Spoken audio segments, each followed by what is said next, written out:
tell them when we're ready. We're going to run around the hall, introductions in the whole room. What? Do you introduce? The whole room going to introduce themselves, or do you go around the room? Okay. Is there an introduction? Some teams. Yeah. When you do board member breath, when you do board member comments, then you always. Yeah.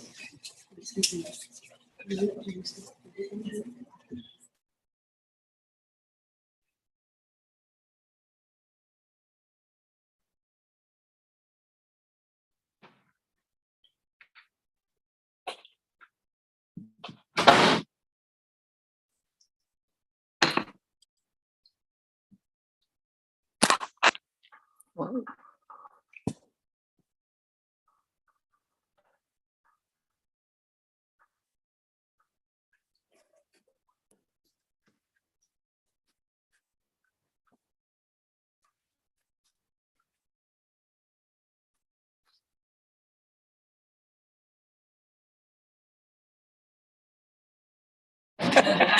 We're looking at God. Are we good, Reagan? Thank you. My name's Liza Jane McAllister, and I'm very excited to welcome everyone live in person for our meeting here. I'm a resident of this beautiful county, and so it means just the world to me that we're having our meeting here, that we get to share some of our area and projects with everyone and hear from people that live here with us as well. My family came here to this county in 1876, and a couple sets of them, and we're still hanging on here. We have on my place, we have 6 generations now helping take care of the land. And so I'm just telling you that because I have such gratitude for this place. And so being able to have this meeting in person with all of us, most of us, some of us were missing. We get to see your smiley Zoom faces, and thank you for coming that way. But we miss you being here, so we'll look forward to next time. A few housekeeping things. First, there's coffee, there's goodies, there's a restroom out. I think it's to the left. And remember, everyone, we're live the whole time, so these are on. And with that, we'll just start with introductions of staff. Sure, please. Thank you. Lisa Sharplow Hansen, Executive Director with the Oregon Watershed Enhancement Board. We're excited to be here live. Thank you. And so I'm going to start the meeting off. This has been my mantra since we've come back in person: patience and grace.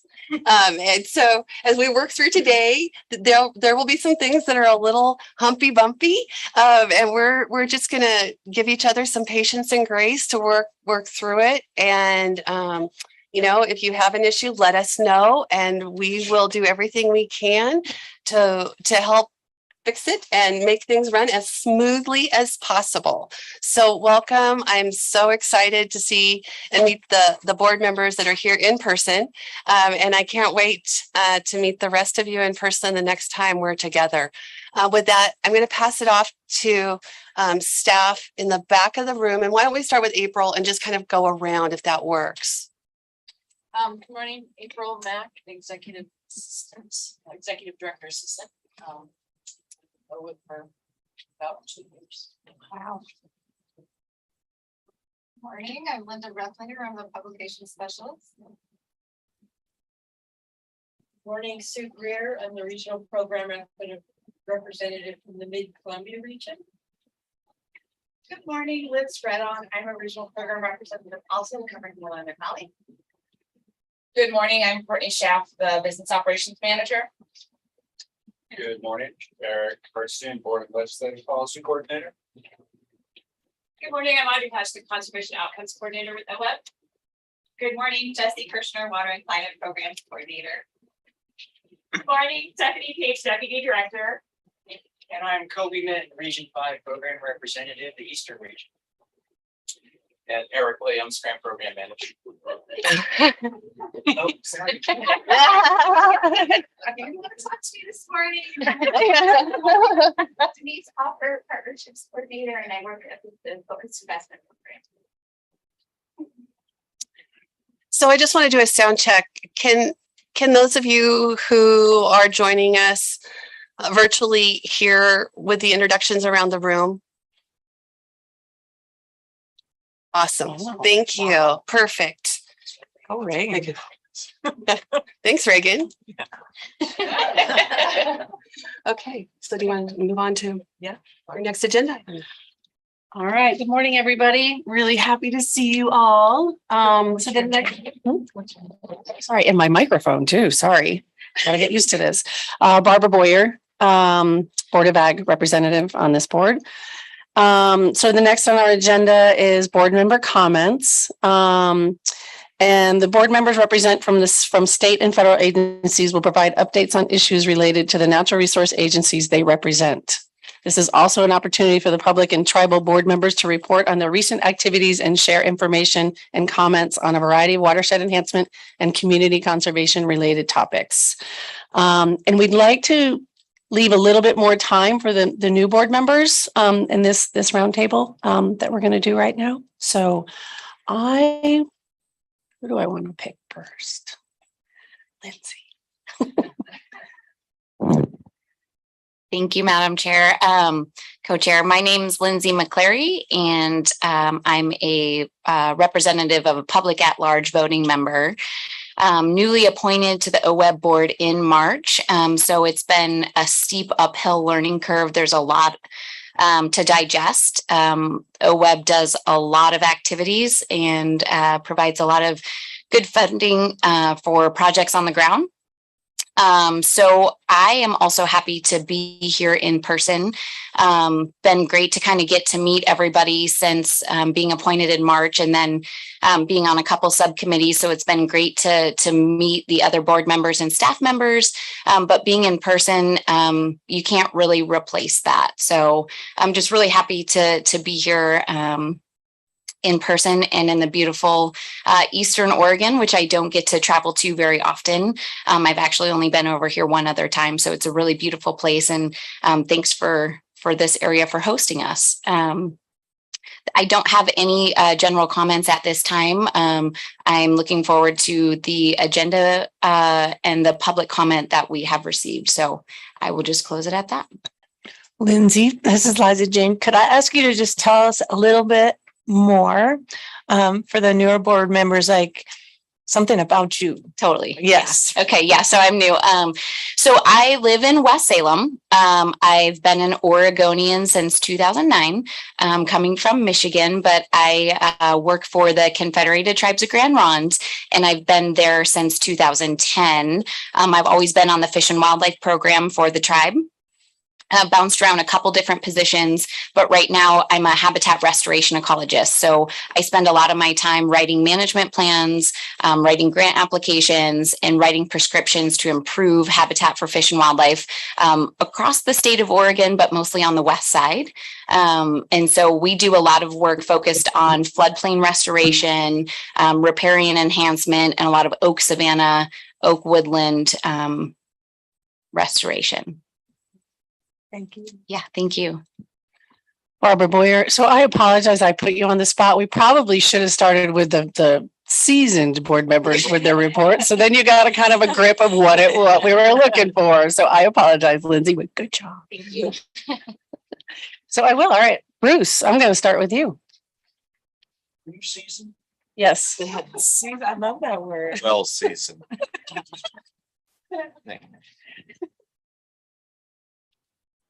Could you put your magnetic room key by your magnetic sign or name tag? Yeah, it's probably a bad idea. Well, I'm Bruce Buckmaster from Astoria. I'm an at-large member and seasoned enough to be starting my second sentence on the board. It's been a busy 3 months since our last meeting. And in April, I was able to attend 2 of the climate listening sessions. They were fantastic. I understand we'll hear a lot more about that during the meeting. But my takeaways for the 2 meetings were that there was certainly a desire for guidance and pathways to get things done. People wanted to know how to articulate the climate work that they were doing or proposing, and they needed tools. So all of those things are being addressed by staff. And as I said, we'll hear more. I also attended an ODFW, the Fish and Wildlife Commission meeting that was held in Astoria at the other end of US 30.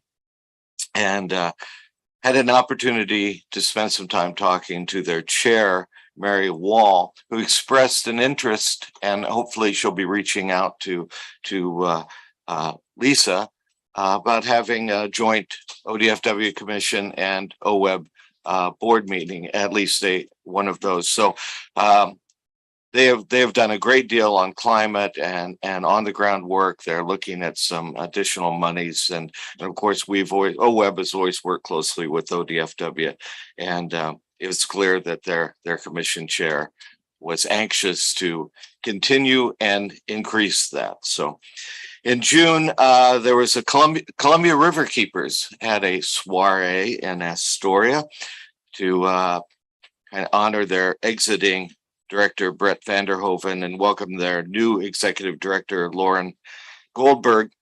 I had a chance to speak with both of them, particularly Lauren, talking to her about what, on a personal level, I thought the Columbia River Keeper had the opportunity to do more with our local mid-Columbia and Columbia River watersheds and soil and water conservation districts, particularly in their interface with projects. So just reach out and partnering. She was very receptive to that, to the extent that she said that Columbia River Keeper often ended up with additional funds that they had to find places to get rid of. Last year was $1 million. Then they went to a foundation.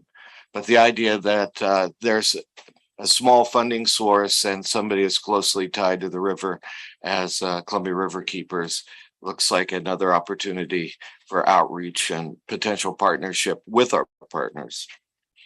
In July, I spent 12 days in Alaska working, and normally during my time up there, I take a day and go fishing and take some of the guys that are working at the fish plant on a little outing. This year, I suggested to them that instead of going fishing, that we go see tidewater glaciers while we still could. So we could tell our grandchildren, in my case, great-grandchildren, that we saw tidewater glaciers. So we did that. We went out of Whittier and took a cruise. It was 141 miles and saw a lot of glaciers. Alaska has 100,000 glaciers, but only 60 or so are tidewater, actually running right down to the tides, and they're losing.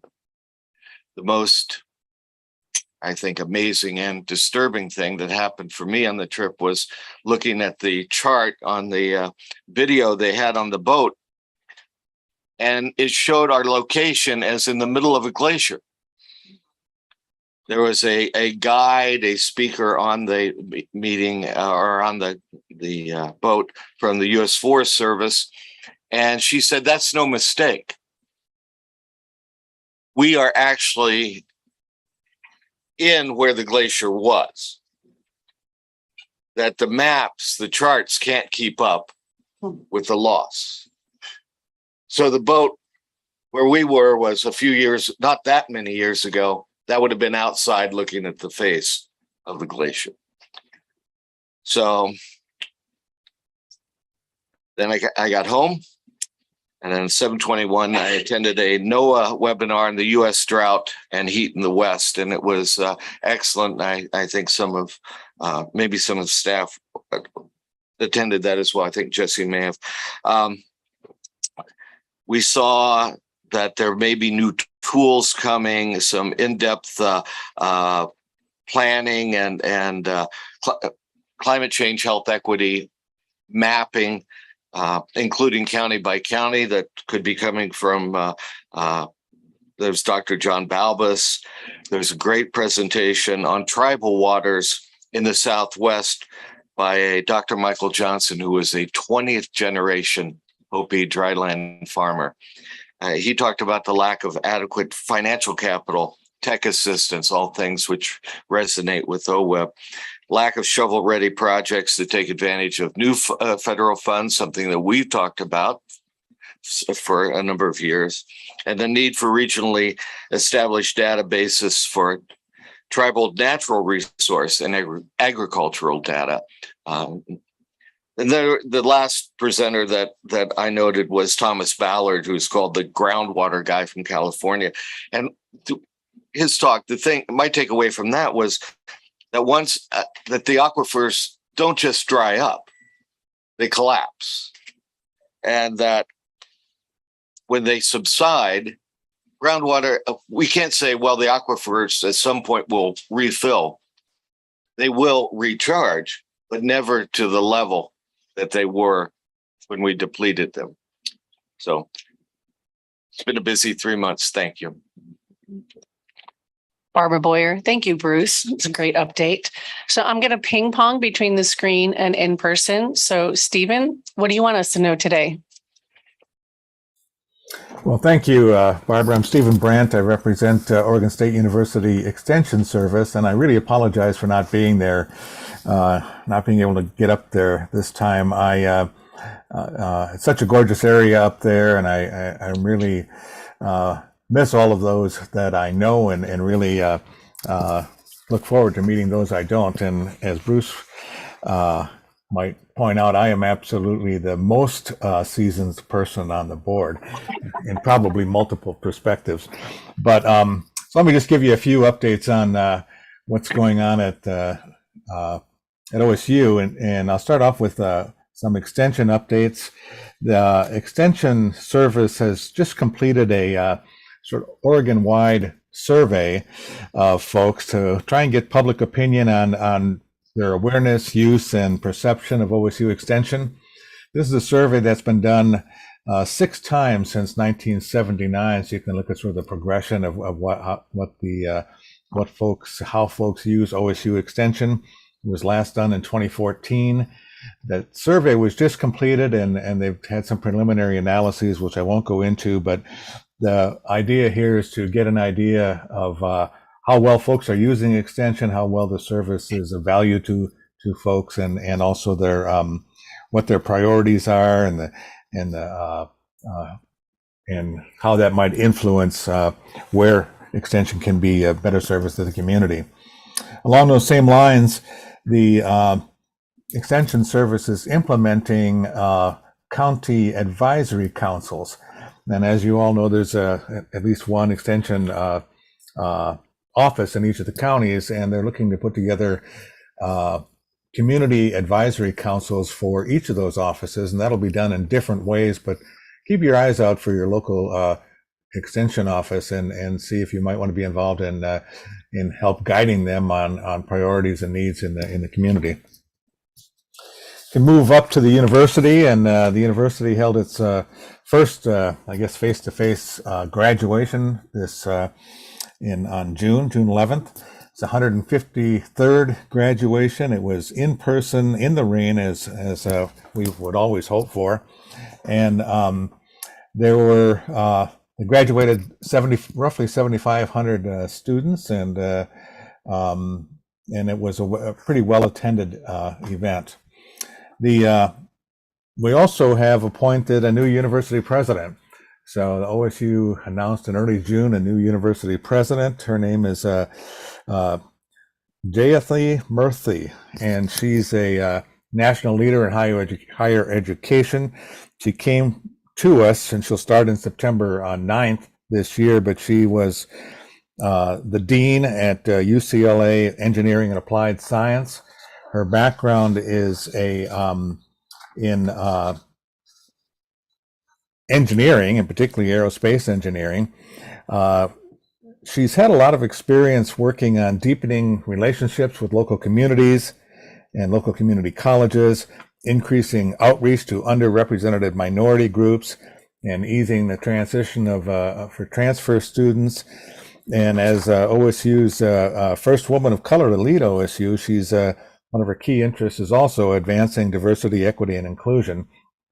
And as an engineer, an aerospace engineer, she's also very highly supportive of research and the importance of research. She has published over 330 technical publications. So the research environment, as well as the community interaction environment of OSU, is not only secure, but we hope to be expanded. The couple of other highlights, and this is something you all may have heard about already, is the emerald ash borer, which is a new invasive species to Oregon. It's been discovered on June 30th. This is not an unexpected invasion. It had been expected, and in fact, in 2015, a number of entities got together: Department of Forestry, Forest Service, Oregon Department of Agriculture, USDA, to train over 500 of Oregon's natural resource specialists from local and state agencies on how to detect and report this emerald ash borer, nicknamed EAB. And of course, attacks ash trees, and it came to the United States, I think, around 2002. Mostly out east, but it's now been in 35 different states. It's destroyed over 1 million ash trees, and it's cost over $2 billion already. It's very destructive. Of course, ash trees are really part of the riparian forests and wetlands west of the Cascades. So there's plans in place to try and deal with it, but it's sort of the next fear on the horizon that this species has finally reached us. It was discovered on June 30th in Forest Grove, and there's various ways to try and limit its spread. It's very difficult to eliminate it. So keep your eyes out for that. I'm sure the Forestry Department and others are heavily involved. And then a final item just on the a research highlight.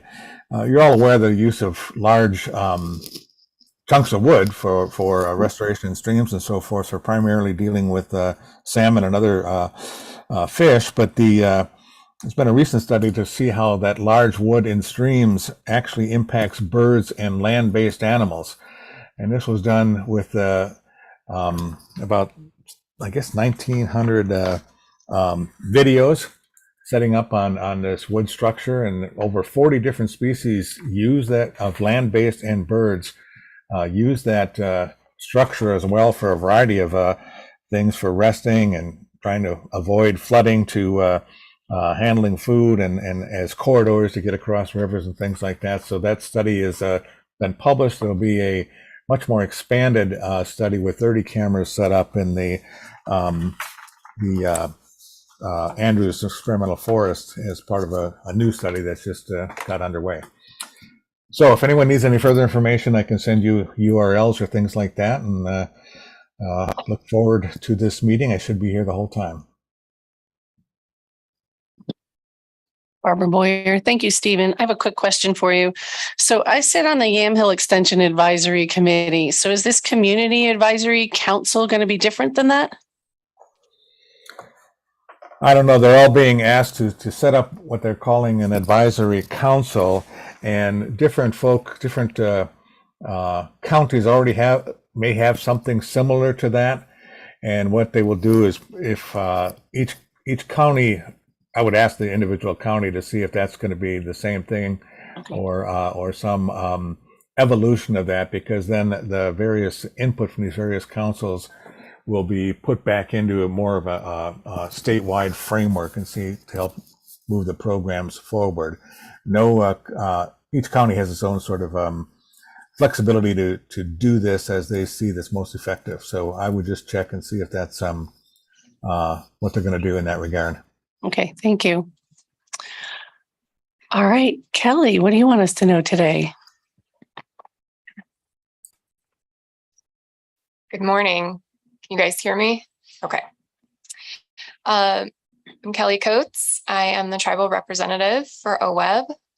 For the newer board members, I am the Natural Resources Director for the Cow Creek Band of Umpqua Tribe of Indians. And I've been on the OWEB board since I think officially November. So I still feel like a newbie as well, even though it's been a few months. For tribal updates, there's quite a bit that's going on right now. Tribes continue to engage in water issues around the state. The Tribal Task Force, Water Task Force met June 21st and then again on July 13th. We are now in the pretty much meeting a month club from here on out. We heard from tribes about the cultural connection to water, how tribes manage water, and issues related to water that tribes are facing. Some of the issues were infrastructure damage from unprecedented flooding to extreme drought and high water temperatures leading to fish die-offs. We discussed the need to better quantify our groundwater resources and that surface and groundwater are inextricably linked. We also heard from state agencies about each agency's role in working with and managing water. So far it's been a really good open dialogue, a lot of presentations, just getting to understand the issues from the state side and the tribal side. I attended the May 10th OWEB Tribal Climate Listening Session, and there was really good dialogue between OWEB staff and tribes about how OWEB's climate resolution may impact tribal projects and applications. We discussed a number of issues and a number of solutions moving forward, and I know we'll talk more about that later in the meeting. Tribes have been working diligently on co-management of natural resources within their areas of interest. It's no secret that many organizations are extremely capacity limited right now, and tribes are collaborating with one another and the state to move projects forward. And it's really heartening to see all the work that's going on. There are a number of funding opportunities through the Infrastructure and Jobs Act coming through various federal agencies, as we all know, and we are all desperately trying to track. Recently, NOAA released their Pacific Coastal Salmon Recovery Funding awards, and over $95 million was awarded to projects in Alaska, Washington, Oregon, Idaho, and California. And I just want to call out in particular in Oregon, tribes and tribal consortiums received over $11 million for restoration work. And I hope I'm not stealing anyone's thunder. I did see this on the agenda, but I just wanted to call out that OWEB was awarded $18.7 million. So way to go, team.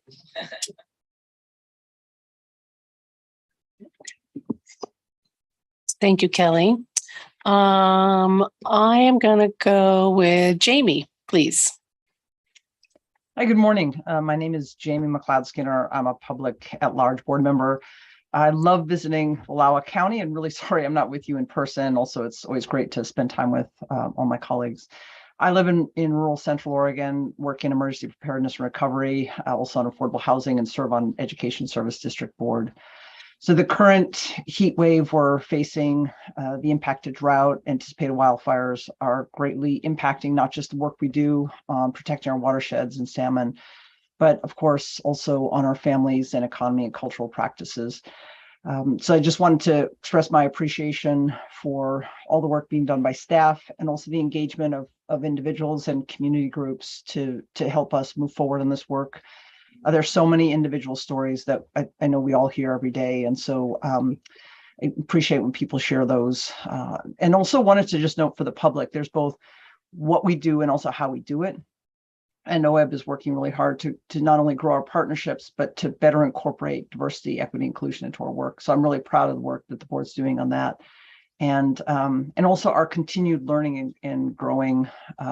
So appreciate also the feedback we get from the community to give us a sense of when you think we're on track and not on track and seeing things. And so the engagement again of community groups is just so vital to our work. So just there's much to do, and I really look forward to the next couple of days and the continued work we do to protect our state and our natural resources.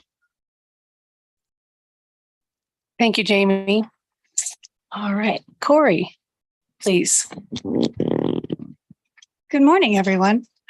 I am like my friend here, and it's my first time ever at a real board meeting in person. So I'm thrilled to be here and talk to you guys about what NRCS is up to. And of course, when I knew it was an enterprise, I was like, I don't care what's going on, I'm going. This is like one of my favorite places in the world. So it is the fourth quarter of the federal fiscal year, which means we are rapidly finishing delivering all of our obligations on conservation programs. So I have we don't have the final numbers, but I have pretty good numbers to share with you today about the work we've been doing. So far with our environmental quality incentive program, we've obligated 95% of our total funds, which is over $20 million. And I think we might even be getting a little bit more because Oregon is good at getting those last bits of money in the last quarter because we just are really good internally having projects ready to go. That's how you get the extra money, is when you've got stuff on the shelf ready to go. For our CPP, we have 144 applications for current RCPPs. We're looking at obligating about 2.6 million. I'll just do highlights. Probably one of the biggest ones for CSP Classic, CSP renewals. It's about $18 million total for both of those programs across the state. Really good year for ASEP ALE, our agricultural easements program, agricultural land easements. We were able to get extra money for ASEP ALE this year, and we were awarded $6.7 million to meet the demand that we missed out on last year. So that was great. And then we're thrilled, and if I mentioned this before, I'm excited to mention it again, but working down in Klamath, we were able to get enough funding to cover the remaining 10,000 acres with Nature Conservancy and 30,000 acres of Sycan marsh to be able to preserve that wetland down the Klamath Basin, it's amazing. So many of you are aware of our Public Law 566 watershed level projects. We've got about 28 active projects right now in the state on all different places from implementation to just starting. And excited to announce that Undersecretary Bonnie, along with Senator Merkley, they're visiting Three Sisters Irrigation District this Friday for a ribbon cutting ceremony. Jamie, you should go. It's open. I think they got the big ribbon and the gold scissors, and they're gonna tour the Three Sisters Irrigation District and another irrigation project there. Because we were at the end of the fiscal year, it's our opportunity to build capacity and support science with our partners. So it's a very robust year for us in our contribution and cooperative agreements. We're supporting entities and agencies from OAT, who's the Oregon Agricultural Trusts, I believe, for easements, Sustainable Northwest, SageCon. We were able to support the Natural Working Lands Commission so they could begin their work on climate here in the state. Also, lots of partnerships with state agencies, Pacific Birds Joint Venture. We're doing a huge project on process-based river restoration, going to the woody materials and streams. With Joe Wheaton from University of Utah down in Lake County is going to be doing a lot of monitoring on the process-based river restoration that they're doing. And to cap us off on my announcements today, I want to express my excitement that the NRCS and USDA has just released its long overdue climate change adaptation plan. So every USD agency just yesterday released their climate change adaptation plans. And these plans identify priorities and climate vulnerabilities and actions to integrate climate change into its programs, operations, and decision-making. So this is what we've been waiting for. The plan goes through 7 action areas ranging from climate literacy, both internally and with staff and with partners, program delivery, infrastructure, like our own, where our field offices are, that kind of thing, all the way to actually how to work with partners, which is of interest to OWEB on these climate activities. And I was actually on the group that worked on the partnerships part of the vulnerabilities. So I'm really excited to see our work kind of make it to the web and be available to everybody. So with that, those are my updates. Thank you. Thank you. Thank you, Kelly. Eric Murray, what do you want us to know today? Yes, good morning. Thank you, Barbara.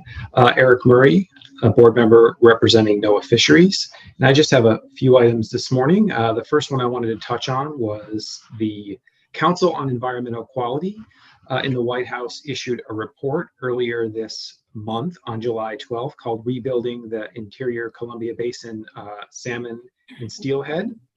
And just a quote from CEQ here is, business as usual will not restore the health and abundance of Pacific Northwest salmon. So this report is looking to some new actions and to invigorate some new activity to try to rebuild salmon and steelhead in the interior Columbia Basin. And this effort really builds on the work of the Columbia Basin Partnership, a multi-stakeholder group that has been working for several years. There's two reports here. The first one that I mentioned is the Rebuilding the Interior Columbia Basin Salmon and Steelhead report.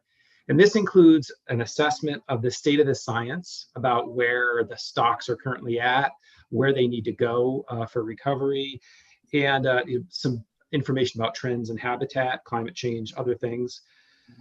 And it also identifies a number of different actions that the administration thinks are necessary to recover salmon and steelhead, including habitat restoration, predator management, improvements in fish passage through the hydro system, and breaching one or more of the 4 lower Snake River dams. We're currently taking comment on that report. I shouldn't say we, CEQ is currently taking comment on that report, and I think that there are still 2 weeks remaining in the period of time to receive comments on that report. The second report was the Bonneville Power Administration Lower Snake River Dams Replacement Study. And this study concluded that replacing the power and grid services that were provided by the lower Snake River dams is possible. And the projected cost to do that is between $11 and $19 billion. So that is consistent with what the previous assessments had concluded. The second item that I wanted to touch on today is that on July 25th, NOAA issued a comprehensive policy on mitigation to conserve natural resources. And the intent of this policy, which is available on the NOAA website, is to improve conservation through avoiding, minimizing, and compensating for adverse impacts to natural resources. And this policy applies to both regulated activities, including commercial fishing, actions that might affect habitat, as well as injury, which, for most intents and purposes includes oil spills and other environmental disasters. Part of the conclusion of this policy is that NOAA should use its authorities to require compensatory mitigation where appropriate. And the last item that I wanted to touch on, and I think Kelly has already mentioned this, is that we are seeing funds through the IIJ are starting to be awarded. So we're looking forward to the habitat and fish passage restoration that are going to be getting on the ground soon through allocation of those funds. Thank you. Thank you, Eric. Mark, you're up next, please.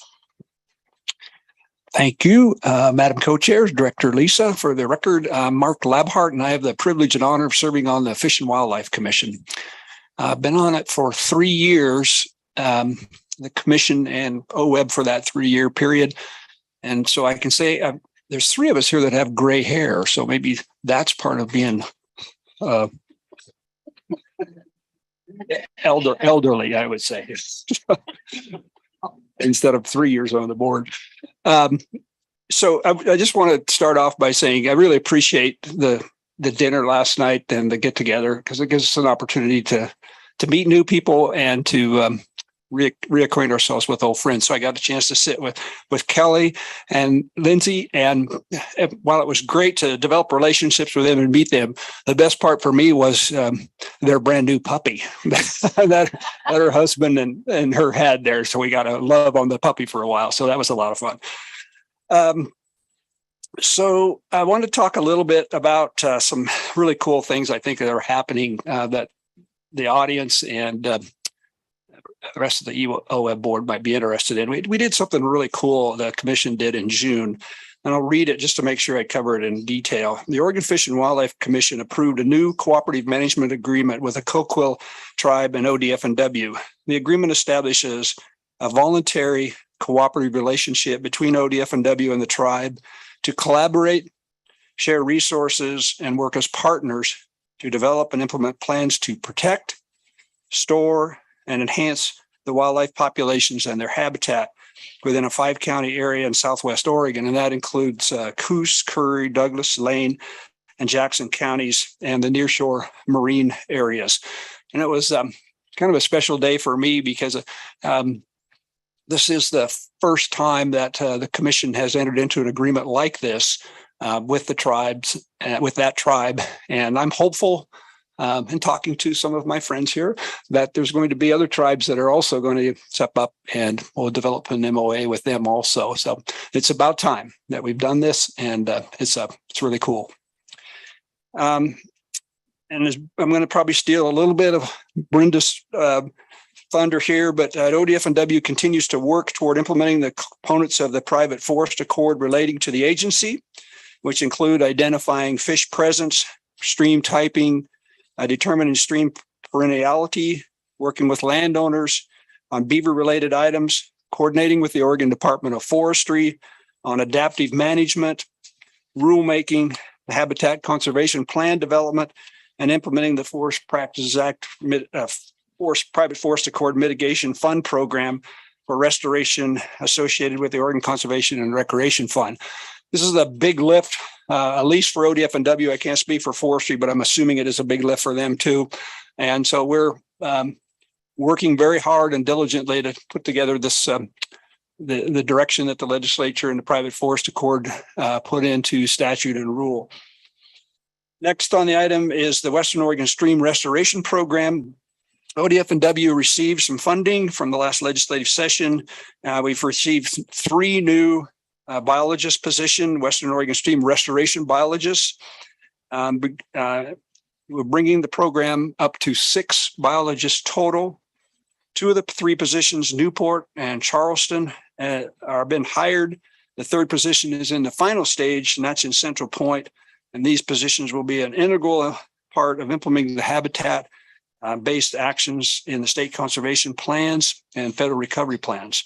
They provide technical assistance, consultation, management, and construction services for on-the-ground fish and wildlife habitat restorations being implemented by the program, state and federal agencies, tribes, local governments, watershed councils, industrial landowners, and small private landowners.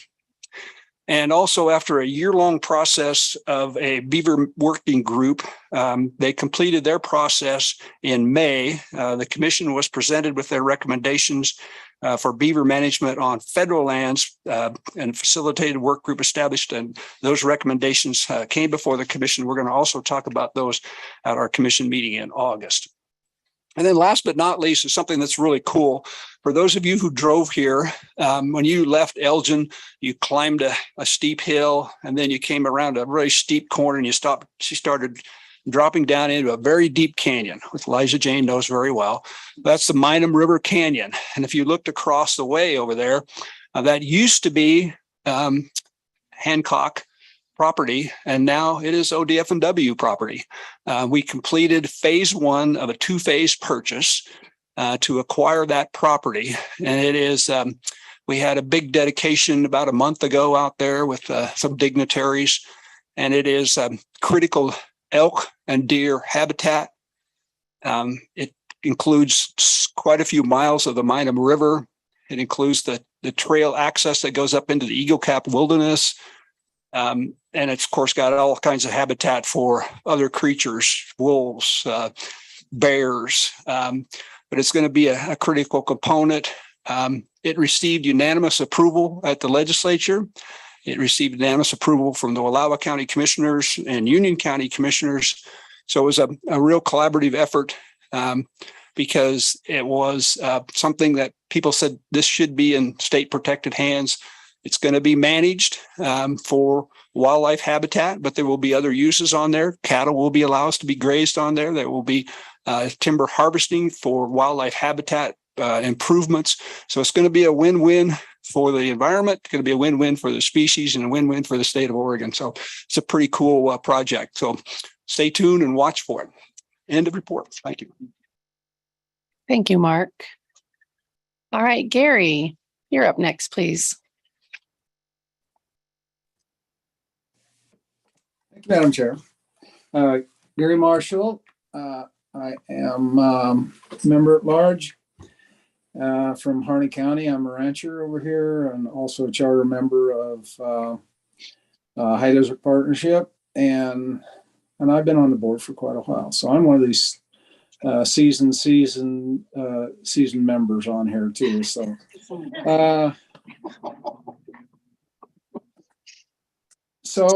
first of all, I want to welcome all the new board members that we have joined up. Thank you for joining this. It's a great organization. You're going to find out the time you spend here, you're going to be involved with a lot of good things. So I just have a couple things. Most of you are probably aware with the 2021 passage of the Senate Bill 762. That was funding that was to be distributed throughout the state to create fire adapted communities. And so our area got a nice chunk of that money and has applied it to Malheur River area over in Stinking Water Mountain to treat approximately 312,000 acres and help it provide some resiliency and recovery if fire were to occur. But it's private, tribal, state, federal lands are all wrapped up into that, and it's it primarily targets fire prevention through some invasive plant controls and also some fire recovery money is built into there. So fuel breaks, treating Medusa head grass, which is an annual. I don't know if everybody is familiar with that, but it's an annual invasive grass that we have in some of these areas. That dominates the area once it gets in. The next thing that I have is that we're living the headlines over here, and but partners are taking advantage of some of that right now, and with these conditions of reduced stream flows and pool sizes, ODF and WF, Fish and Wildlife, private landowners, High Desert Partners together are making some real progress on carp, which is an invasive species that we have that contaminates Malheur Lake in a big way, plus a lot of the springs surrounding it and tributary waterways that feed it. So up to Blitzen, the Sylvies, Silver Creek are all getting. There's a lot of good progress being made right now on that. So that's kind of a silver lining to this. There's just one last thing, I guess. While you're all up there together meeting in the most beautiful part of the world, I'll try to make you a little envious. We had OWEB staff come to Harney County. Lisa, Stephanie, and Colby came here in May. We introduced a lot of partners to them. They spent a couple days here taking tours and partying and just that kind of stuff. That's it. Yes, Gary, we're envious. Well, and Burns is known as the party capital of Oregon, too. Thank you. I have to say the High Desert Partnership were amazing hosts to OWEB while we were there, and we saw a lot and we're very busy and learned a lot about some of the challenges that our partners have on the ground. And so it was a really worthwhile trip. And I want to thank Gary and all the crew in Harney for the time that they spent with us and the effort they put into making it a very educational experience. So thank you. All right, Brenda, what do you want us to know today? Brenda McComb for the record, and Mark, thanks so much for reminding me about the signs of getting old. Really appreciate that. For those new board members that don't know me, I'm a retired academic, most recently serving in upper administration at Oregon State University and Stanford University. I reached a milestone this year. My last doctoral student graduated in June. He was studying the effects of climate change on bird communities in Western Oregon and also in Korea. Han-Kyu Kim is now publishing that work in peer-reviewed journals and is a postdoc at the University of Wisconsin-Madison, so he's doing very well. I also serve on the planning committee for a joint webinar series being hosted over each month for 12 months, hosted between the Northern Institute of Applied Climate Science and the U.S. Fish and Wildlife Service. And the focus is climate change and forest adaptation and management. So if you want more information, let me know and I can point you to the website. And then finally, I'll be teaching a week-long course in forest ecology and management for the National Conservation Training Center for the 4th time this year. This time it will be located in Asheville, North Carolina. So it should be a really nice place to be for a while. But that's separate from why I'm here. I serve on the Board of Forestry and am the representative to OWEB for the board. We have a now complete board of forestry. Liz Agpoa from Southwest Oregon joined us a few months ago, maybe 6 months ago now. And we have a new state forester, Cal Mukamoto, so between the new board and the new state forester, there's a lot going on. And I'm going to hit the high points. And if you want more details, see me and I can either try to answer your questions or certainly point you in the right direction. Senate Bill 762, someone mentioned that just a minute ago. There's a lot going on in fire relative to that. The wildland-urban interface has been defined and voted on by the board. There's been a fire risk map developed and it is available on Oregon Explorer. So if you want to see what the risk for fire is in your area, go to Oregon Explorer and it will take you right down to the parcel, wildland urban interface parcel level to see where you are. And we also are moving to rulemaking in development of a certified burn manager program so that people will have training when they are involved in prescribed fire. Those are a few of the fire issues. Of course, we're entering fire season now, and so many things are changing rapidly, but really a focus on fire prevention. I will note that over the ODF protected lands, the vast majority of fires that start are human caused. And so there's a huge effort trying to figure out how to get people to change their behaviors. And I don't see how that's going to happen. So that's fire. State forests, Mark, you covered some of this already.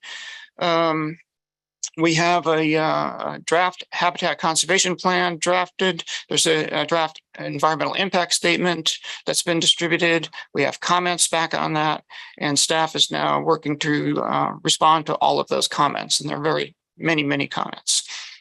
The HCP is an advantage to the agency, in my opinion, because it provides more certainty around management. Right now, they are managing forests using take avoidance, and that entails a huge cost in terms of survey and changes in management as a function of occupied stands.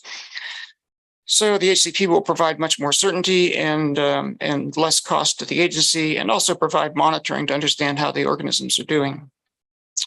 There is a forest management plan being developed that will partner with the HCP, which we hope will be finalized sometime later this year. The private forest accord, Mark mentioned that too, and that is taking up a huge amount of time in the private forest division. largely around developing the language for the rules that we will vote on. The focus at this point seems to be on the altered streamside protection rules, which are much more generous now than they were in the past.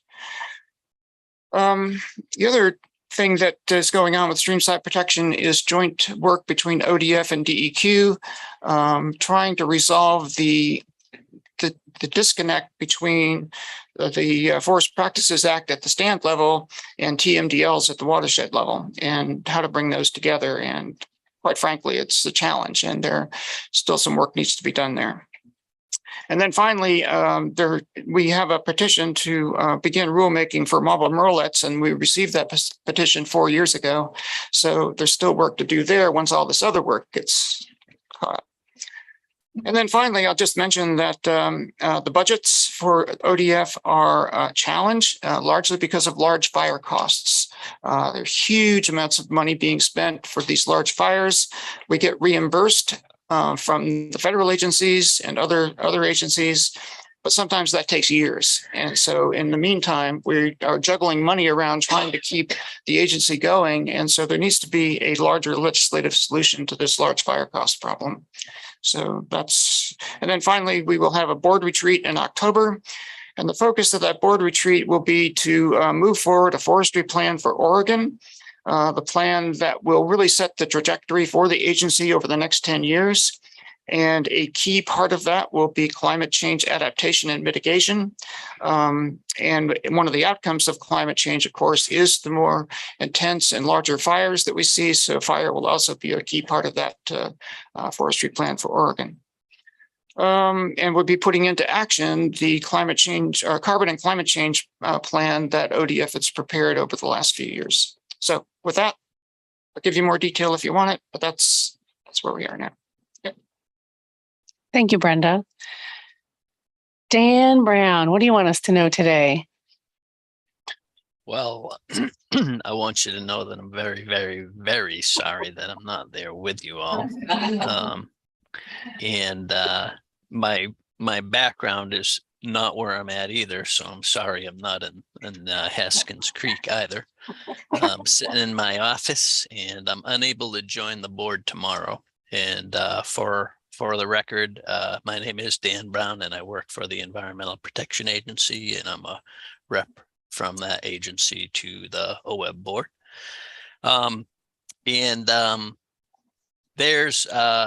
There's a lot going on here at EPA regarding the bipartisan infrastructure law and a lot of funding that we're trying to push out through our state revolving fund program. So this is money that EPA pushes out to the individual states. So Oregon is going to be receiving a lot of money through that program, both for, typical sort of infrastructure for wastewater and also drinking water.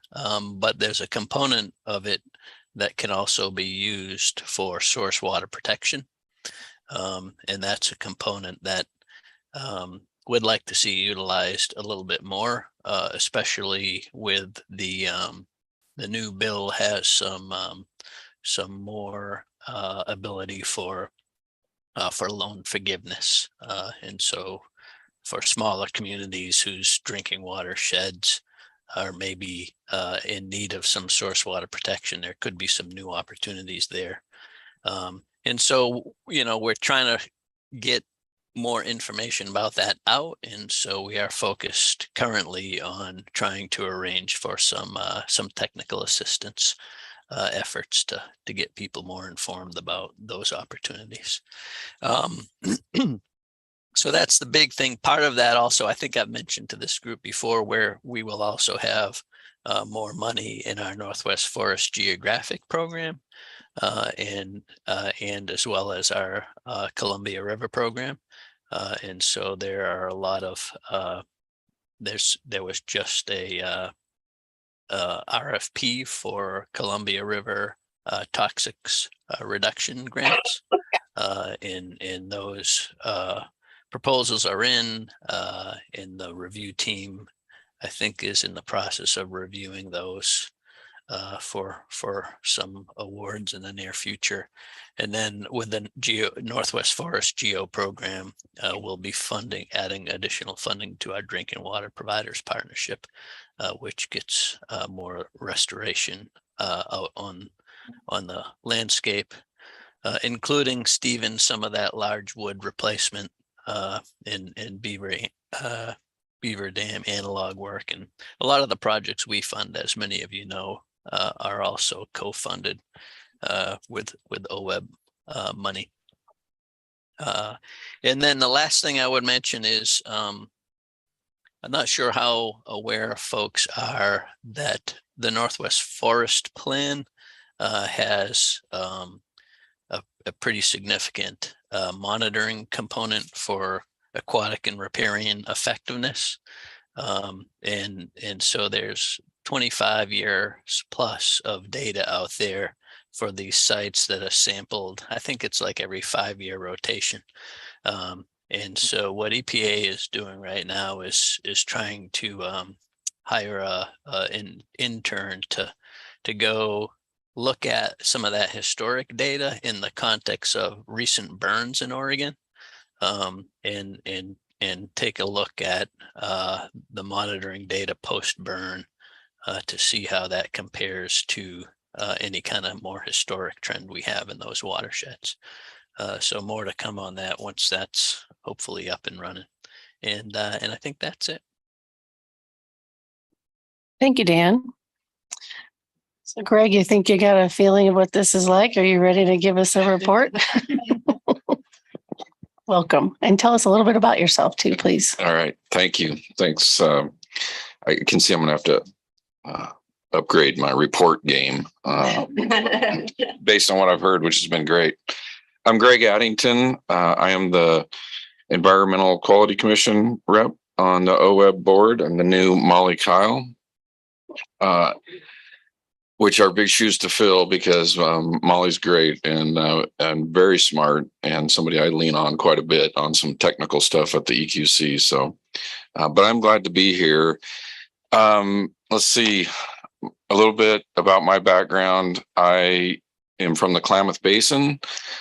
I do consulting work mostly around natural resources, but a variety of things. I think a couple of things that might be most of interest to this group. I do some work with statewide agricultural organizations that work in the water arena, and my work there is new. It's kind of an alliance that's been formed between some of these statewide groups, but mainly to help facilitate their discussions and move processes forward, help them organize and things like that. I'm not directly lobbying or working on policy issues, but they identified a need to sort of focus together on some big issues related to water in the state. So I'm glad to be doing that work. The other thing I do and spend an awful lot of time on is a program called Real Oregon. That stands for Resource Education and Agricultural Leadership. And I apologize to everybody here who heard my pitch last night, because now you're going to hear it again. But it says we are going into our 6th, almost 7th year of this program. Mostly this was created by natural resource organizations in the state.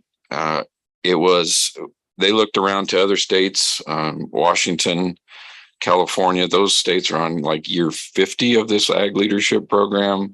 Idaho's on about class 40, I think.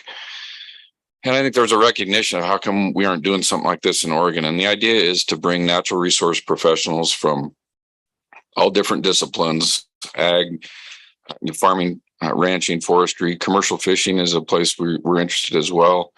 But to bring these folks together and network, get to know each other and gain the tools to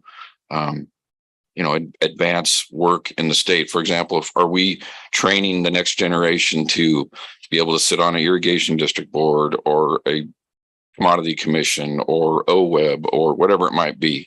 So we spend a lot of time with folks doing public speaking, how to work with the media, running board meeting, what's it mean to be on a board or a commission, strategic planning, and things like that. So it's actually been a blast. It's really fun. Lisa knows from ag, we've always had a couple of Department of Ag folks. We always target producers, farmers, foresters, but there's probably a third of the class that's agency, higher education, extension folks, public agencies, and related business. So it's really great. It's fun. It's gets away from some of the, I don't know, I won't say negative, but the heavy stuff for a while. And it really sort of can make you feel good about the future on things. So that's been great. I spent a lot of time doing that. Prior to all that, I worked for 10 years for the Klamath Water Users Association. I represented irrigators and irrigation districts in the Klamath Basin, mostly the federal reclamation projects. So they call them the project irrigators, but these are folks that are have contracts for water delivery at the Bureau of Reclamation. So I did that for about a decade, worked on a settlement agreement there that is now gathering dust on a shelf somewhere. But it really shaped a lot of how I think about things, and in particular, working with the importance of working with other stakeholders and trying to get things done. So still call it home down there, still have neighbors and friends that are in the middle of all that. And so it's still pretty near and dear to me. So just my sort of history with the EQC, I was originally put on in 2018 on the commission, and I was there for 2 years. And just when I thought I was starting to get the hang of it, I quit to go do some other things. But after about a year, I was approached again. Apparently my seat was still there, unfilled. And so here I am back on after about a year off. And it's amazing to me in a year of sort of not focusing on those issues, how far behind I feel. It's just, there's a really, for me, they're really technical, really complicated issues, and takes a lot of time and effort. So we had our last meeting, and it was their second in person, my first last week, Thursday and Friday of last week. And then this, now I don't recommend that. That was a lot over the last couple of weeks, a lot of reading, but a lot of focus on, obviously climate work is at the forefront of what DEQ is doing right now. All of the rulemaking, really not all of it, but a lot of it certainly revolves around that. The climate protection program is a big driver. We're spending a lot of time. I'm spending a lot of time personally on the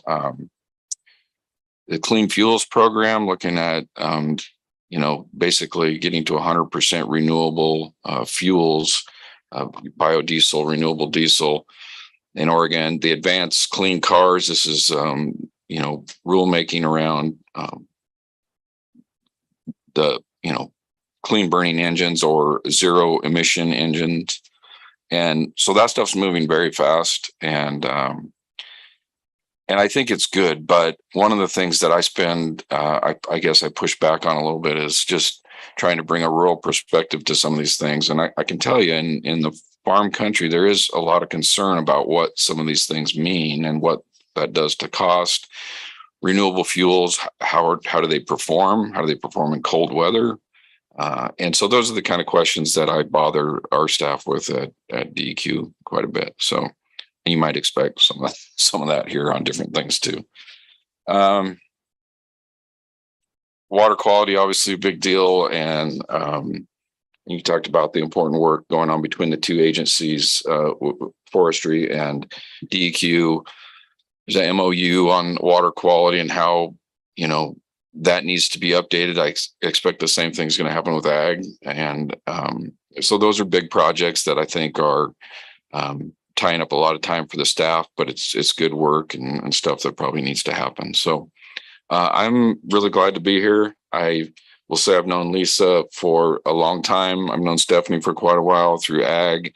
So that makes it nice. I mean, to come here, there's a few familiar faces from my interactions on EQC, but really glad to be here and contribute however I can. Thanks, Greg. Welcome. And I last week had my LCDC meeting, and my board packet was 8.5 inches thick. So, but I recommend doing them back to back. Just kidding. Get it Just over kidding. with. Just kidding. All right, Meg Reeves, what would you like us to know today? Thank you, Barbara. Yeah, I'd like you to know that I wish I was there. Really, I'm very sorry not to be joining you all.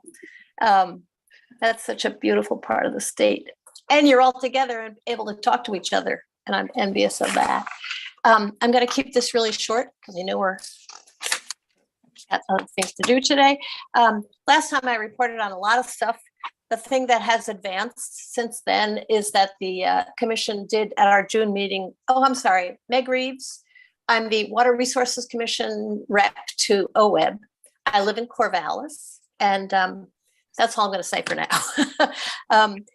The item from last report that advanced was the adoption of rules having to do with conversion of terminated or expired hydroelectric rights to in-stream water rights in Oregon. The commission did adopt those rules. The statute is kind of baffling, so we'll see how it goes. And hopefully it will go smoothly with some of those conversions. Continuing to work on the critical groundwater area rules and the hopefully soon to be convened rulemaking on groundwater allocation, on kind of modifying the state's approach because we've got some serious groundwater problems, as you all know. The Legislative Task Force on State-Supported Regional Water Planning is moving along, and they're aiming toward a product at the end of the year or in time for legislative action in the next session. So there'll be more to come on that. But I don't have anything to report right now in terms of advancing that process. There were, in the last two meetings, the commission recognized, that's kind of the term that that is used, signed off on three of the four place-based planning, pilot place-based planning processes that have been underway in the state for the last several years. These were pilots of a type of place-based planning, which may or may not be the kind of one that goes forward. But I think that state-supported regional water planning task force is getting a lot of useful feedback and information from the people who have been participating in the place-based planning. So the commission recognized the Lower John Day, the Upper Grand Ronde, and the Mid-Coast regional group, their planning product. They're now going to be moving into implementation stage. A lot of questions about how that's going to happen that are not currently answered at the state level. And this other process may hopefully help us to address some of those, what happens now that we have a plan questions. That's all I've got. I had one other, I don't know if you all, so the Water Resource Department puts out a current water conditions report every couple of weeks. And I've been meaning to mention this because I don't know, there may be board members or staff or whomever who are interested in receiving that. It's a great report. It's got a snapshot of where we are in this 2-week period in Oregon, so I'm going to send April the email that would allow you to just subscribe via the email. And if those of you who are interested should do that. And that's all I got. Thank you. Oh, and welcome. One more thing. I do want to welcome the new board members, and I wish that I'm looking forward to meeting you in person. Thanks. Thank you, Meg. All right, Aaron Curtis, I am going to call you up next, but I have to say you are in your kayak and I'm a little jealous with your background. I've never seen a background like perfectly situated, like you are in your boat. I definitely wish I was on the John Day right now, but it might be a little too hot today. But all right, well, tell us a little bit about yourself. Welcome, and give us any updates you'd like us to know. Thank you. Good morning, everyone. My name is Aaron Curtis. I'm a new board member representative from the Bureau of Land Management. It's a pleasure to virtually meet all of you, and looking forward to the next in-person meeting as well to get to know you all better. So I am a supervisory natural resource specialist at the BLM Oregon Washington State Office in Portland. We coordinate the work of our 9 district offices, doing all of the great on the ground stuff with a lot of you folks across the 2 states. So I would say that the BLM overall, we're incredibly busy these days on a number of initiatives that may be of interest, or probably we're working with you already on. So that includes a number of fish and wildlife habitat enhancement projects that are being funded through both the Great American Outdoors Act as well as the bipartisan infrastructure law. So like many of you have mentioned as well, we're also not only working to implement numerous additional projects, but also getting our stock of shovel-ready projects completed through the environmental review process. So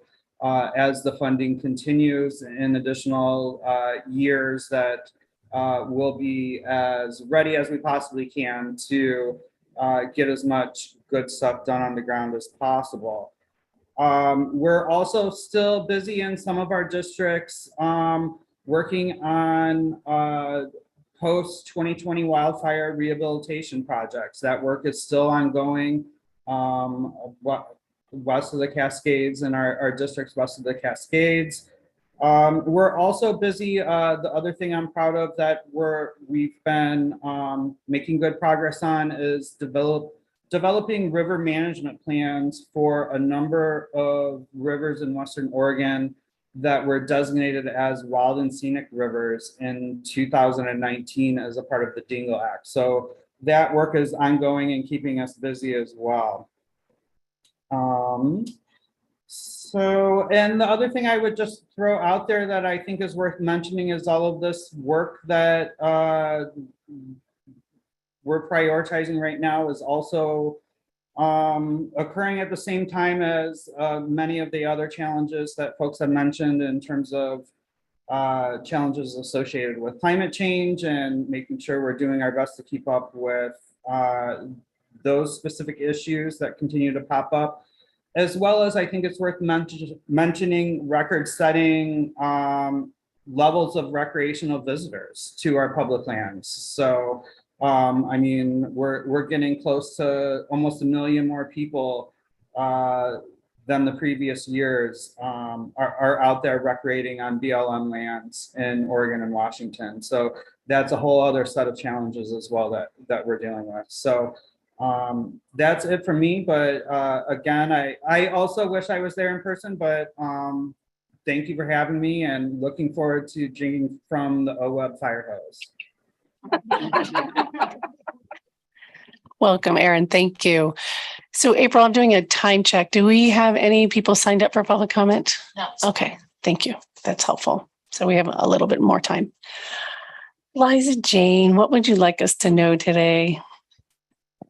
Gosh, I just don't contribute a whole lot in this department because I don't think I get very far from home often.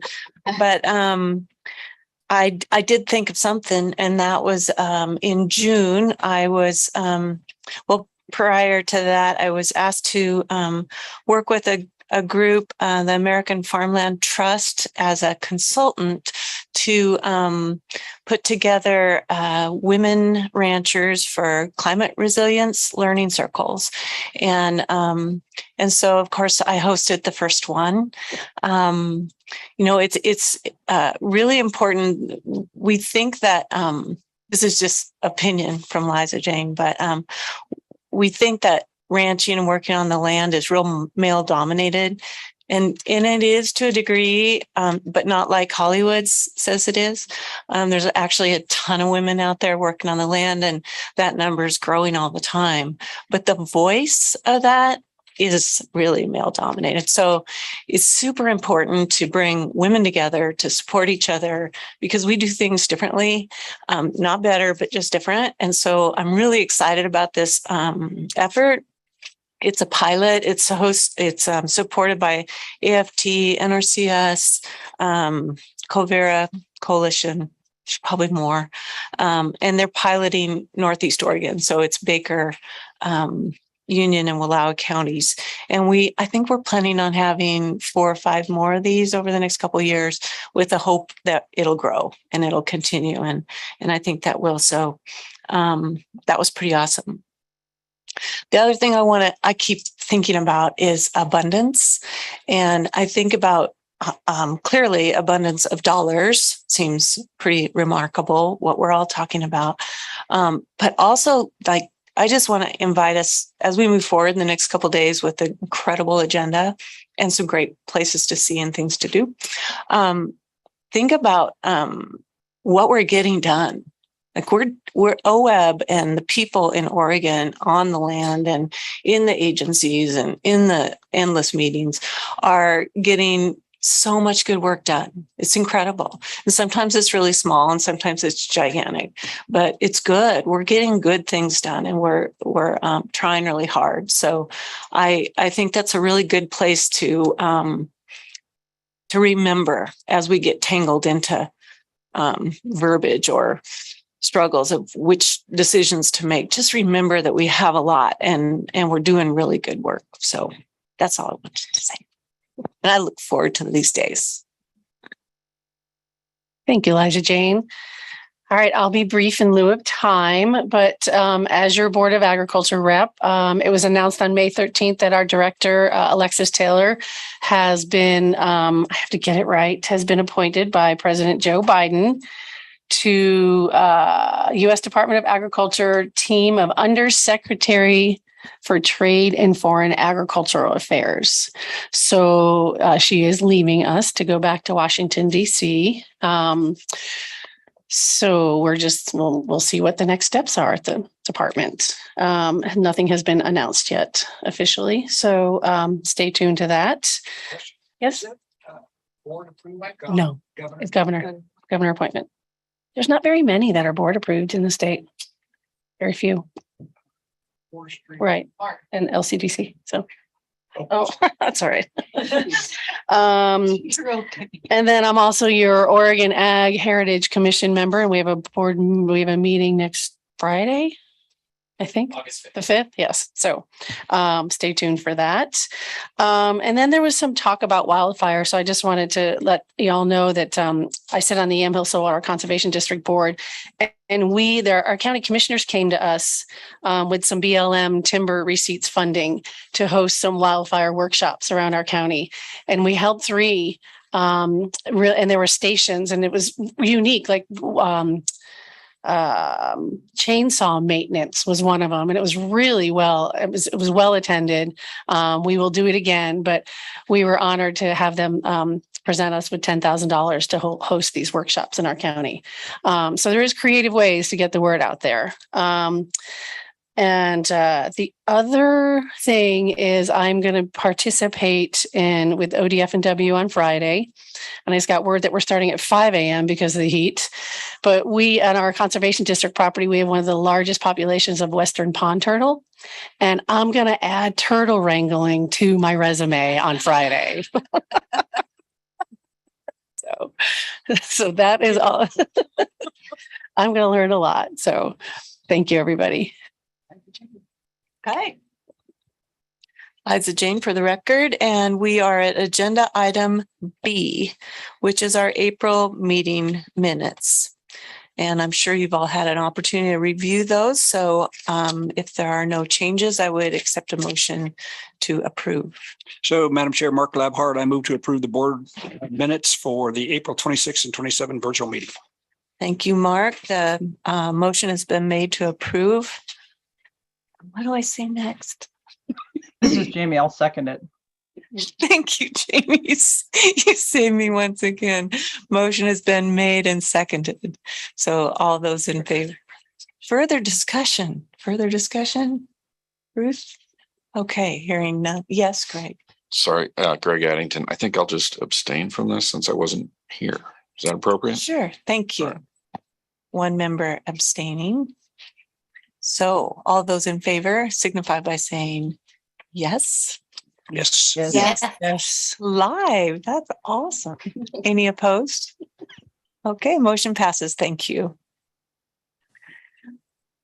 We are agenda item C, but this morning we do not have any public comment. So I'll pass to Barbara. Thank you, Liza Jane. So we are now on agenda item D, committee updates, and I'm going to appoint to Jamie and Bruce to give us a 5-minute update on water and climate, please. Okay. I'm Bruce Buckmaster. I think Jamie asked me to do this, so. Thank you. I'm supposed to be watching that. Jamie, go ahead.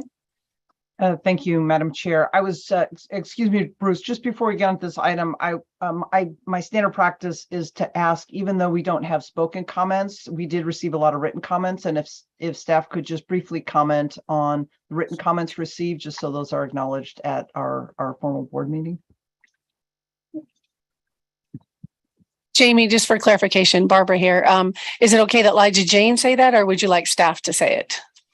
Either is fine. Okay, I just wanted to make sure that it was acknowledged at our meeting. Thanks. Thank you. That's a wonderful point.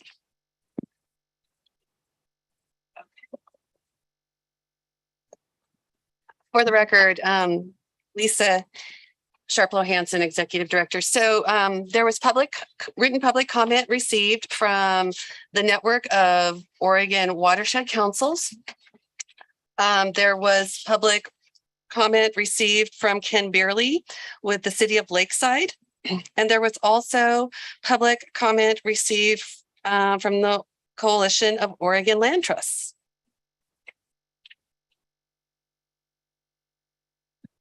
Thank you. All right, Bruce, please. Thank you, Chair.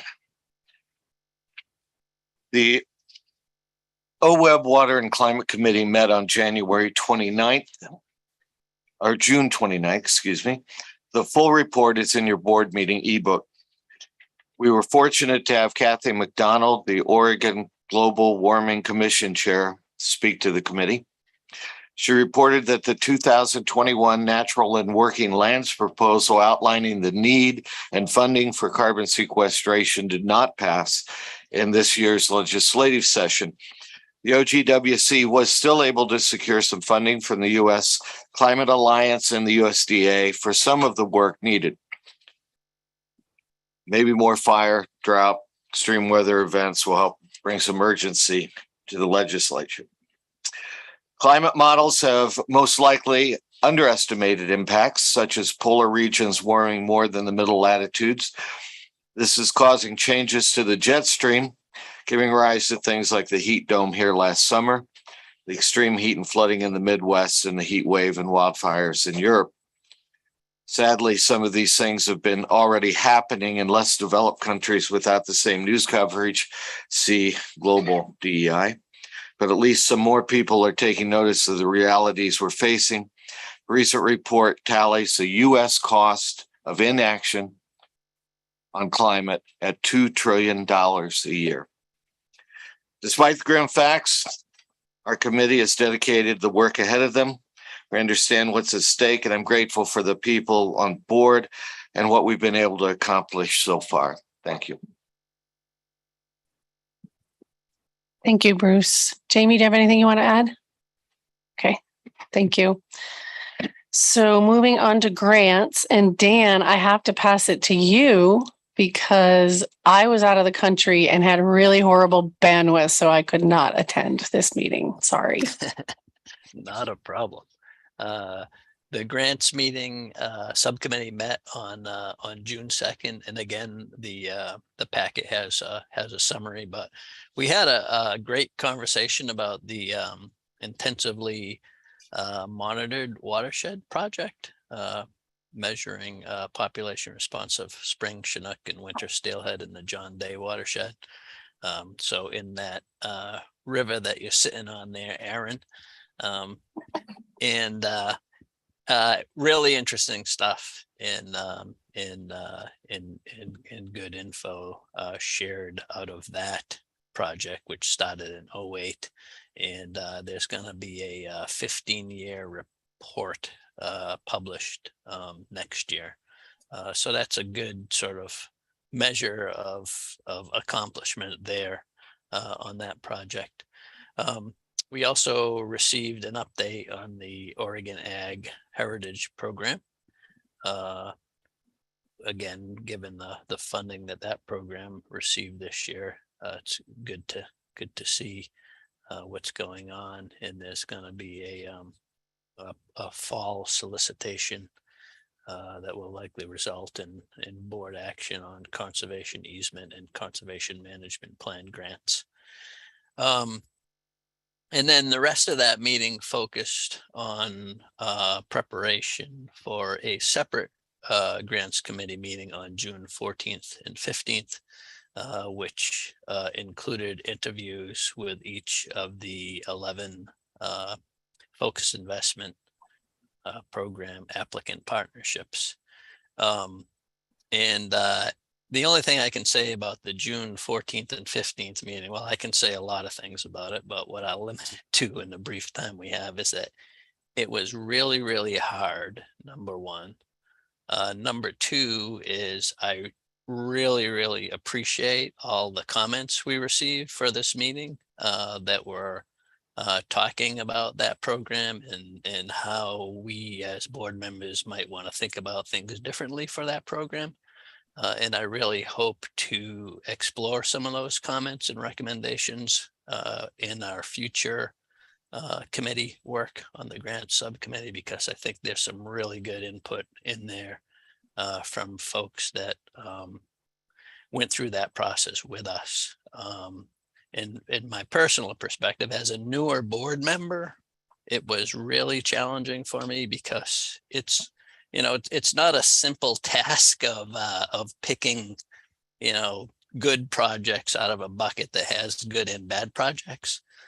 All of these projects are excellent. All of these projects have unbelievable teams behind them, unbelievable support, and they're all board priorities. So it's hard to figure out what are the priorities is kind of the task at hand during that meeting. And I think there might be some tools that could help us in the future with that exercise and in align with some of the comments we received. So again, for future grants subcommittee meeting, I'm hoping that we can spend a little more time discussing that process in the future. And that was it. It was very productive. We did end up with a strong recommendation for a great set of projects, and we'll be talking about that a little later today. And that's all I got. Thank you, Dan. Liza Jane has a question for you, and then Mark also after her. All right. This is Liza Jane. Dan, thank you, but you teased me with this IMW very interesting results, you said. And I wondered if you would share the most interesting. On I'm sorry, the which one? On the population response of Chinook and Steelhead in the John Day. You said there was a very, very interesting things in this report. I'd rather you just tell me the most important. Or the most interesting. Do you have one? Geez, I have to read the report. I didn't mean to do that to you. That's okay. That's okay. I appreciate the rest of your bass are eating all the little ones. Yeah. Okay. I don't know if Ken is in the room there. Maybe he can speak. No. Okay. You can get back to me. Thank you. All right, Mark, you have a question? Mark, I'll be better prepared for you next time. It's just a comment. I apologize also to the board. I was out of country for one of the grant meetings. And so as a result of that, I couldn't participate in both grant meetings. So I missed it too. And I will do my best in the future to make sure I attend all those. So I wanted to say I feel bad about not being able to. I'm a member of that committee and I really enjoy participating on it. So I will do my best to make sure I don't miss another one. Thank you, Mark. All right, so we are moving on to DEI. And Kelly, would you like to give us an update, please? Yes, I will. Kelly Coates for the record. The DEI and Environmental Justice Committee met on June 8th. There's an update in your packet and I'll just go over the highlights here. Staff updated the committee on the efforts to reach out to non-traditional partners. Staff have committed to engaging with 3 new non-traditional partners each quarter. Director Hansen is holding government to government outreach meetings with all of Oregon's federally recognized tribes and the Nez Perce tribe. And it's her goal to finish that up before the end of the first year. You're going to have a lot of meetings. Very busy. So during the last quarter, OWEB staff met with the Organic Coalition, Capital Connections, Albina Vision Trust, and the Roundhouse Foundation. Committee members are interested in being invited to these meetings where appropriate or where it might be helpful for the different groups.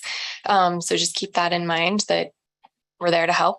There was an update about the board climate resolution, and I'm not going to get into that because we're going to get a full report on that a bit later.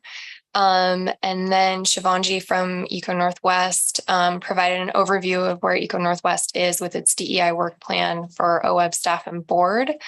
The committee expressed interest in meeting more frequently from September through January if needed to work through these things, provide feedback on products from Eco Northwest. And then the board members also expressed interest in engaging with staff DEI team in the future to kind of crosswalk what's going on and have us all in the same room hearing the same things. Other than that, it was really good discussion about where we're going, how we're moving forward, and yeah, that's it. Thank you. Any other committee members have anything they want to say? Thank you. Lindsay. Yeah, I have a comment. For the record, Lindsay McClary, just wanted to mention at the April board meeting, that DEI training on day 2 was probably one of the best that I've ever attended. So I really appreciate staff for setting that up. Really broad diversity in the presentation. And then just wanted to step back 1 second and talk about the grants committee. I did have a comment on that. There were a few board members out, but just wanted to thank Corey for sitting in and helping with that very hard process. And like Dan mentioned, it was very difficult for us to deliberate. And also want to recognize the comments that we received. Although some of the comments were advocating for particular projects, I do think some of the other comments we received were very content heavy on improvements to the process. And so I'm really looking forward to the grants committee kind of digesting and discussing those in the future. Thank you. Thank you. All right, no other committee members? Okay, so we're a little ahead of schedule. Eric Williams, would you be all right if we started FIP at 10 instead of 10:05? All right, so we'll reconvene at 10 o'clock. Thank you.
That's cute.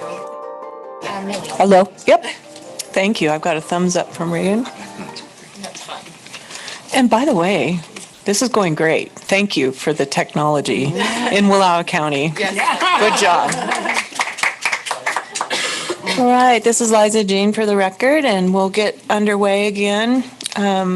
We have agenda item E, which is our 2021 to 23 FIP awards. This is an action item for the board, and we have an incredible slate of staff to present to us. Go ahead. Great. Thank you, Chair McAllister and Co-Chair Boyer, members of the board. For the record, my name is Eric Williams. I'm the Grant Program Manager at OWEB, and we have a panel of OWEB staff here today, not just to present this, but hopefully to engage in the dialogue and answer questions that you might have about what we're about to present here, which is, of course, a pretty significant recommendation for board awards for focused investment partnership initiatives. And so we'll turn to my left with Eric Hartstein. Good morning, co-chairs, members of the board, Eric Hartstein, Board and Legislative Policy Coordinator. Denise. Good morning, Denise Hoffer, Partnerships Coordinator. Good morning, Courtney Schaff, Business Operations Manager and the Capacity Programs Coordinator hat on. And is Jillian on? I don't see her on the board. Jillian McCarthy is also a member of FIP staff. She is on Zoom. She is on Zoom. Thank you, April. So Jillian McCarthy. Jillian, would you like to introduce yourself? Good morning, everyone. Jillian McCarthy, Partnerships Coordinator. I wish I was there with you all today. Look forward to seeing you at the next in-person. Great. Thanks. And next slide, please. What we'd like to do is just give you a little bit of background, and for reference for those following along in the room and at home, this is on the staff report is on page 47 of the board book.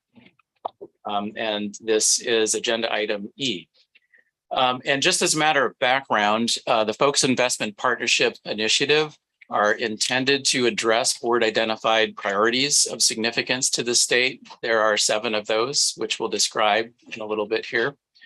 And another purpose is to achieve clear and measurable ecological outcomes at that landscape scale using an integrated and results-oriented approach identified through a strategic action plan.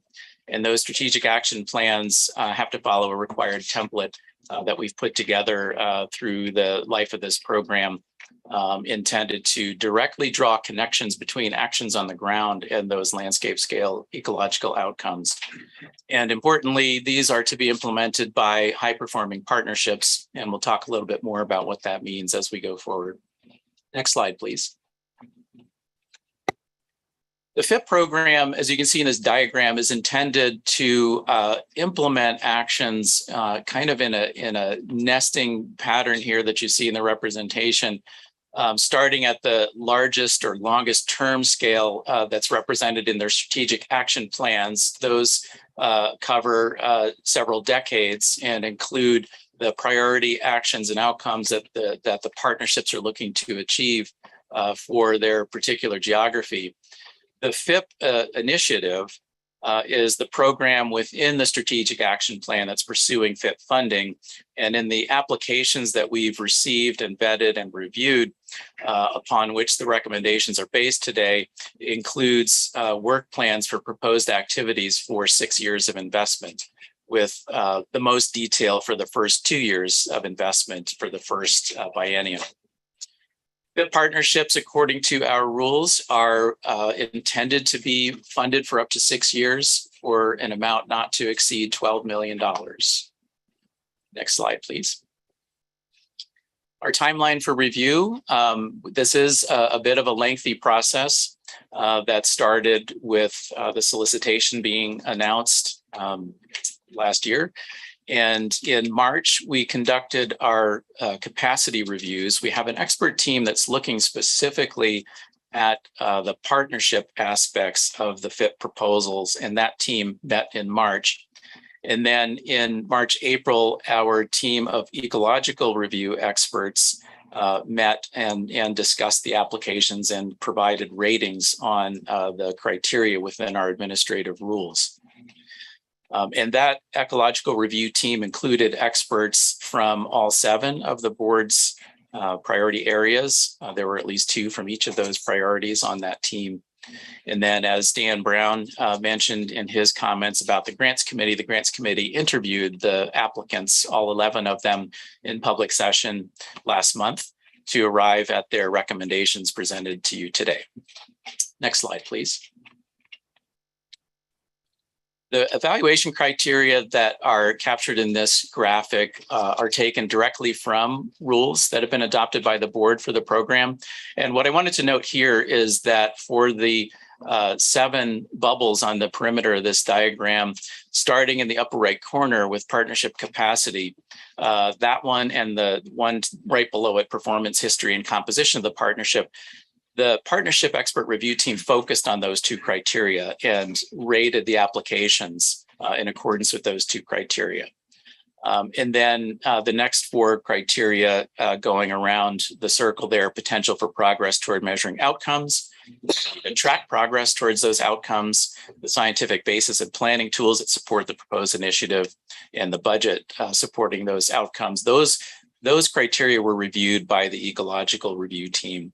And then the grants committee consolidated those ratings and reviews in that top bubble, the extent to which the initiative addresses a board priority.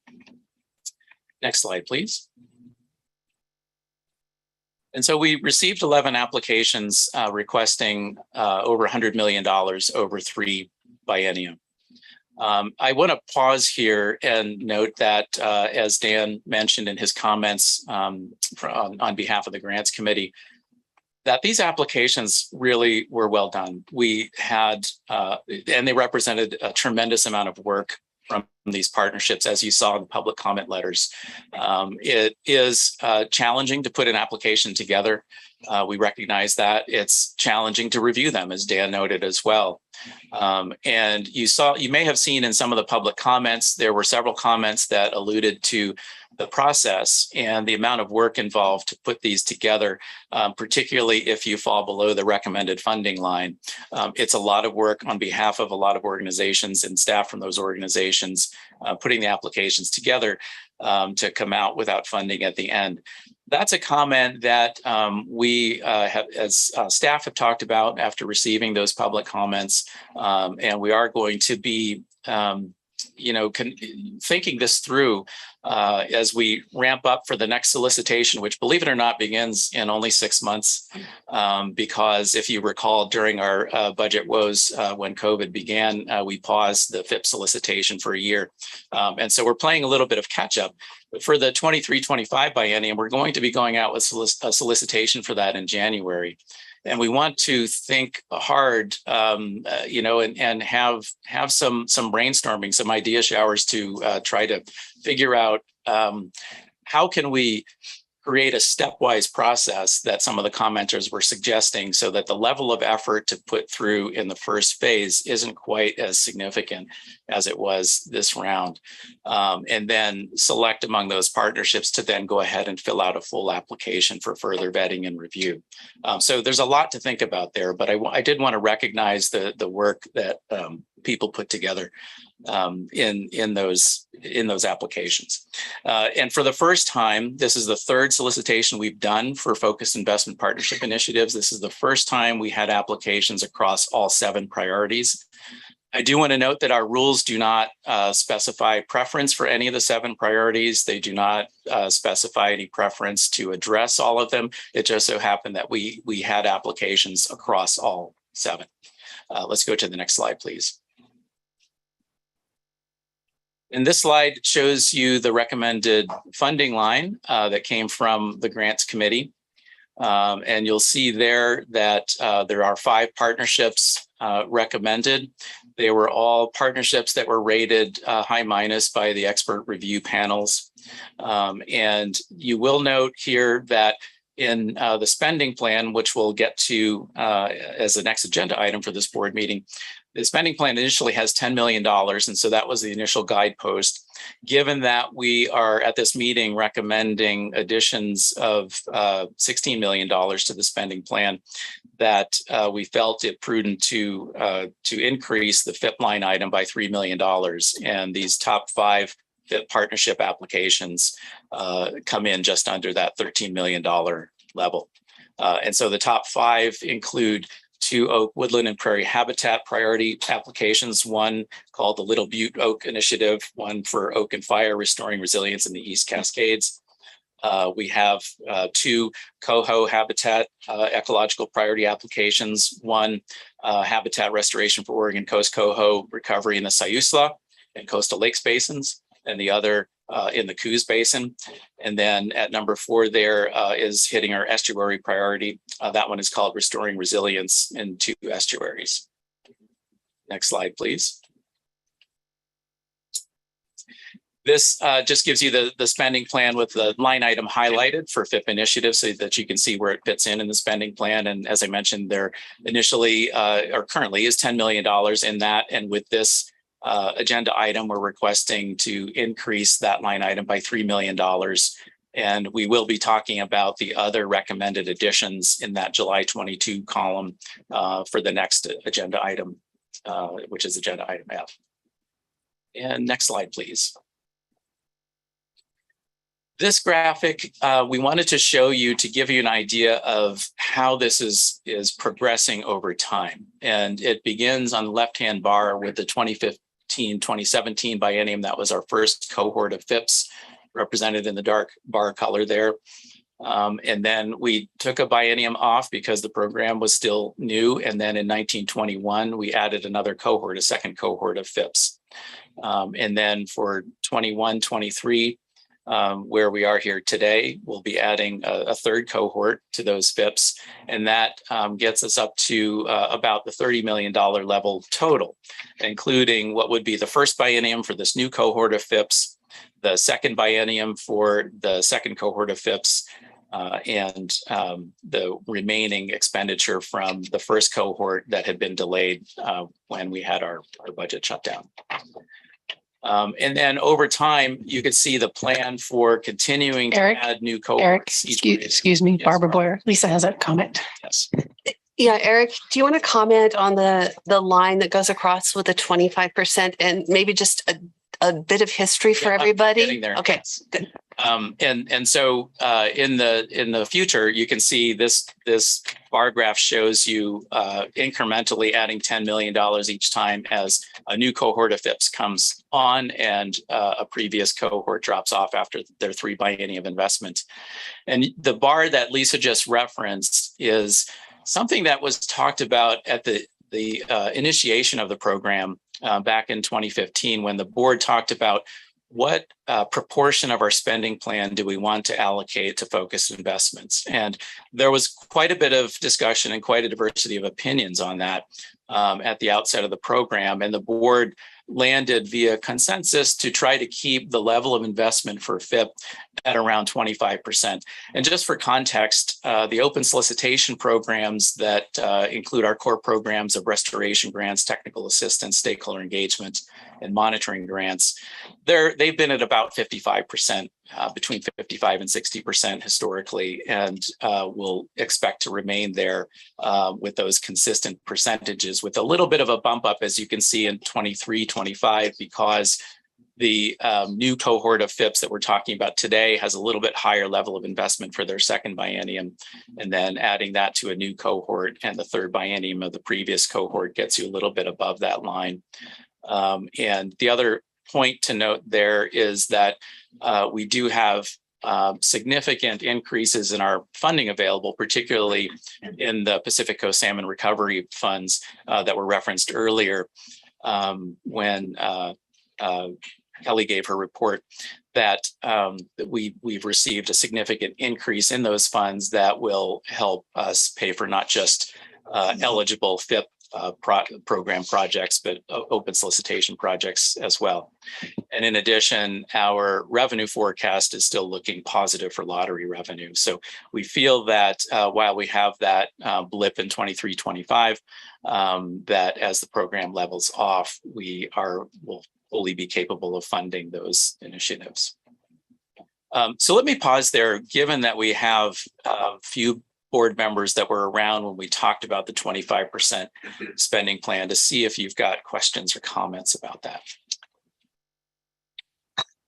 Mark? Yeah, Mark Labhart. I have my question is on the effectiveness monitoring. Do you want me to hold off on that or? No, go ahead. Take that now. So when I see the chart, when I saw it before, you know, if you look at 21-23, the effectiveness monitoring is $1 million. We went from 750, 150 to $1 million. Now we're going back to 750. Given the current state of the economy and the future, are we underestimating effectiveness monitoring, Eric? Or are we going to stay at 750? Or are we going to need to bump that up too to make sure? Because we're adding, you know, we're taking stuff off, but we're also adding things that probably are going to be more expensive to do effectiveness monitoring. So thoughts on that? Yeah, thanks, Mark. I think one of the things I would say is that each of the FIP programs includes grants for monitoring of their projects, and that $750,000 to $1 million is for programmatic effectiveness monitoring.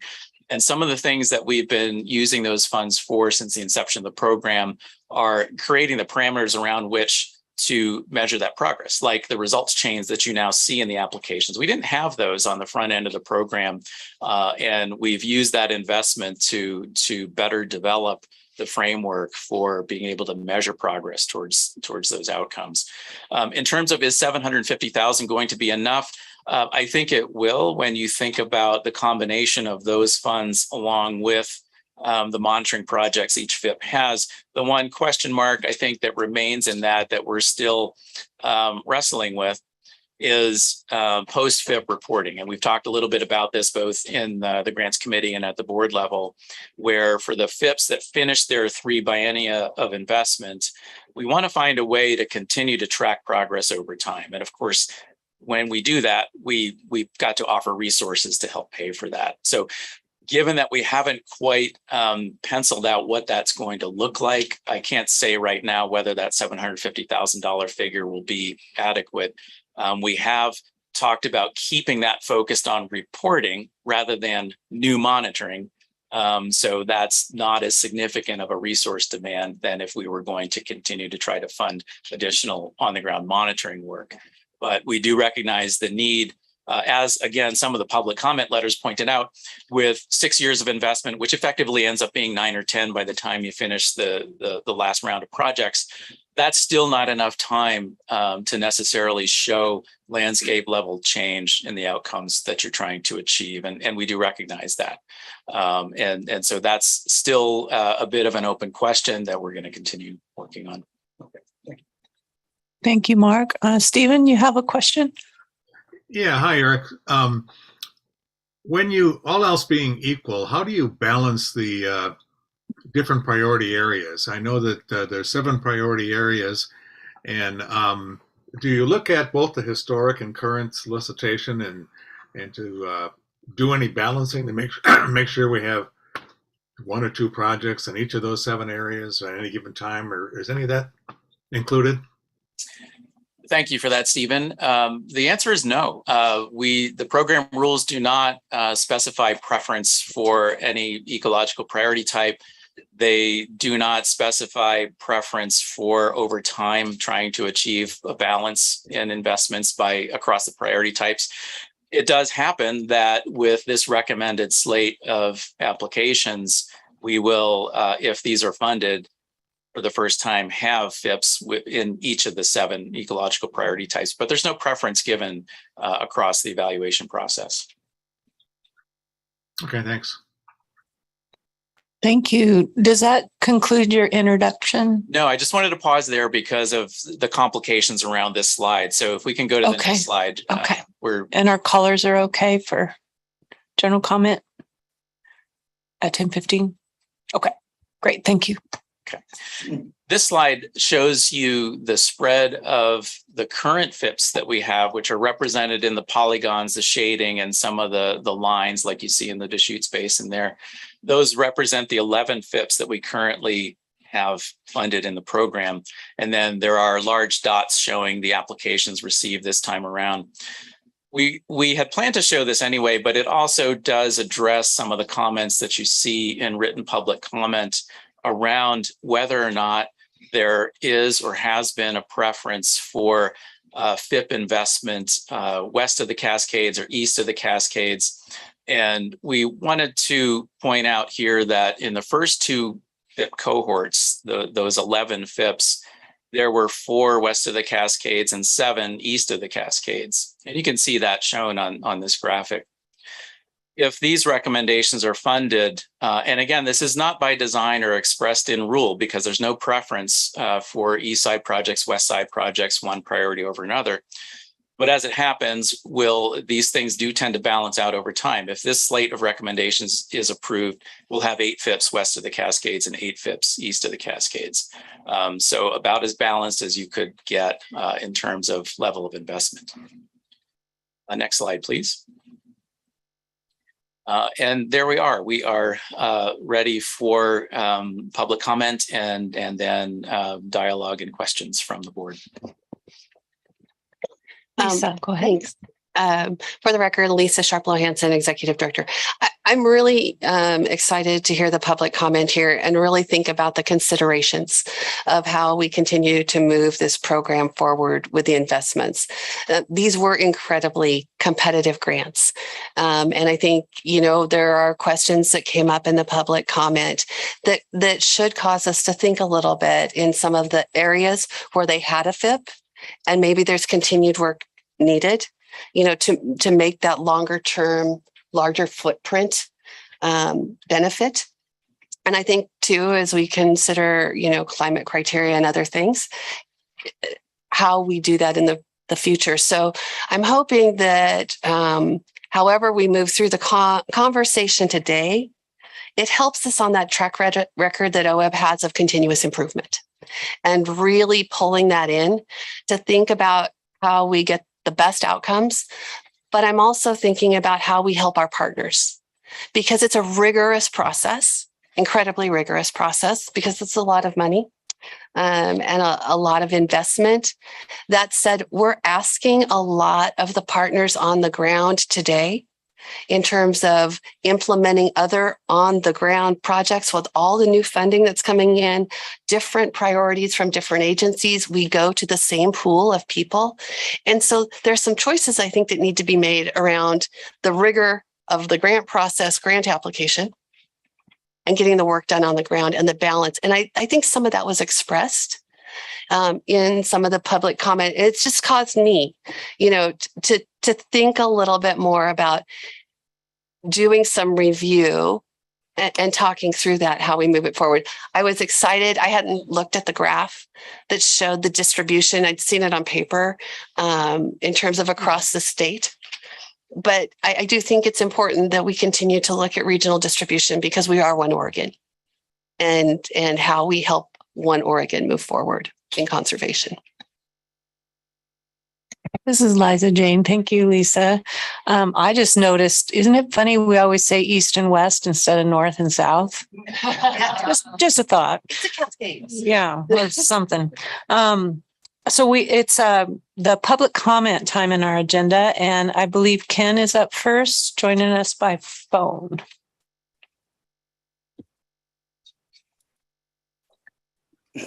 Ken Beerley. I am actually standing out in what used to be Malheur Lake. For the record, I'm Ken Beerley. I was Deputy Director of the Oregon Watershed Enhancement Board from its beginning in 1999 until I retired in 2013. And I have comments about both the FIP program in general and the current recommendations for funding for FIP proposals. I've provided extensive written materials describing the history that goes prior to the FIP, and the partnerships that were thought of and developed in earlier years. And what I see is a shift from a partnership program to a comprehensive grant program and competitive grant program. I believe the way the current focused investment partnership program is being implemented is neither focused nor a full partnership. And I don't say this in criticism of the staff. I know that they're trying to make it more systematic. But in my written materials, I've provided examples of the time and effort required to make substantial progress in addressing ecological priorities in complex social ecological systems. The lower Columbia River estuary, restoring the estuary of the Salmon River, other places where there's been significant advance, it took a long time. So if the board is serious about addressing any of the chosen ecological priorities, you need to consider the time necessary to make a difference. For example, in the Harney Basin Wetlands Collaborative, just last Friday, we received a science report from the U.S. Geological Survey that describes and identifies factors previously unknown that keeps Malheur Lake in a turbid state. It's an issue that we didn't think about, wasn't in our results chain. It is something, new information that will help us to provide new insights into the processes that need to be addressed to be effective at restoring the wetland complex. And a critical element of the FIP program has been the development of partnerships between funders and restoration collaboratives. That's why I provided that article about the Willamette Initiative, where from a funder's perspective, how do you make way in a complex system?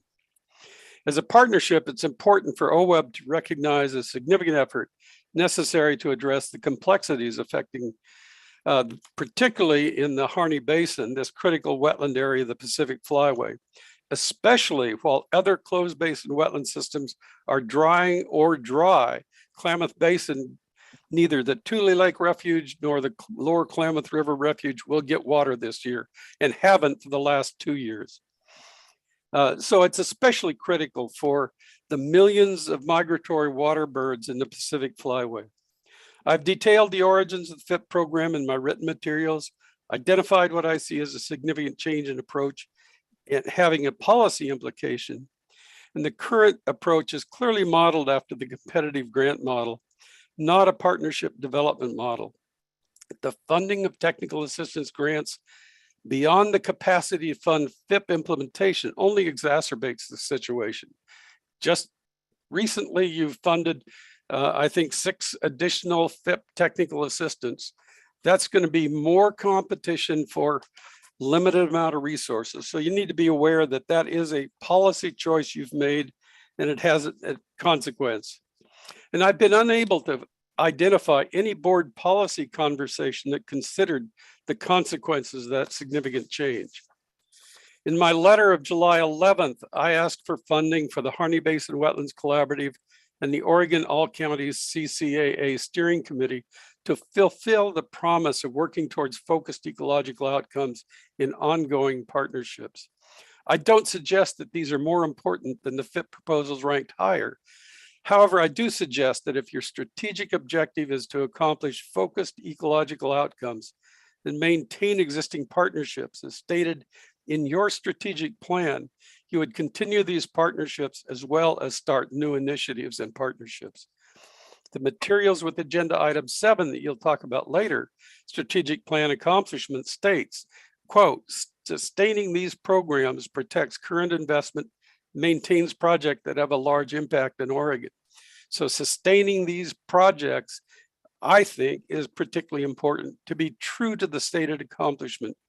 You would consider funding the 2 ongoing partnerships while adding new initiatives and building new partnerships. In this way, you can show that OWEB is a true partner and wishes to provide the focus over the length of time necessary to address complex ecological priorities. Thank you for the opportunity to comment. I'd be glad to answer questions. Thank you, Ken. Thank you for the written materials as well. Lisa, are you ready?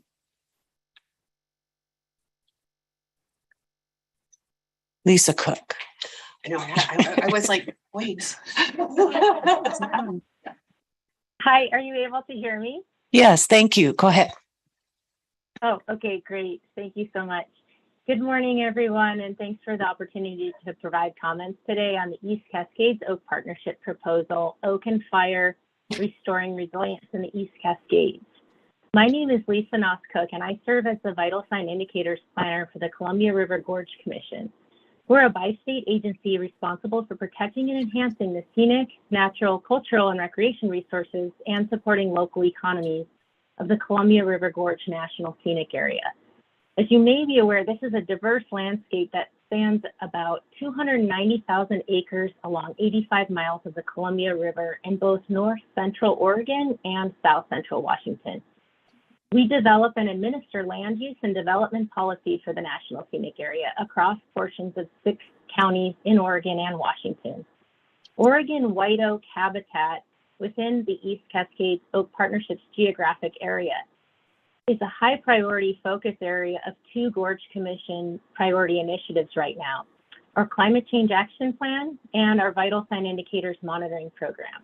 We've worked collaboratively with ECOP to develop goals, priority actions, and indicators for oak systems in the National Scenic Area as part of both of these efforts.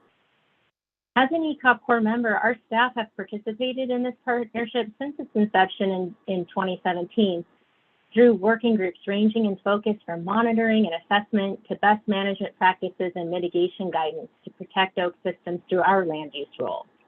While the specific restoration projects in this FIP proposal are located just outside our administrative boundary in the National Scenic Area, improving the health of these priority oak habitats in Oregon contributes to greater resilience across the region in which we work and are responsible for protecting. In particular, our staff will be involved in the working group focused on deploying the current condition assessment tool that's mentioned in the FIP proposal for specific priority areas where there's going to be some restoration work. And we also anticipate opportunities to apply this tool in our work with private landowners in the National Scenic Area. Additionally, we'll be engaged with developing ECOP's monitoring plan that's also described in the FIP proposal. Our staff look forward to using tools and data produced by ECOP to inform our policies, best management practices, and incentive programs for private landowners with whom we work. So in closing, the Gorge Commission strongly supports and is deeply committed to working with the East Cascades Oak Partnership to implement the strategic action plan that will improve the resilience of oak systems across the East Cascades region, including the National Scenic Area that we are responsible to protect. The Columbia Land Trust and the specific staff that we've worked with, Lindsay and Mary, have demonstrated incredible skill and effectiveness as facilitators of this diverse partnership. We really appreciate their leadership and are confident that our continued participation will achieve our shared goals for resilient oak habitats and communities in the East Cascades region. Thank you so much for the opportunity to comment today. Thank you, Lisa. We appreciate the time you took to let us know what you're thinking. And it means a lot to us. So thank you, Ken and Lisa. Next is Bob Salinger from the Audubon Society of Portland.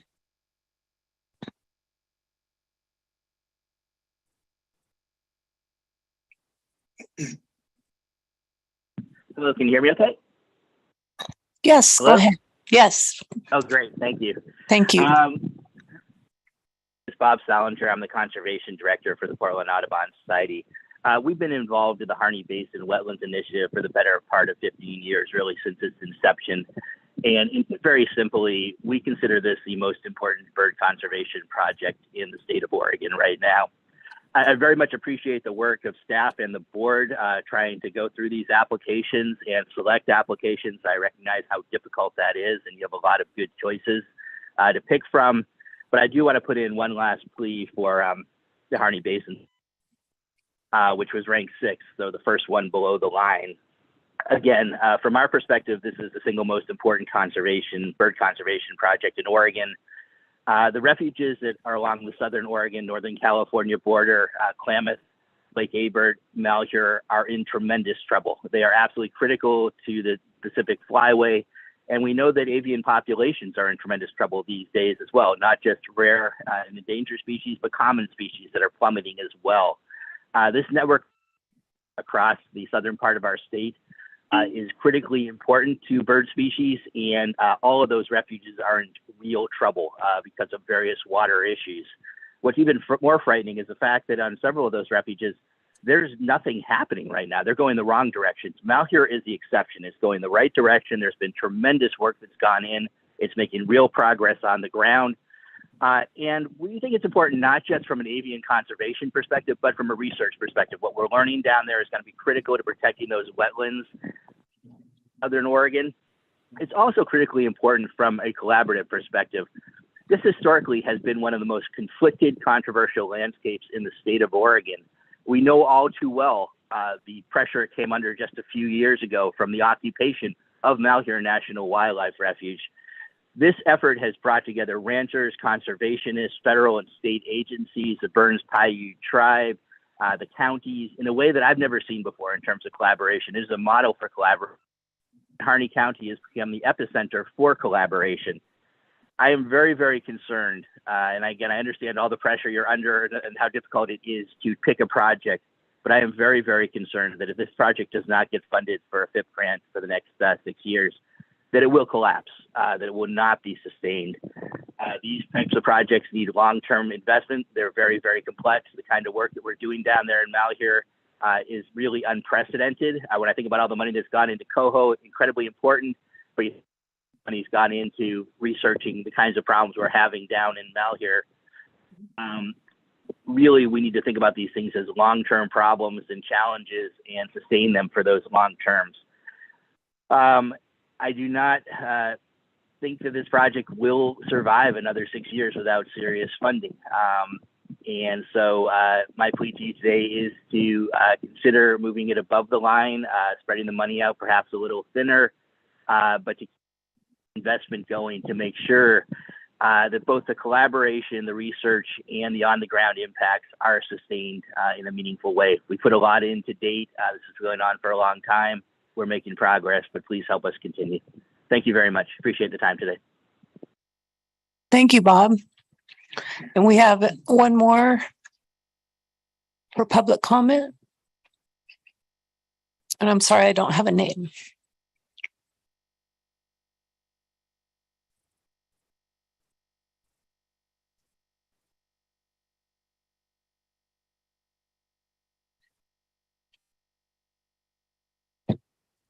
So I'm looking to April. No. Nope. Okay. Okay, thank you.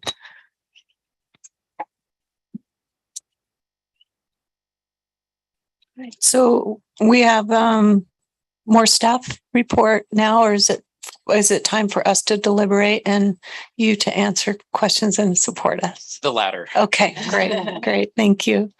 Okay, the questions, comments, thoughts? Mark. Okay, I'll jump right in. Mark Labart for the record. So again, I apologize. I missed the meeting, so I don't know how I screwed up, but you've got to attend both meetings in order to be a full representative on the committee. So I feel bad that I wasn't able to do that. But so I have questions for staff.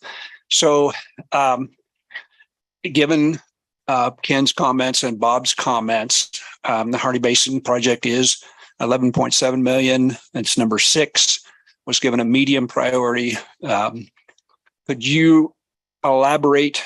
I mean, I'll back up a little bit more. So one of the things I really like about being on the OWEB board is I tell people it's so much, and I'm sorry, Fish and Wildlife Commission, but it's so much better than the Fish and Wildlife Commission because we give away money and we're the good guys. And so the problem with it is there's never enough money to give away. And so it's really good to be on this board because it's so exciting to do some really cool projects and not have a lot of controversy about them. But there's never enough money. And so people that are below the line, it's like, yeah, why can't we get them? We fund them all. It's $100 million. We don't have $100 million. So, but I'd like to hear from staff if you have any comments for the deliberations that I was not part of in regards to the Harney Basin project. Because clearly, I know you're going to say it's a great project. They all are. But any detailed projects that why it jumped just that little bit below and went from 5 to 6 and below the funding line. Any follow-up comments that I would be most interested in hearing? For the record, Courtney Schaff, Business Operations Manager. I'm going to take one step back, Mark, and then we're going to answer your question.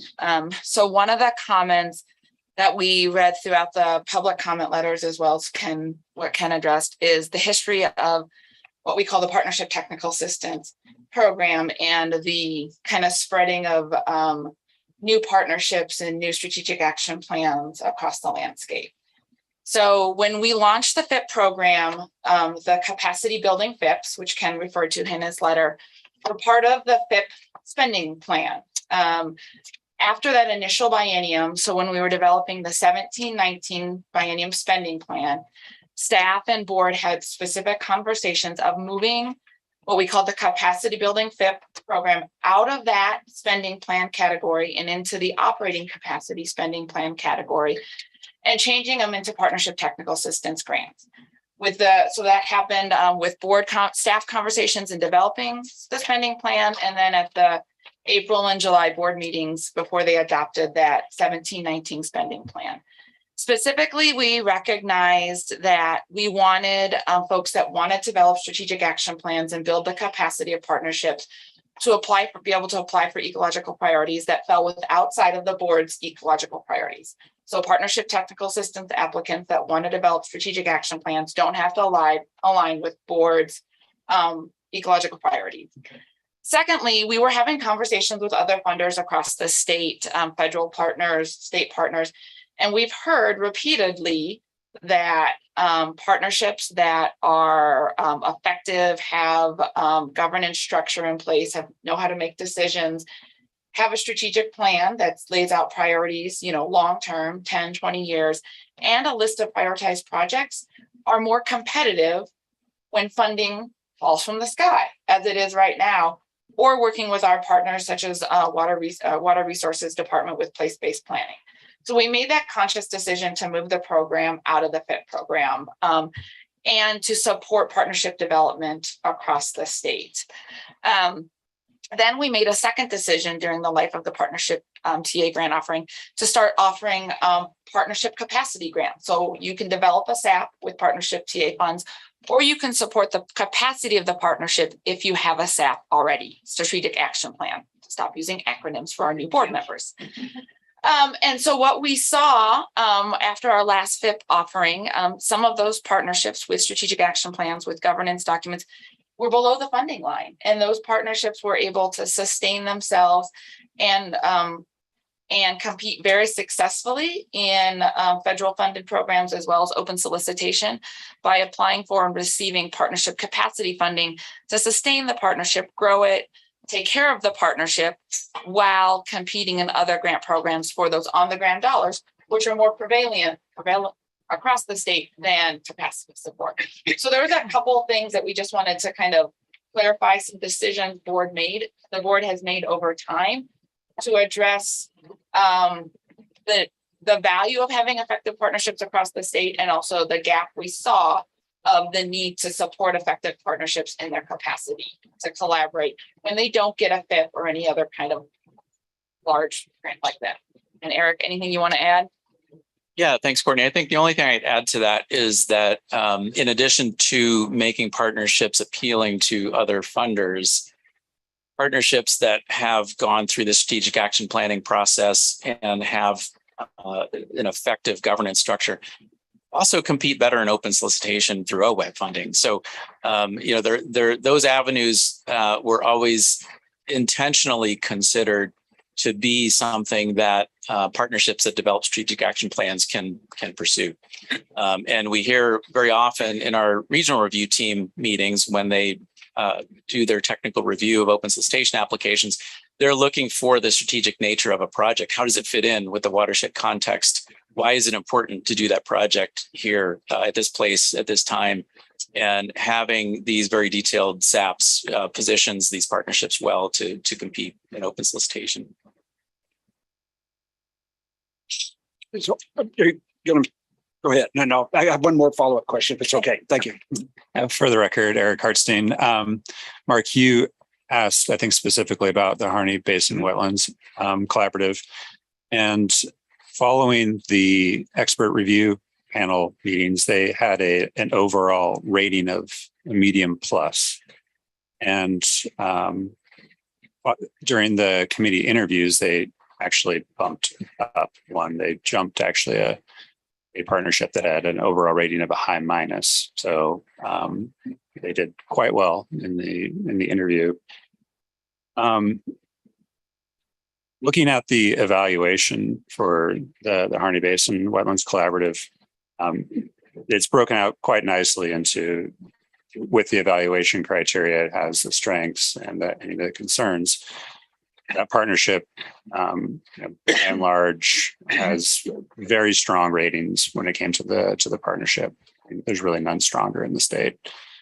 Some of the concerns raised were around some of the technical assistance that OWEB provided in the first FIP. There was a significant investment in technical assistance that got to some of the findings that Bob and Ken noted during their public comment. And during the review team, the reviewers brought up that there's an awful lot of technical assistance that's being requested during this second round of FIP. And I think wanted to see more movement towards on the ground restoration rather than coming back with additional technical assistance requests. So those are the primary concerns that I saw in the evaluation for the Harney Basin Wetlands Collaborative. Just a follow-up. So it's going to be a tough question. So, Bob saying, and I think Ken saying, if this isn't funded, it's going to fall apart and going to die. I'm paraphrasing now. What's your thoughts on that? I mean, are we all the work's gone? So for the record, Courtney Schaff, it's an operations manager. One of the reasons I started with talking about our partnership technical assistance grant offering is, I think we would hear that same comment from a lot of these partners that are below the line. It's hard to sustain a partnership, especially during COVID, when you lose that connection. But it's hard to find funding for that partnership collaborative work, which is why the board made the decision to put funding into partnership technical assistance, including partnership capacity. So you'll see in the director's update tomorrow, we had originally proposed to put a pause on our next partnership technical assistance offering.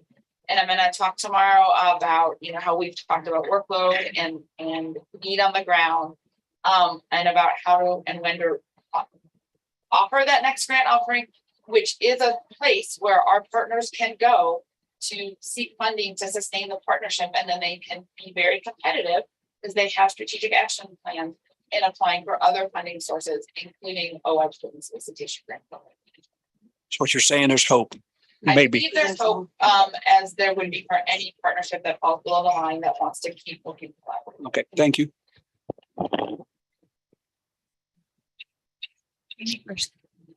I just wanted, this is Liza Jane. Hope is never all lost. Oh. Yeah, still. Okay, Jamie, please. Thank you. And also following up, actually, Mark jumped on some of the things I wanted to ask. And I greatly appreciate the response and the perspective, Courtney, that you provided in terms of the thinking from OWEB's perspective in looking at this and potentially other projects as well. I just want to challenge us as a board, though, to shift our thinking to perhaps the perspective of the partnership that we're trying to build. And I think Eric named it well, saying that with regard to this partnership specifically in Harney County, and there's also in Klamath, as Bob mentioned, there's some critical partnerships around the state that are only going to get more important as we see the climate crisis escalate and as the fight for limited resources get that much worse. It spills over into our communities, into all sorts of other conflicts. So the partnership that's been developed in Harney County over the past several years with the involvement of so many people is really, in my mind, one of the models, the national models for how we work together with limited resources to try to care for our natural resources and also care for our local economies, our communities, and keep those relationships going. There's something really profound that they're doing in Harney County. And so I greatly appreciate the the pragmatic perspective of staff who it's your job to come before the board and say, hey, this is how our approach to managing our limited resources and having a long-term focused approach on how we fund a lot of important projects. That is very true, and I really appreciate that perspective coming from staff. But I will say, if we step back into our role, if we imagine ourselves in the role of these partners in Harney County and all the incredible work they've done up to this point, this project, this partnership is too important to put at risk. And so the fundamental question is, are there other resources out there? I think we'd hear from a couple different folks that, yeah, they can apply and get from this organization, that organization, but it's a little bit of a starvation diet that they'd be put on. I do see this project and this partnership as not just doing remarkable things on both things that everyone can see, but also there's tremendous subtlety and tremendous power to this relationship. I mean, I've sat in on some of the partnership meetings going back 4 or 5 years. It's really profound and it's really important. So if we put ourselves for a moment, stepped outside of our OWEB hat and put ourselves into the perspective of the folks on the ground trying to keep this partnership alive and keep it going, I think we might come to a different conclusion as to whether or not this project should be funded. And the point that we have limited resources, and if we spend here, where does it come from? I think that's, if you're all thinking that, I agree, those are important considerations. But I really, I don't think we can, and maybe part of our long-term thinking then needs to be the handover process. So there's not this gap that would let something potentially fall and die, because people are very busy, people are committing themselves to these projects, and with limited resources out there, we set the stage. While hope is alive, we also set the stage for this project to fail in the long term. So I'm wondering if we don't look at bumping this above the line and seeing if there are resources that can be brought to bear for this project as requested, if we can look at even a 1-year continuation to keep it sustained, and then have it be really clear that part of that year needs to involve a transition to other resources and give that additional time to really invest in something that is a statewide model for relationships during these times of crisis, that other areas, Central Oregon is needing this type of model right now. We're building these coalitions, but also, quite frankly, is a national model for the times of crisis that we're going into because of climate crisis and climate impact. So I guess to evolve that long statement into more of a question to staff is there the opportunity for us to have an extension of this, so that there is the opportunity for it to be continued, for us not to step back and let this really precious partnership potentially fall and shatter? Thanks. Why don't we hear from Kelly and then I'll comment? I think that Lindsay's ahead of Kelly. Lindsay, okay. Yeah. Okay. Did you want to? I would like to speak to this just a little bit. I think there's some opportunity for the board to think about the priorities. We talked about we'd set 25% for FIPS. Is there a differing percentage priority? I think there is some thought to think about in terms of continuing to what Jamie said. How do you provide that ongoing continuity to work that's already started and keeping it going? I'm struggling with, like, how do you do a one-term gap, because we don't do necessarily direct awards. It's another competitive grant process for this entity, which is time again.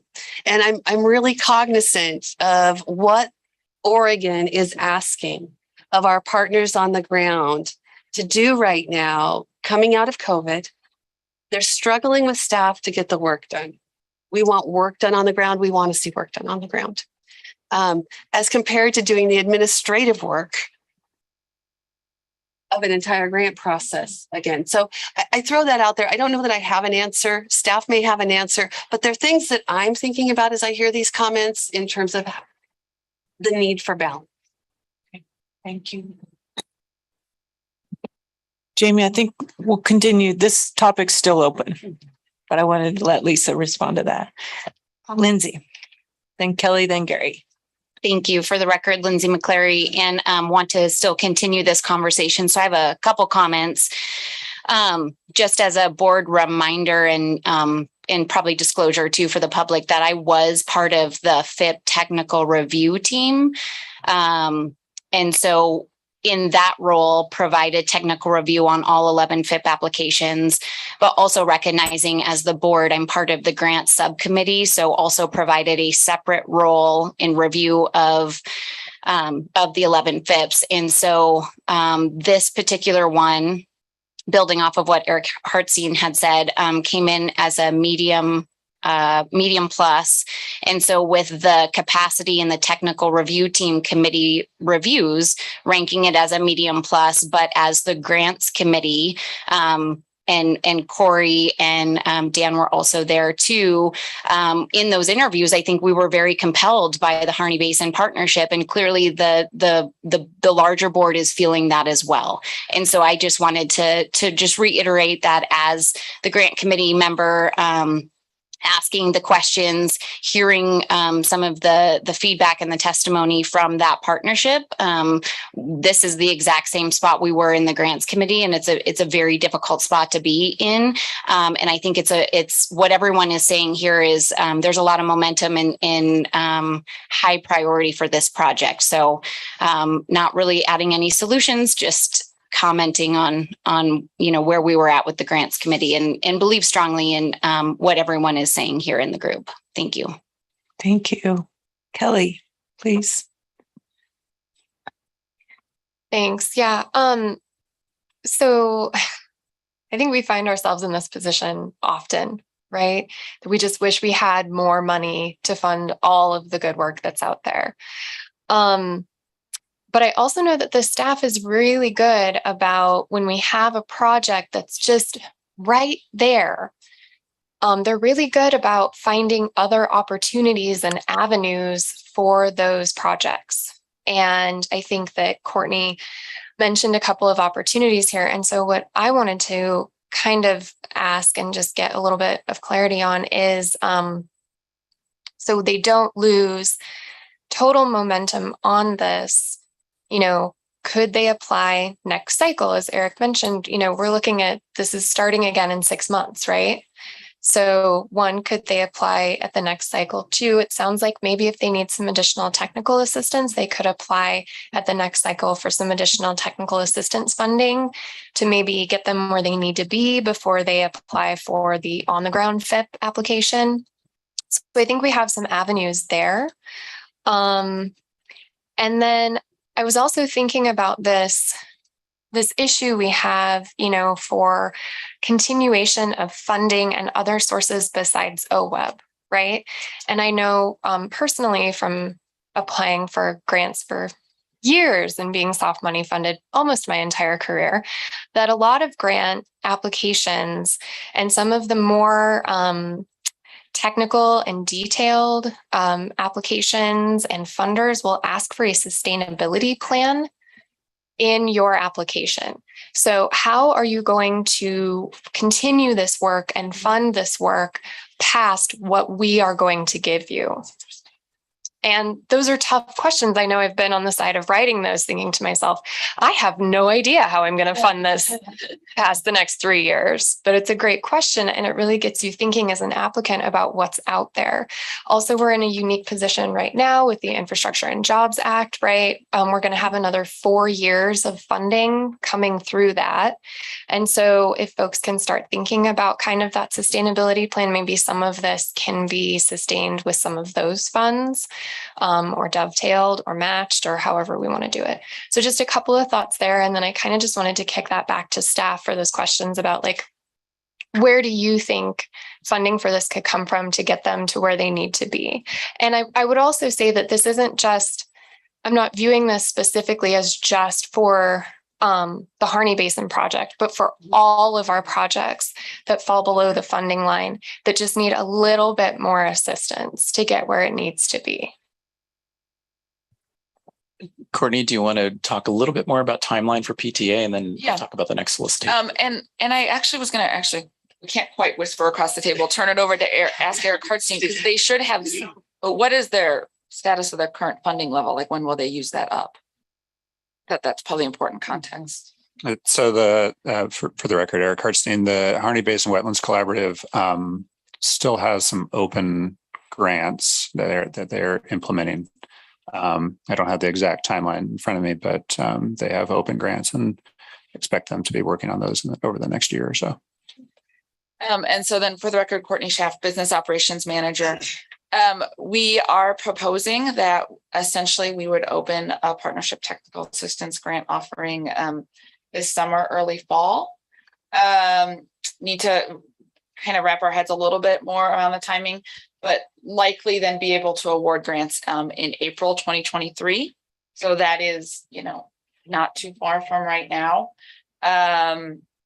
Where again, those are partnership capacity funds. So if a group has an existing strategic action plan, so any of these folks that apply for and are below the line have a strategic action plan, they can apply for up to $150,000 for over 3 years to support partnership capacity. And for the record, Eric Williams, just to add to timelines, when we mentioned going to solicitation in January for the next cohort of FIPS, the intent there is that we can make the funding available at the very beginning of the 2023-2025 biennium. And so that 6-month evaluation process would lead to board awards in July of 2023 for new partnership initiatives.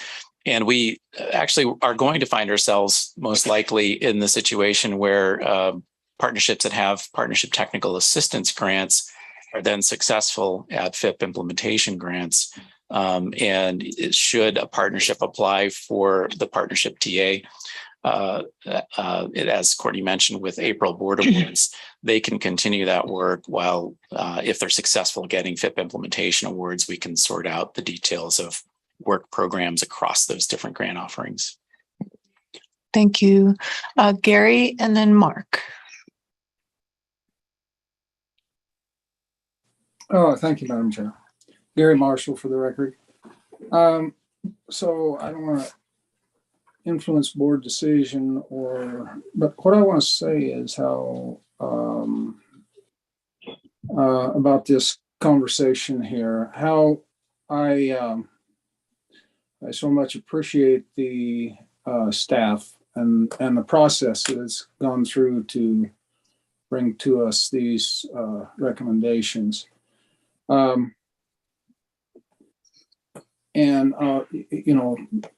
Bob and Ken's presentation, they just really shined a light on this that I just so thankful it came to the board and talked to us about this, because and the whole discussion because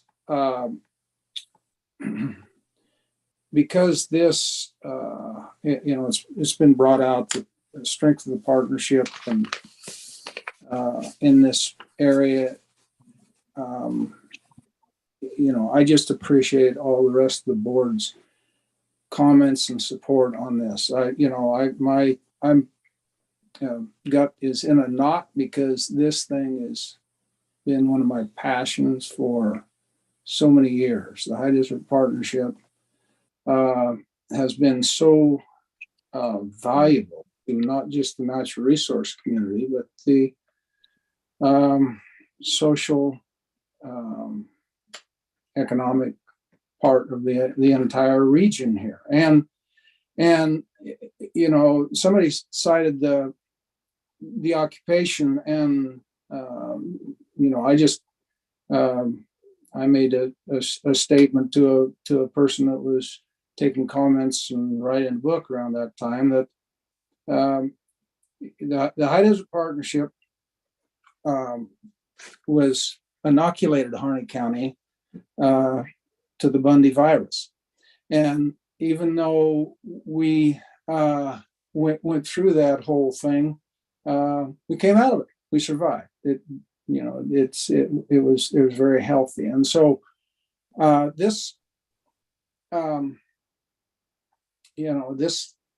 idea of continuity, and particularly when it comes to these fragile places and this at-risk wildlife is so important. I mean, as we talk about global warming, that in reality, how much are we going to get done in 6 years? This is long-term work we're doing here. So I just really want to thank you, the staff and the board and everybody for this conversation. Thanks. Thank you, Gary. Mark. Okay, well, if those who know me, I'm a kind of an optimistic kind of guy, and I love it when somebody says there's a problem, we can't fix it. I always say, well, there's always a solution to every problem. You just got to find it. And so that's what we're wrestling with here today, is trying to figure out how to solve a problem. And so I want to try to weave through what you just said, Courtney, and the two Erics said. Is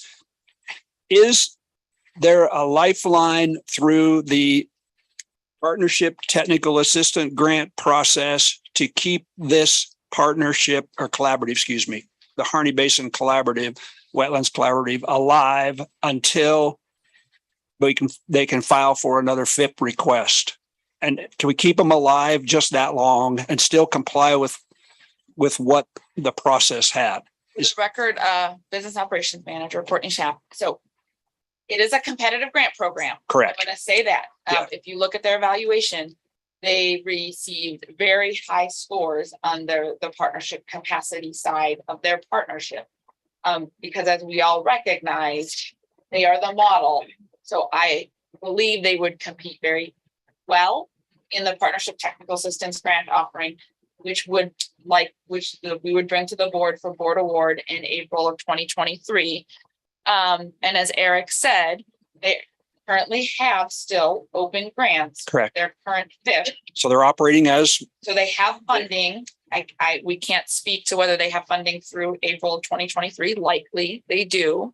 And then the board would take action for partnership technical assistance grants up to $150,000 over 3 years in April of 2023. And the board would be awarding the next FIP awards in July of 2023. And also the partnership technical assistance grant offering is much simpler than the FIPS offering. Sorry, I never get told people can't hear me. So I believe, as I said, there are, again, as Lisa's pointed out, this is work. All of this chasing grants is work, but the partnership TA grants are significantly simpler than the FIP grant offering. And as we have talked about amongst ourselves as FIP staff, and we don't intend to make the next FIP offering any more complicated than the current one, and no new questions, if nothing else, trying to simplify a few things. So I'd like to hear what Lisa's thoughts are on that. Yeah. This has been a helpful conversation for me as well. I think the addition of the information from Eric that they do have some grants and trying to give them the lifeline, the fact that we have another offering coming soon, I think is very helpful. So I think there are a couple of roads the board could think about here. We think about how we bring it together with duct tape and baling wire. Those are the piecing them. The board could consider the percentage allocations, although that makes me nervous in terms of putting more dollars there, then you have less flexibility somewhere else going forward. So there are some policy decisions the board needs to make, but they were very, very good applications. And having spent the time in Harney County and seeing what's going on with the collaboration, state, federal, private lands around these projects, they are very impressive. Thank you. Meg and then Barbara. And then Brenda.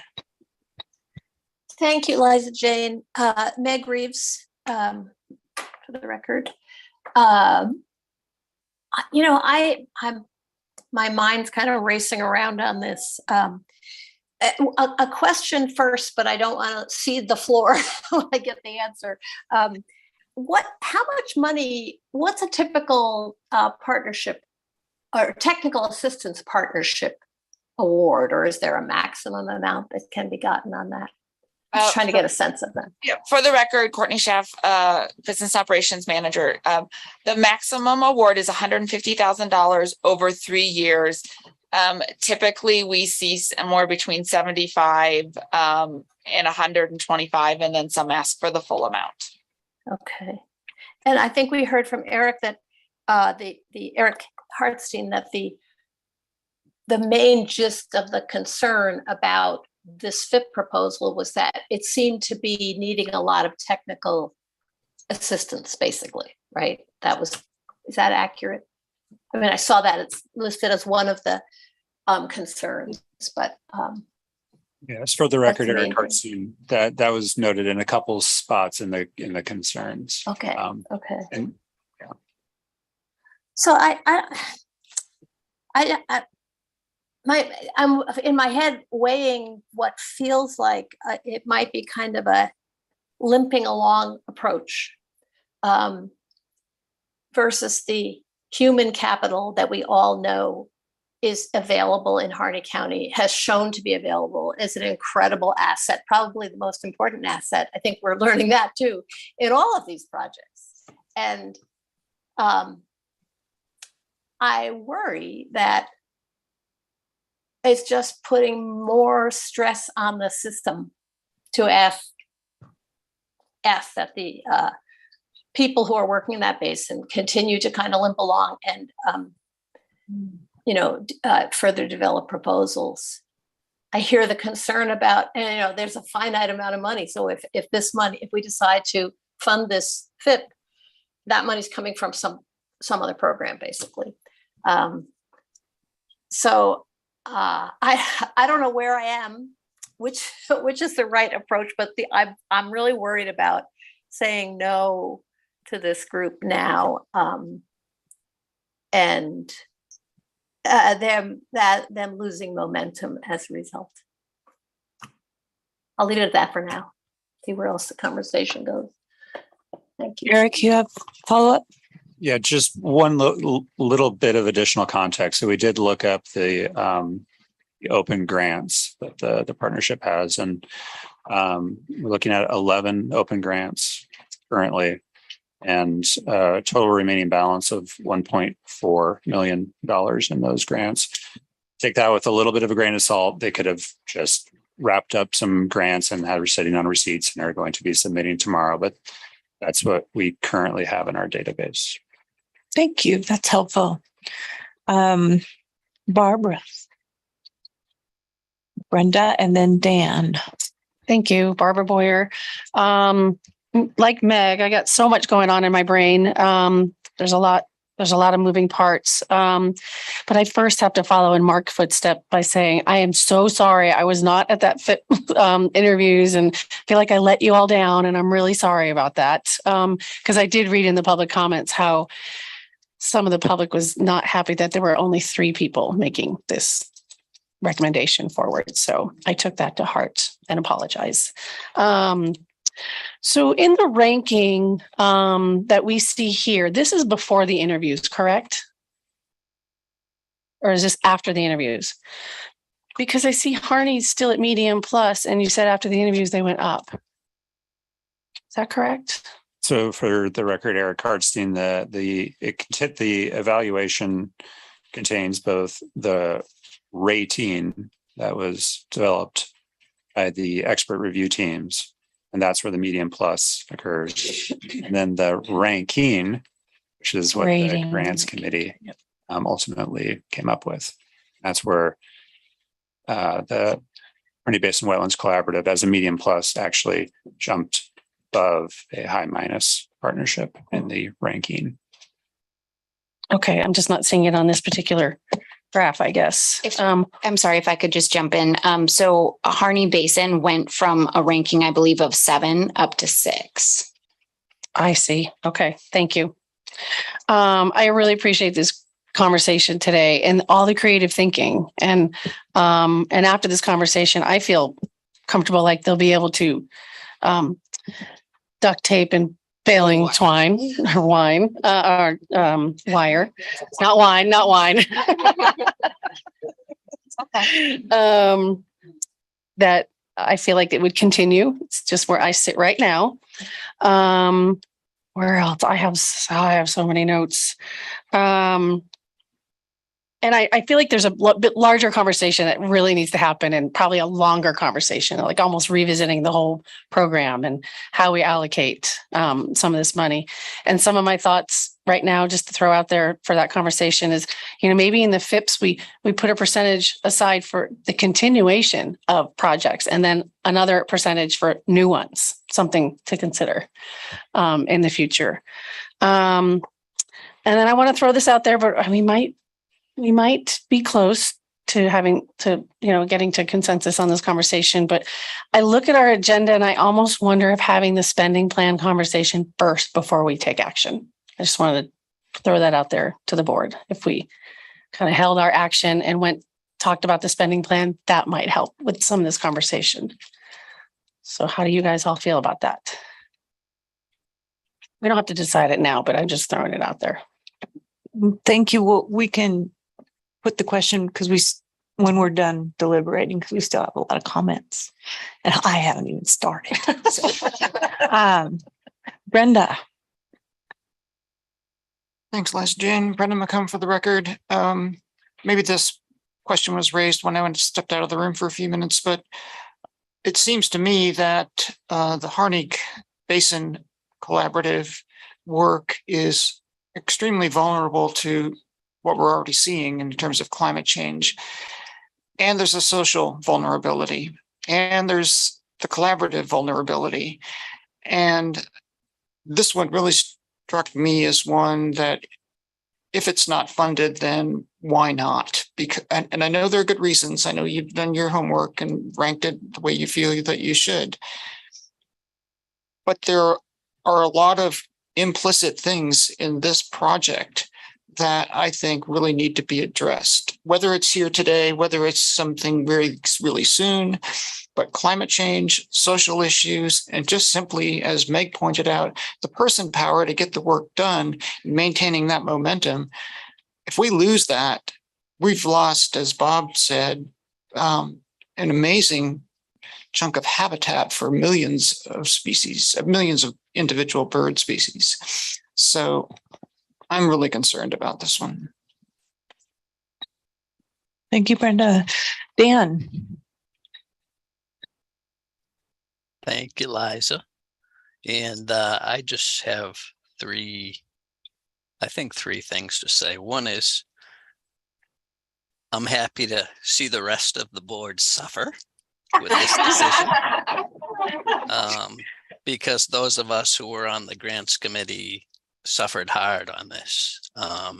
And we did collectively agree to raise it up above a project that had a higher sort of technical review rating.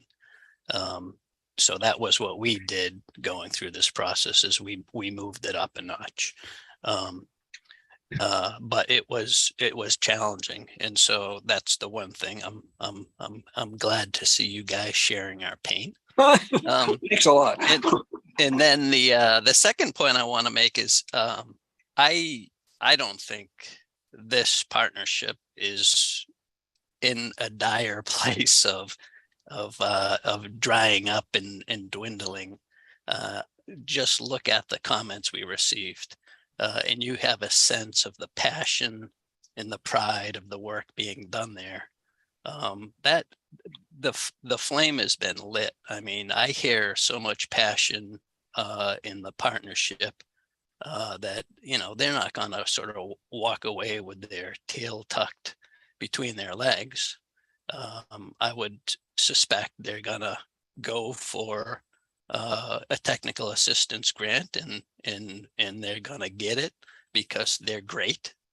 We already know they're great, so they're going to compute well. They're going to get it. They're going to put that technical input in, and then they're going to come up with a plan that's going to be able to provide more of that on the ground implementation that OWEB is looking for in these FIP programs.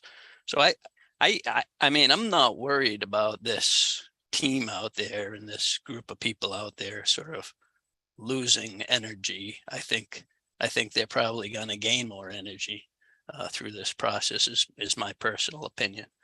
And then the last thing I would say is, you know, it's the work that OWEB is doing here has these sort of, you know, great outcomes for the state of Oregon, but it's amazing to think about how the work that we're doing here has these international applications, you know, protecting these species that are so important to the world, whether it be birds or anadromous fish species or whatnot. So the scope of this work is sort of beyond Oregon, and that even makes our decision making harder. So I'm not a voting member, so I don't. I get to step away from it, but I did want to share those 3 points with you because it's very tough, and I think the staff have laid out a great path forward, and I think the people working out there I admire them so much. They have so much passion and energy that they're going to continue, and I'd sort of bet my paycheck on that. Not that that's a lot of money, but I'd do it anyways. Thank you. Please, Corey. Hi, Corey Owens for the record. So I'm also a non-voting member, but I will say it's been lovely to hear this conversation and see where the FIP program, you guys are having growing pains. This is good. It started, it got a little bit of a false start. You shifted and reallocated things. And now you're at the first point, like, wait, what do we do with these folks after they've started? And now their grant's over.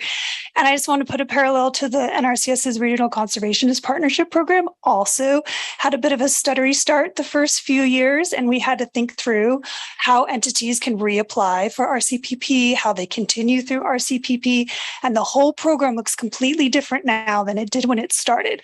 So don't be afraid to take a look at it and think about, now we're here, we've got people coming off. How do we help those, you know, what's our place, what's organizationally OWEB's place in helping sustain or programmatically define what it means to end your FIP? Or, you know, and for RCPP, we have renewals. So we have different ways that we handle extending things versus not.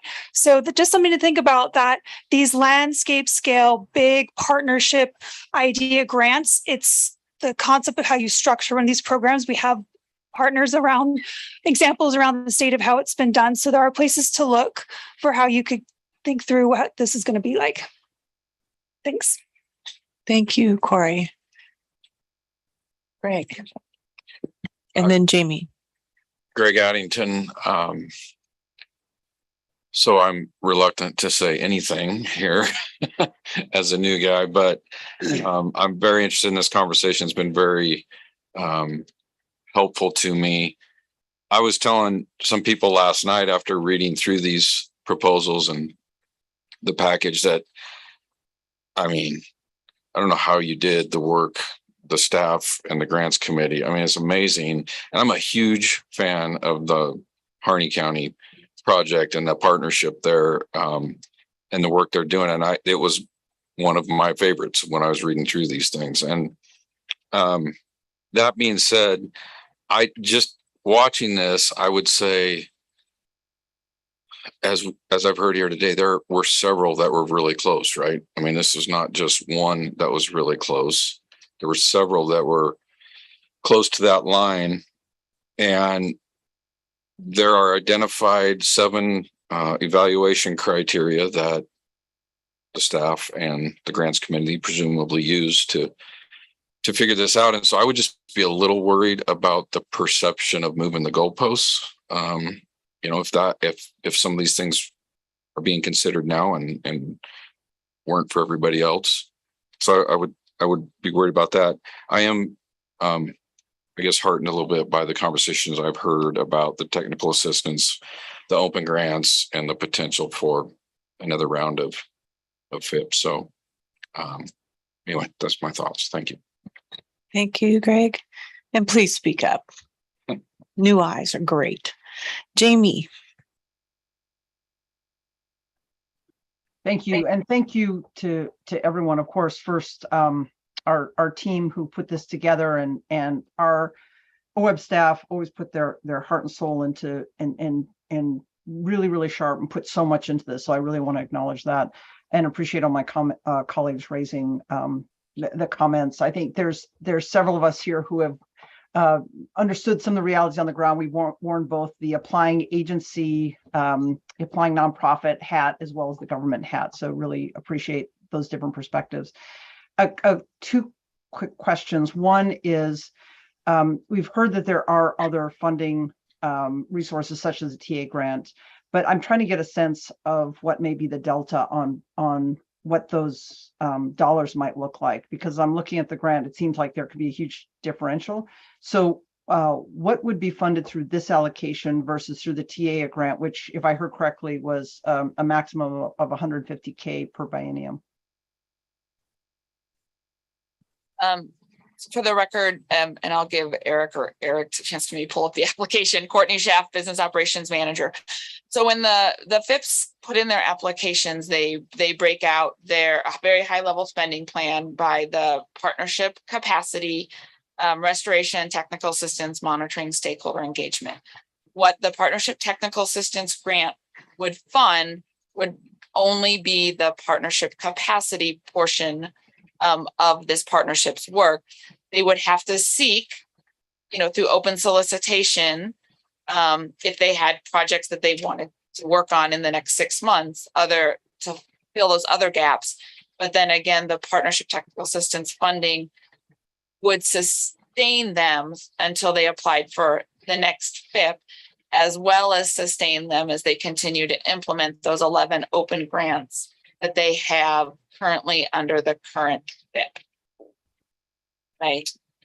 Yeah, you got that. One thing I would add is in terms of the timing, that the next open solicitation application deadline is this fall, with board awards for those in April. So any partnership could conceivably apply and receive those awards in April, and they would not be askew of our overlap rule because the FIP awards don't happen until July. So if there are projects that are urgent in the pipeline, they could come in through open solicitation this fall.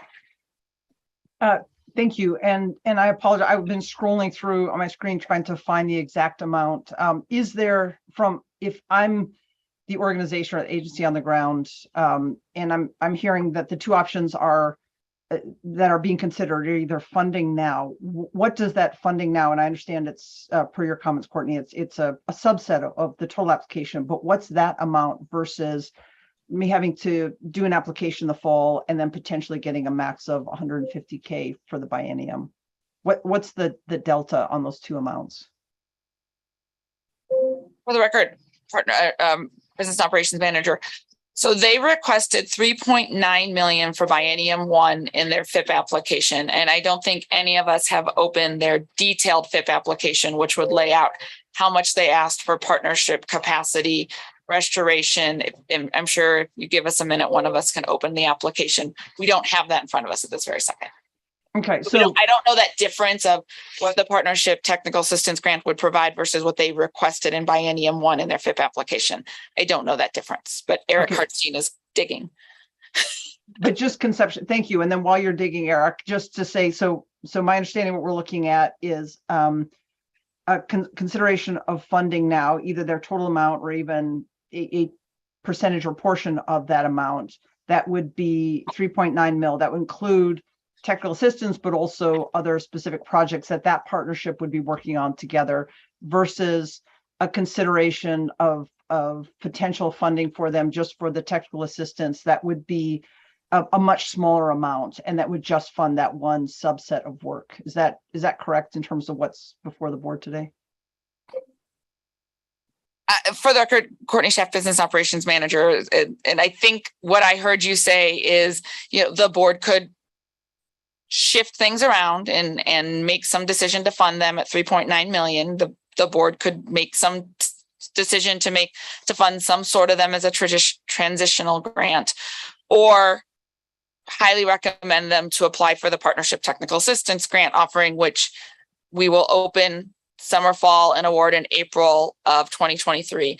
Denise was super quick, and they requested for the first biennium of their FIP proposal $565,000 for partnership capacity. So the 150 is a small proportion of what they requested for that first biennium. I think I think I answered all your questions. Yes, nicely done. And good job, Denise, on getting that quick info. Thank you. I really appreciate all that work. I couldn't find it myself. So thank you for that. And then I think also what I heard you say, Lisa, before was that this, where the line is drawn on the application coming from staff, is based on the previous percent of funding policy or funding allocation that the board previously set. And back then it was a conceptual, we generally want to allocate certain percentage of our bucket of all resources to these different types of grant applications, and a certain percentage was set aside for FIPS. And so I think I understood you to say that the board could consider actually increasing or changing that percentage as part of this decision, which if we provided additional allocation to this project, whether at full or even a partial funding, that it would then just change that percentage is my understanding. And please correct me if I'm wrong. The question that I have is, if we were to provide additional funding and make that decision as part of this one, are there additional resources that are available that would allow us to do so? I'm going to look to Eric and ask a question back. For the record, Lisa Sharplow-Hansen, Executive Director. I was thinking about this. You're exactly right in terms of my comment about shifting priority percentages. That could be done. The other thing that struck me is, if this is a project that the board feels strongly about funding today, remember, it spreads over 3 biennia. And so you could limit the amount in the next biennia to balance it out in terms of dollars for allocation. My concern as an executive director is making it balance at the bottom, no matter what we do. And so we make decisions today will affect policy choices and funding potentially into the future. And I don't know if the board has done that before. So I'm asking it as a question to the Erics. Has that been something that's been considered previously in funding decisions? Previously, when the board talked about this, they talked about initially the 25%. They talked about what is the appetite for going above it, and got as far as saying, at some point in the future, we could see it going up to 30%, but we start to get heartburn if it gets higher than that. And as was just pointed out in that this is 3 biennia of investment, and we showed you the bar graph that showed us already going above the 25% in the next 2 biennia. We would be getting closer to that 30% mark already, and so if we add another one, we would, I'm pretty confident, blow past that. The other question around what is in the spending plan proposal.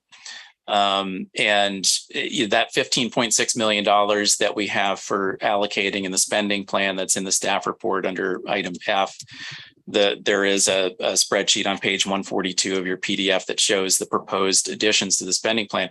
Essentially, if you wanted to increase the FIP plan by the almost $4 million to add another partnership, you'd have to take it out of either open solicitation or capacity grants. And we're going to be talking a little bit about that in the next item about why we have increases in those programs, but there would be a necessary reduction.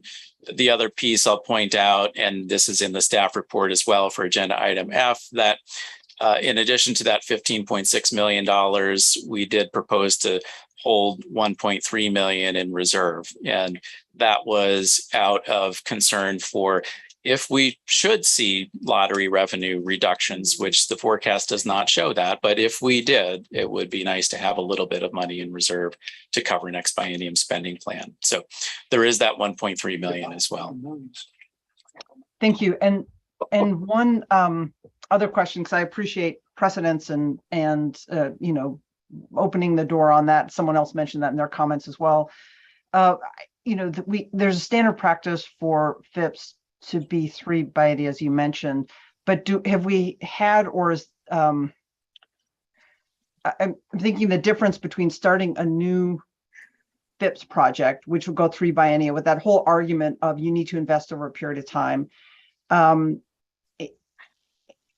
or a continuation of 1 biennia for a project that is underway, but that opens the door for a continuation that could be considered on a case-by-case basis.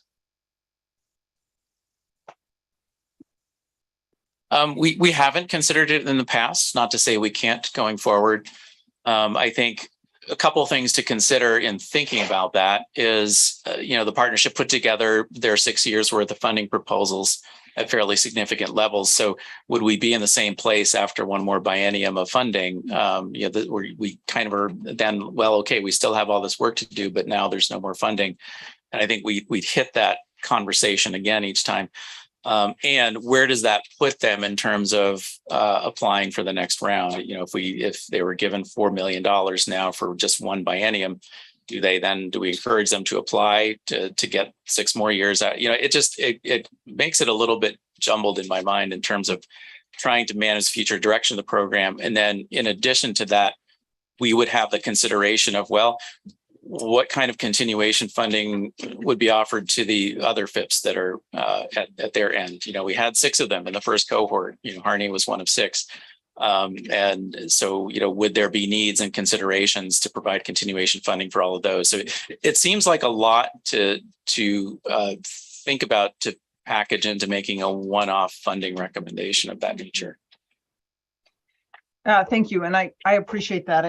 I will reflect, though, that I think there's a unique aspect to this project. I think every project will make that argument for themselves, but just in terms of the impact we've seen on our state and many of the remarks, I would actually, and I don't know if you need a motion for this, but I thought that Barbara had a great idea to see if we could continue this conversation to after the spending plan rebalance, to maybe get that step back and that broader perspective, because otherwise, personally, I would be interested in, and if there's not an interest in postponing it, I would be interested in making a motion to actually continue at half the requested rate for 1 biennia as an extension.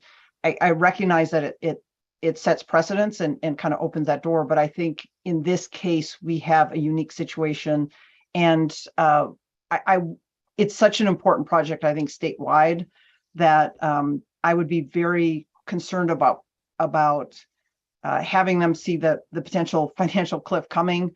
And, you know, we could have folks who then step away from the project and go elsewhere because of that concern of lost resources.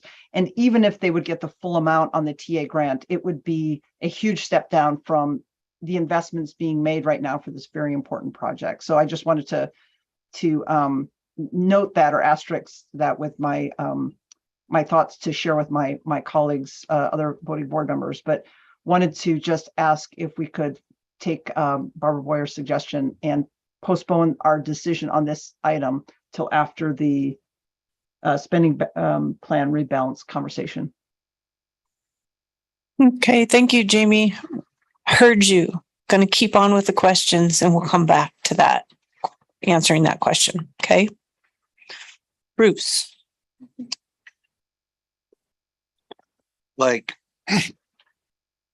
most in the room and on the screen, I have an affection for the Harney County, for the Malheur. And that said, I'll be comfortable if we can find some some things in the cookie jar to get them through. But I think when I read Ken's letter, when I've listened to the conversations today, the questions, I think it just calls out for the importance of taking a look at our program. It was not, I don't believe it was ever designed to create a forever dependency on OWEB for funding. I think it has inadvertently created expectations that people have built great partnerships and have looked at a large source of funding from OWEB, and at the end of the FIP program, now what? Now what do we do? So the fundamental purpose, how we wind down, do we expect for, people keep saying it. Yeah, we're looking at this, but what about these others? They're coming. I mean, I see Eric over here waving this caution flag. If you start, they're all great. We designed them. We rewarded them for being great. We're developing a buy-in, not only in their local community, but statewide, and also on the OWEB board. So they're here. We want to do something for them. And we're going to want to do something for all of them. So we've got to go back and look. It's time to look at the FIP program and say, all right, if this is a longer term than we've done in the past, we want to look at landscape, but it's not a forever funding. And so how do we tell them going into it? You've got to start planning. You create a great partnership, but the partnership is not designed purely to get money from OWEB. So I know that my friend Mark and Barbara missed those meetings, and I too looked at only 3 people on there because I watched them and I thought, we've got to have more people. I didn't know who it was. But as penance for missing those, I think it's maybe this is the kind of thing that needs to be given to the grants committee outside of the regular grant consideration awards, and say, how about taking a look at this and looking at the intent, the purpose, what we've learned over the years with the FIP programs, and see if we can deal with this one as however we're going to deal with it, but sit back and with staff and grants committee start taking a look at the program in general and what changes need to be made, because it's clear to me that our program has created the expectations, has created the problems. It's fine, not a problem, but it's time for us to deal with them. Thanks. Thank you, Bruce. I see Mark is wiggling. Okay, so Mark Labhart. So I want to talk to Greg just a second. So this is the tough part of this job, is because we have a really exceptional review process that really does the homework, and we get experts out there that make recommendations to us. And it's easy for us to say, we'll just accept the staff's proposal. And because they've done the due diligence, which 99% of the time we do, but we are the board, and I'm one of the voting members. So I've got to vote on this one way or another. So it's a policy decision on how we do this. And it's a tough decision. So I'm going to try to split the baby with Bruce here a little bit. So which Eric can answer this question? Can we fund, there's some coho projects that are tied to this project, and the Pacific Coast Salmon Restoration Fund is really flush. And so is there an opportunity where we could go ahead and fund the 5 projects as per the the direction that we've always stayed with and keep ourselves inside the box, as Bruce is making the point. Because if we open the box up, we go out, how about me? So is there a way, as part of this project, they're asking for some coho projects in here about maybe using some, because that fund is really flush, I think, maybe. So about having a separate process where we could go to them and say, is there an opportunity to fund some of this stuff? And then the technical assistance grant, which is really budget dust for $150,000 for, just keeping the lights on per se. But is that an opportunity where we can stay inside our box with what we've agreed to before, as Bruce is recommending, but also figure out a way to give them some funding from another source that's pretty flush, as I understand, and make that happen? Yes, thanks, Mark. Well, let me before I turn over to Courtney, because I think she can have a really good answer. She's ready to jump. So. Question. Just remember that our spending plan is built on consideration of all funds. It's not divided into lottery and Pacific Coast Salmon Recovery funds. And of course, we will apply those PCSRF funds where we can and where they're eligible. And with the coho FIPS, we would expect to award quite a few dollars from PCSRF to those. However, we don't know at the outset if we can fully apply PCSRF, because we do have situations where grantees need non-federal match. Okay. And in those situations, we do apply lottery. I'm sorry, go ahead. For the record, Courtney Schaff, Business Operations Manager. So just for context, we received, as Kelly said, 18.7 million in PCSRF for this year. 4.5 million of that is the infrastructure funds. And so one of the reasons so even though color of money, just like type of ecological priority, color of money does not play into how the FIP projects are ranked here, 1 through 11. When we start talking about how many we can fund and what we can fund, we do start looking at the color of money, and especially the graphic Eric showed about the big increase, for next biennium of if these 5 were to be funded. We did receive 4.5 million extra PCSRF because of the infrastructure bill. And we anticipate to continue over the next, 4 years to receive additional PCSRF funding because of the infrastructure bill.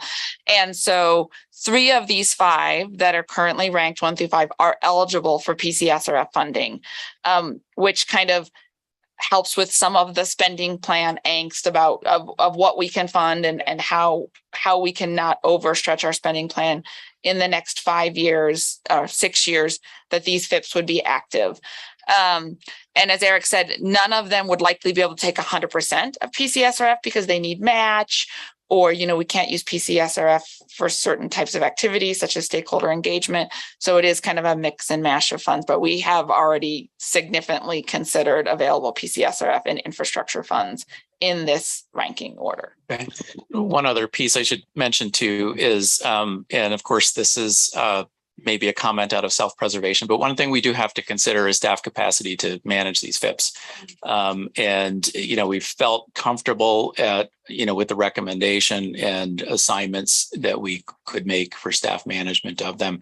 And we'd have to think about, how adding to that affects staff capacity to properly manage them. So just one more question. So we have with the Willamette and the Deschutes partnerships, we funded those for 12 years, didn't we? That there was a bit of history in Ken Beerley's comment letter that they were funded under what was previously called the Special Investment Partnership Program, or SIP. The FIP program didn't come into being until 2015, and both of those partnerships were among that first cohort of 6 that received FIP dollars. Okay. Thank you, Lindsay. Thank you. For the record, Lindsay McClary. So I believe I was the only voting member on the grants committee.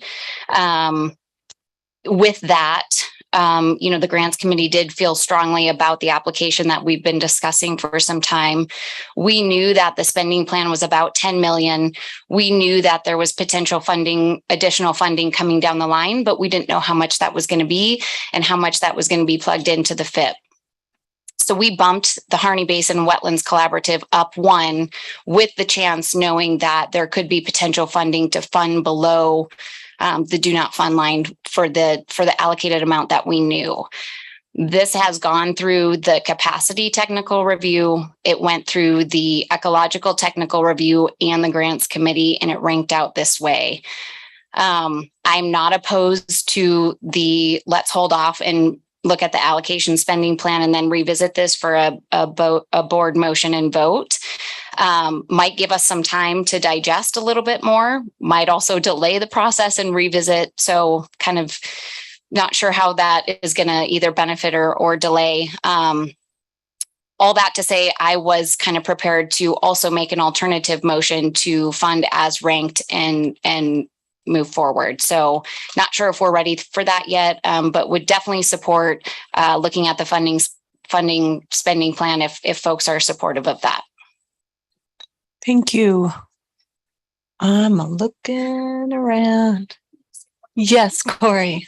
Hi, this is Corey. I just have to go on the record because I just got my ethics reminder and make sure everyone knows that even though I was on the grants committee, it was a technical recommendation as a technical liaison, and I'm not involved in any funding decisions. Thank you. Thank you. All right. It's my turn. It's Liza, Jane for the record. I really enjoyed all the, what Ken wrote to us, what Bob had to say. It was really good, thoughtful, thought-provoking. And as this conversation has been, I really value this. I'm thinking beyond Harney County, because I think that's what we're dancing with Harney as a project, but there's a lot of, like Bruce noted, there's program stuff for us to just consider. And I think that we'll move forward better. That also, I want to say that I support what Dan said, that sometimes, a little struggle can make you work harder and do better. And because Harney County is awesome, they could be maybe even better. So I don't think I don't have a paycheck, but I would put it down that they're gonna get this. They're gonna be all right. This is good. I get concerned that with grant monies that we pay salaries instead of on the ground work, and salaries are good. It does take people, but I think some of the fear of loss is, I'm going to lose my job. But a lot of this work's about passion, and it's about the desire to do this and get it done. And that's what brings people together, and they get it done. So of the 565,000 request, and it's called, can't read my writing, partner capacity. Is that salary, or is any of that going to actual work on the ground? For the record, Courtney Schaff, Business Operations Manager. Usually that's the people, that's the coordination, the facilitation of the partnership. It can also include room rentals, food, tours, publications, website maintenance. Okay. But it's the,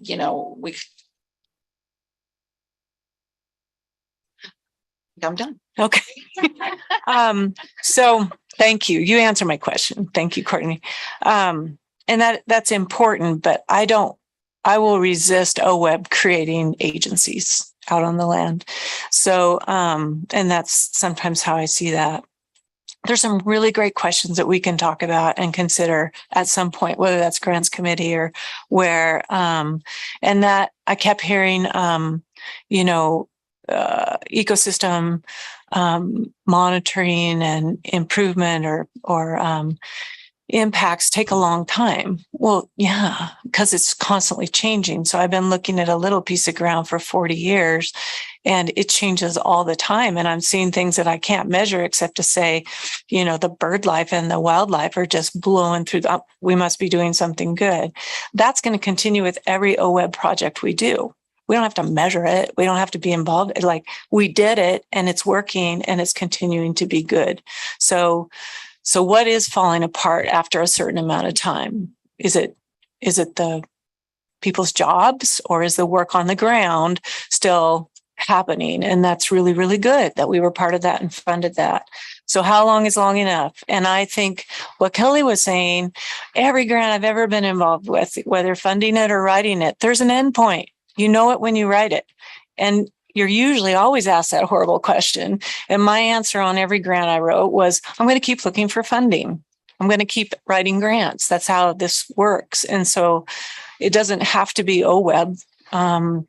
It could be OWEB, but it doesn't have to be. And I think these are very smart people and they all know that. And I don't think we have to feel bad about an end point. We can be supportive. I mean, showing people the way to other money, talking to other funders and saying, this is the best project. Why don't you fund that? We can all do that, but we don't have to be the be all end all or feel bad about ourselves because we had a line. We have to have a line. And I think that talking about Harney, they've got a lot of options and they have us coming up very shortly. And it seems like they still have funding and projects and work to do until that time.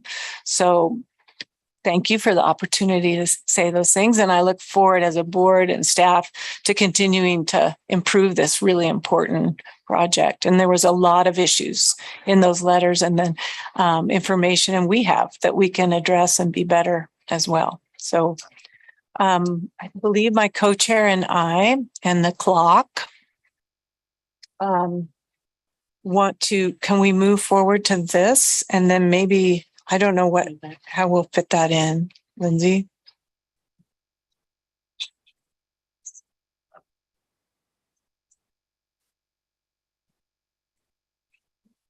Can I just make another comment? Yes, Mark. Just a little bit of pushback. So I see collaboratives as like watershed councils.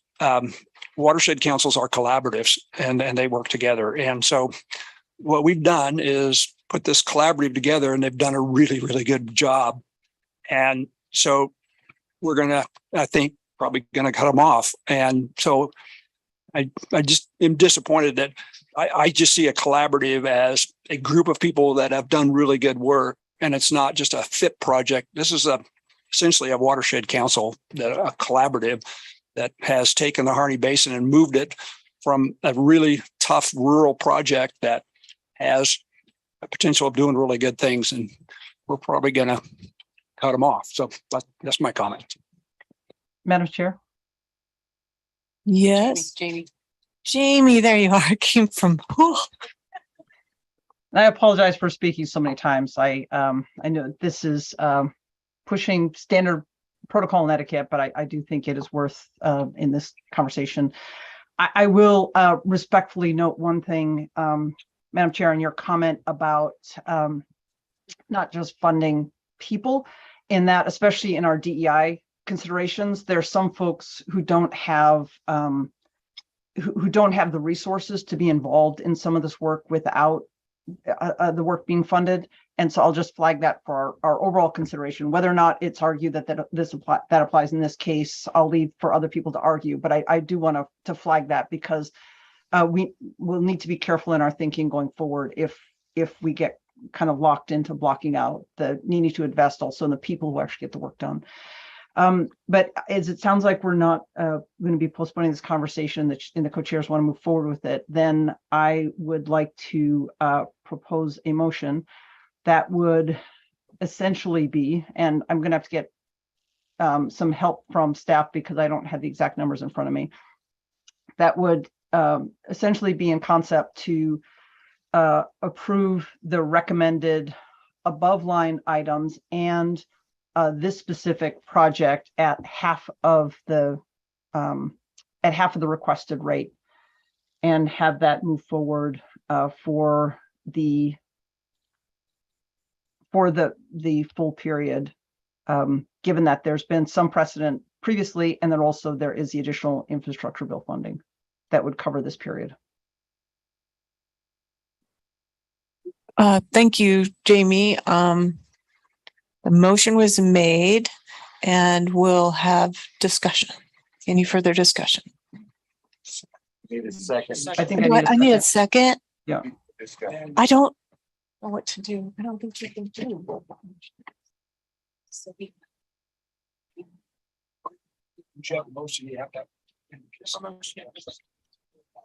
I never had this in school. I need a second for my motion for it to move forward for discussion. I'll second the motion for the purpose of moving the conversation forward. And I do have a comment that I'd like to make. Discussion. Go ahead, Meg. Okay, thanks. Jamie, I appreciate where you're headed with this, but I'm just concerned about whether that might create so much administrative uncertainty for the applicant for the Harney Basin, and also create a whole new category of thing within OWEB that we'd have to figure out how it works. That I think I'd be more inclined to vote to fund the whole amount than to fund less. I'm open to that as a friendly amendment. Okay. Well, so if you want to, I either amend my motion with your second, or I'm happy to also have you, if you want to make that motion, then I will second it. So just essentially bump this project above the line and fully fund. Yeah, I guess I would move to bring the project above the line and include it. I was interested in talking about the spending plan first, just for the purpose of getting a better sense of where we're taking the money away from. But short of that, I'd go ahead and vote to include it.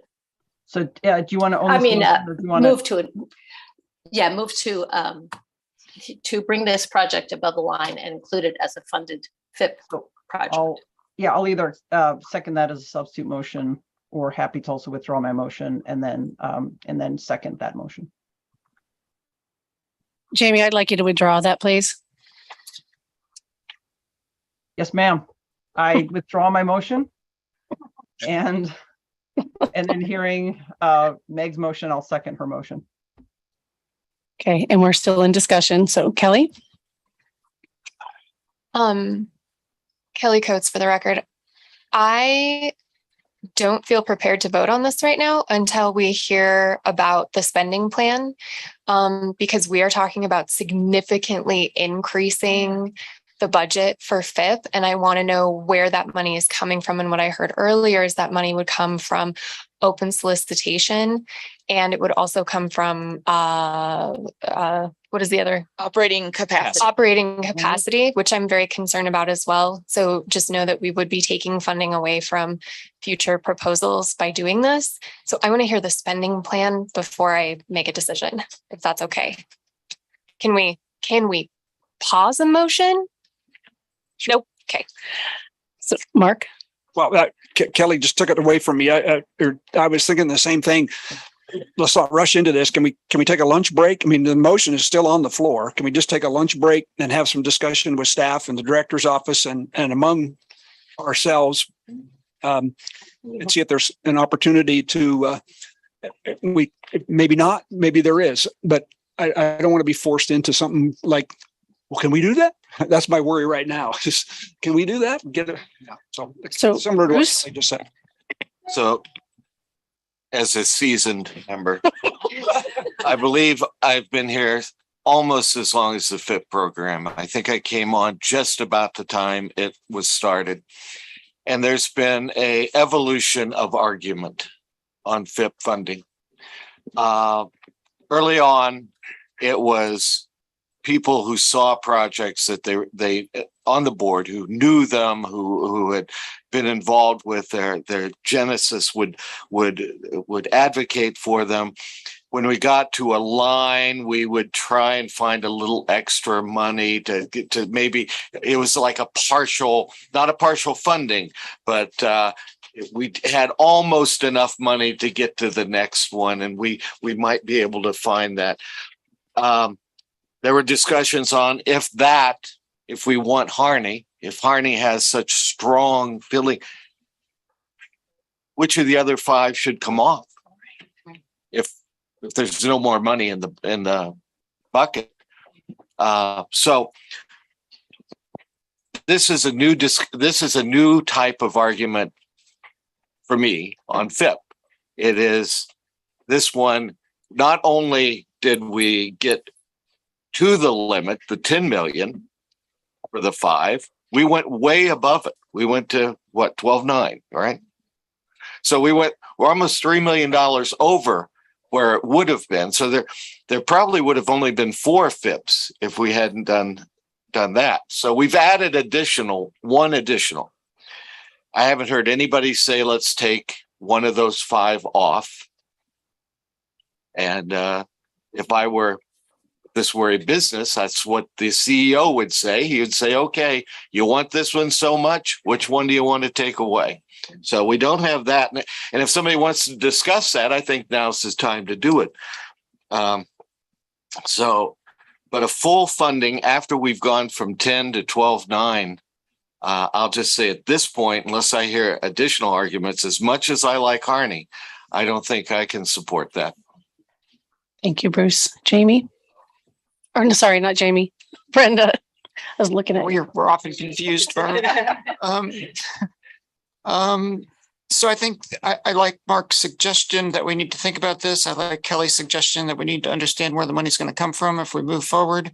But Mark, I don't think we could go off and have discussions outside of an open meeting to discuss that. So we need to do it here now, I think. Yeah. So if it's the wish of this board to table the discussion, digest it a bit, I would ask you to withdraw the motion and then we can start this topic all over again after lunch.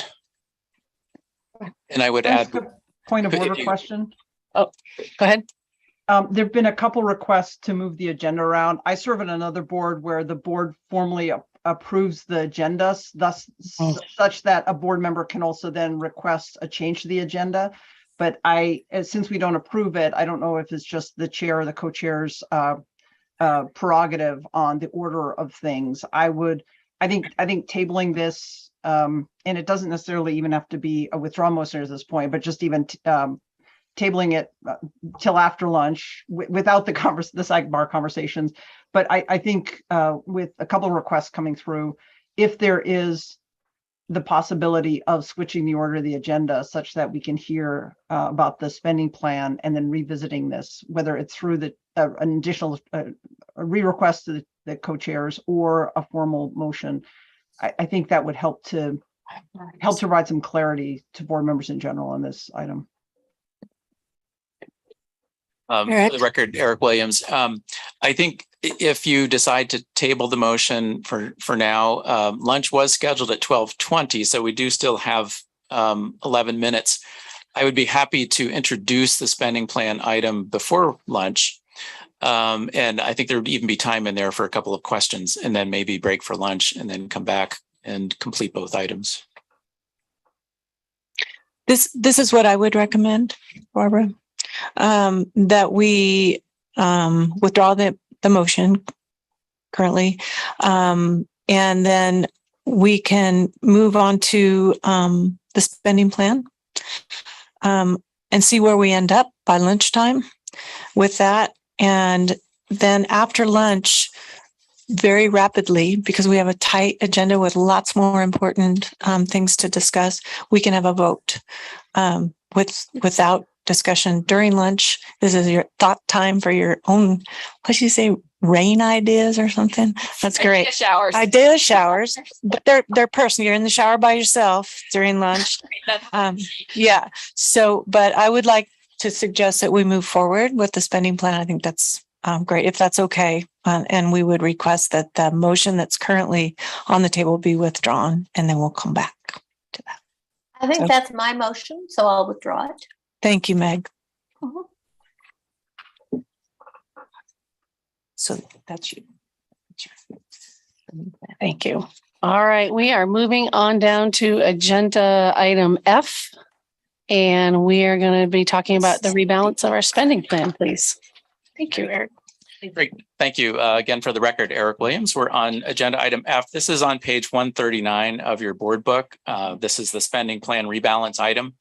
When the board adopts the spending plan in July at the beginning of the biennium, it is with recognition that at the midpoint of the biennium, we'll revisit it for a number of reasons. One big one is that we apply for and receive Pacific Coast Salmon Recovery funds annually, and this is a 2-year spending plan, and so we don't know how many dollars we'll receive in the second year. We also have projects that either come in under budget or are terminated for various reasons that result in recapture of those funds to put back into the spending plan. And as referenced earlier, we had some funds that we held in reserve that have not been allocated. And so I would call your attention to the chart on page 140 of the board book that describes the funds that are available to add to the spending plan. And it includes $2.7 million of lottery funds that were held in reserve at the beginning of the biennium. And again, that was done because of the uncertainty at the time. We had previous budget shutdowns due to COVID, and so there was still some uncertainty, and we held that. You held that money in reserve. The recaptured funds or unspent funds from prior funded projects are $5.9 million. So that's a pretty significant source of these funds. And then, as we talked about earlier, the new PCSRF funds include $7 million. So that total is $15.662 million to rebalance the plan. And again, note that that does not include still remaining $1.3 million held in reserve. In terms of the recommendation for where those funds would be added, that's on page 142. This is the spending plan chart. And in the orange column that's titled July 2022 additions, those are the places in the spending plan that staff are recommending to add those funds. And you can see in the top section of the chart, those are open solicitation programs. We've got $3.5 million to add to restoration, $2.5 million to add to technical assistance, which is the pot that funds either design of restoration projects or further assessment to figure out where restoration needs to happen.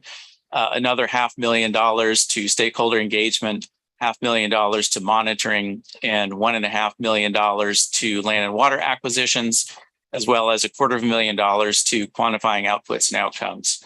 And so that total for open solicitation is $8.75 million. And then in the next section, you have the focused investment portion of the spending plan, which includes the $3 million we've already discussed, as well as an additional $250,000 for FIP effectiveness monitoring. The next section is the remaining place where the balance of those funds are proposed to be added, and that's in the operating capacity section. This one we talked a bit about as staff because of consistent messaging we've been hearing, and you all have seen it in the news and in your personal lives and businesses as well, with inflationary cost pressures on projects that had been scoped and budgeted prior to price increases. Our grantees, watershed councils, soil and water conservation districts are feeling that pressure. And so we felt that given that we had a healthy balance to reallocate, that we could provide as amendments to existing capacity grants, $1.9 million divided amongst them, which will at a minimum provide a little bit of inflationary cushion. It certainly isn't going to solve everybody's problems with respect to cost increases, but we felt it was something that we could do to help our grantees through these challenging times. And so those three sections of the spending plan account for the increases, the proposed increases. And so to the earlier question of if the $3 million was increased for focused investment, you can see in that table the places where you would need to pull those funds from. And so I think I'll stop there, and that would leave us 5 minutes with questions before we break for lunch.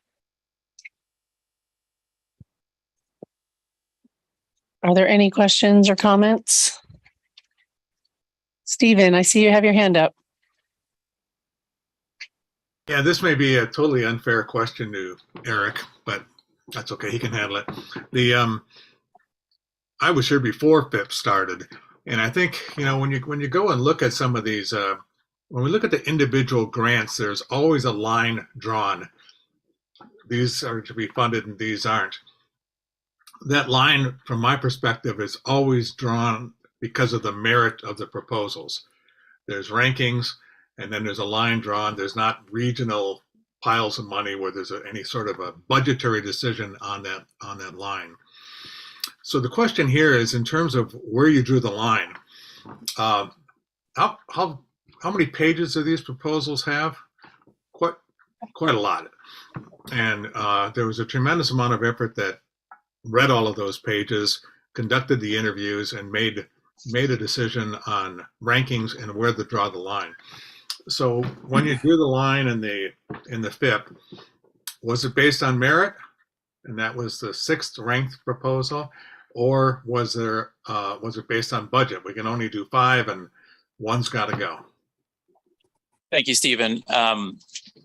To make sure that we're clear in describing this, in our open solicitation program, staff draws the recommended funding line. In the FIP program, staff aren't making the recommendation. We came through the expert review panel with ratings. That's the high, medium ratings that you see in the staff report. And then the grants committee made the funding line recommendation. So that is an important distinction in the FIP program. It's not a staff recommendation. And I would just add in the recommendation from the committee. Oh, for the record, Lisa Sharplow Hansen, Executive Director. The 5 that are being proposed already have additional money added in to be able to fund those 5 in this rebalance. Thank you. Gary, and then Kelly. Okay, thank you, Madam Chair. Gary Marshall, for the record. So I guess I have a question about the spending plan on just one of the items here. Eric, I'd like you to remind me how much that we spent in the last biennium on land and water acquisition. I believe it was $10 million, but I'd have to confirm that by checking last year's spending plan. That's what was spent, or okay, that's not what was budgeted. Oh, my apologies. That's what was budgeted. I don't have the figure for what actually was spent. Well, yeah, I think I asked this question once before, actually, when we were developing this current spending plan. It seemed like to me it was $2.5 million or something like that, and we were budgeting for 10 million, and then I see or 10.5 million, I guess, and then I see by this we're adding another 3 million to that, and I just have a question about what the how we're projecting spending that piece of money when history shows that we haven't been spending at that level at all. Thanks, Gary. Yeah, so the spending plan has 9 million in it for land and water. The proposal here is to add $1.5 million for a total of 10.5 million. Oh, I see. Okay, excuse me. The total awards to date have been 3 million. The reason the request is there to add funds to that is a combination of expression from the land trust community that the demand is there to increase that. Another important note here is that we have not yet run a water acquisition solicitation this biennium. We had put that program on pause when we had our budget reductions in COVID and our staff reductions. We're just ramping up now to go for the one and only solicitation for water acquisitions this biennium coming up later this fall. And so there's, of course, an unknown there. We don't know what we're going to get coming in the door. But given that we haven't solicited for water acquisitions yet, that we hear that there is consistent demand for land, we felt it prudent to add $1.5 million there. Okay. Well, yeah, I'm a little uncomfortable in a way about that, where we don't have, shovel-ready projects, if you will, out there, and we're budgeting for. And here, on the other hand, we're considering other projects that are ongoing that we potentially may not fund. So, just a thought. Thank you, Eric.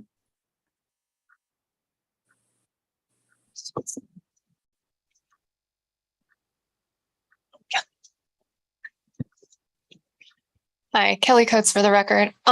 So My question is, okay, so just to kind of wrap my head around this. So this is additional money on top of what we had budgeted, right? So this is additional money that we have coming in. And then we already have allocated to that 3.25 for the focused investment partnership to bump that up. So I did some back of the napkin math. Somebody had to do it, right? And so we've got 15.662 million in addition. You take out that 3.25 that's already allocated for the FIP. And then if we take out the full request for Harney, which was 11,751,540, that's going to give us about $660,000, 460 if we used all of this to fund Harney. So I just wanted folks to kind of look at it from a holistic perspective there. So what Eric was talking about, like, you know, about having additional money for open solicitation, operating capacity, reserve funds, we would not have that much left over if we fully funded Harney. So just know that that's what we would have. And with everything being so expensive and inflation, I am a little concerned about having, you know, what was, you know, 15.662 million, you know, down to 660. That doesn't give us a whole lot of wiggle room. So just wanted to bring that up. Thank you, Kelly. Meg. Thank you. This is Meg Reeves. I wanted to clarify something. I assume that the general fund dollars are not, I had two questions about the general fund dollars. One is the water acquisition money in the general fund category and how it relates to the land and water acquisition category in the open, where is that anyway? I forget where it was. I guess it's in open solicitation. I'm assuming that is an additional 9.5 million because it was it's general fund money. Is that correct? For the record, Eric Williams, that is correct. Yes, Okay. that is general fund money additional that was specifically appropriated for water acquisitions. In the open solicitation section spending plan, land and water are combined, and we don't have an amount dedicated to each one. It's a total amount for both. Total amount. And okay. Just one other piece. One other piece I wanted to bring in. Staff did some research on history of the land and water acquisition line item, and given that the 1921 biennium was impacted by COVID and pause solicitations, it's not a good compare to. And going back to Gary's earlier question, the 17-19 biennium, we spent $10.4 million in the land and water acquisition line item. So that was our actual expenditure from that line item. Okay. And so my second question really was my assumption that whole general fund category is dedicated and isn't subject to being moved around to accommodate. That is correct. Yes, correct. That is legislatively directed. We can't move those to other line items. Okay. Okay. And I'm not sure that I understood the point. Was that Corey that just was making that? It's hard for me to tell who's speaking because it was Kelly. You guys are on a small. Okay, it was Kelly, Meg. Okay, I'm not sure I fully understood the point that Kelly was making about the dollars. I can clarify if that's helpful. Okay. Yeah, thank you. It's easier if you're in my head or you're seeing my piece of paper in front of me. So fully understand how that might have been hard to follow. Right. Kelly Coates for the record. So I was just looking at the additional funds that we're adding. So that's on page 140 that has lottery funds, lottery and PCSRF new funds. And then I was looking down at page 141 to where we're looking to allocate that funding. And so we have that total of 15.662 million, but from that, in relation to the FIP discussion that we're having, 3.25 million of that is already dedicated to one of the 5 FIPs that is that has been recommended for funding. So I took the 3.25 away from the 15.662, and then what was left of that, the full request from Harney is 11,751,540. So then I just took that 11 million away from what was remaining in that total additional funds, just so we would know if we decided to use all that money for Harney, how much we would have remaining.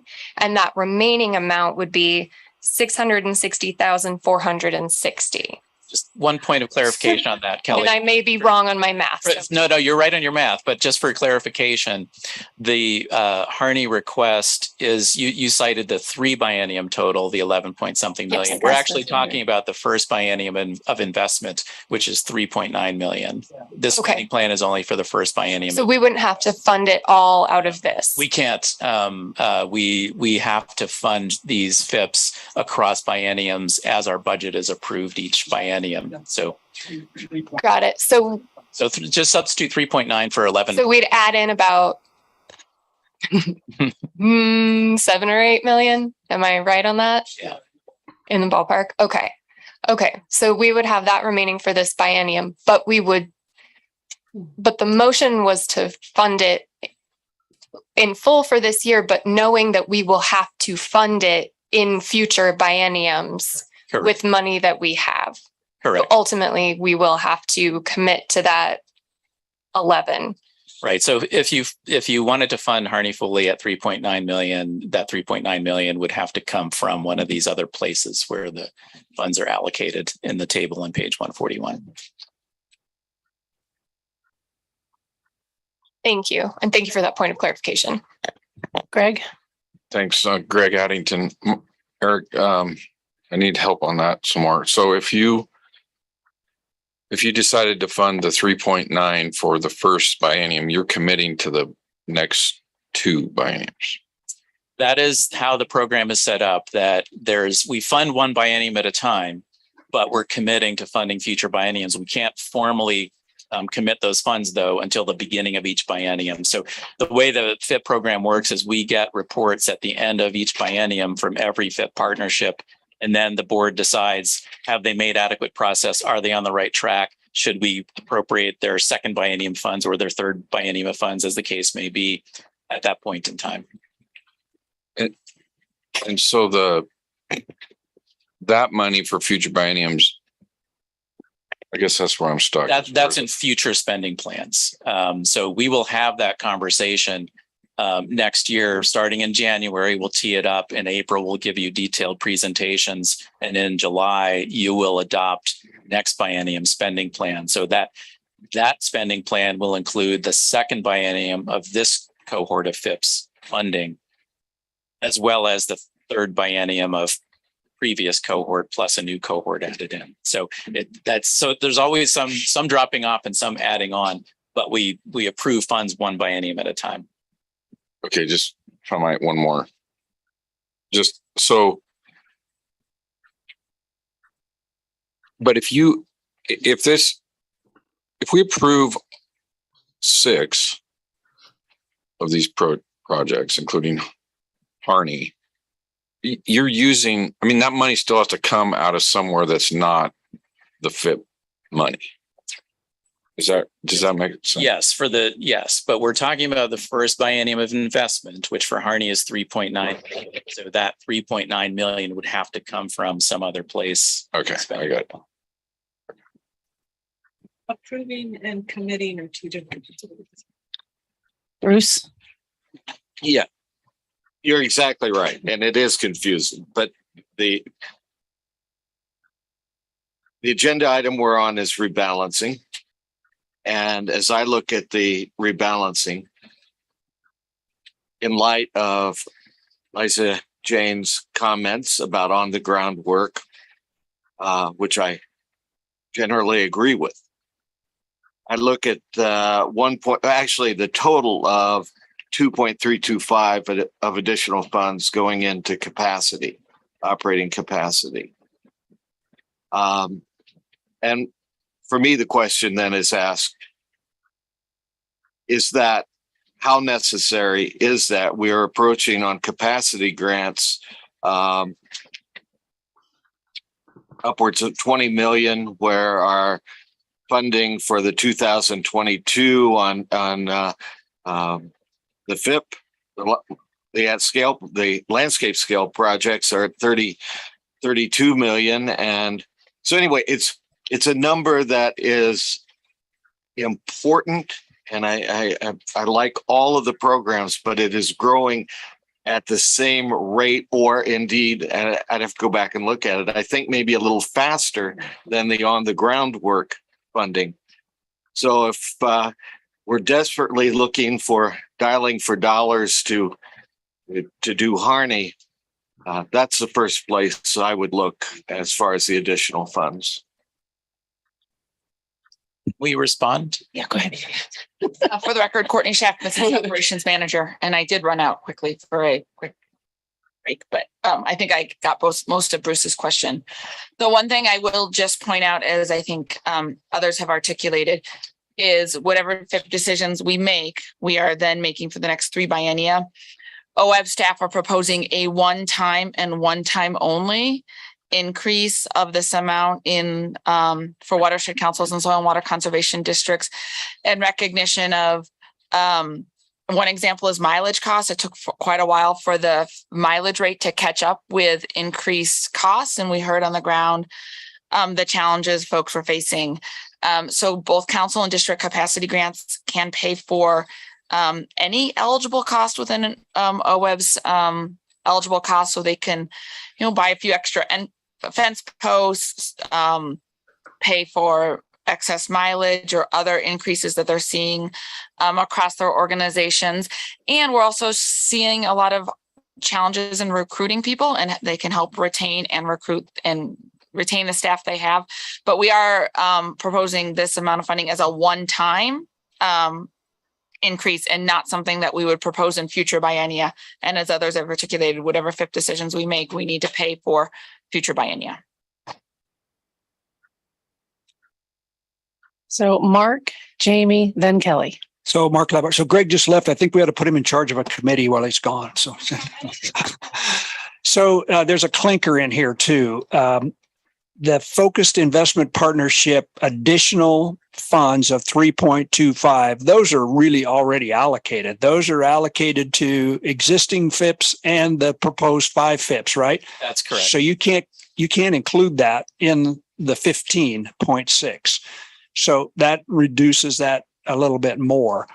But even with that, if we decided to stay within our box, staff's recommendation is 5.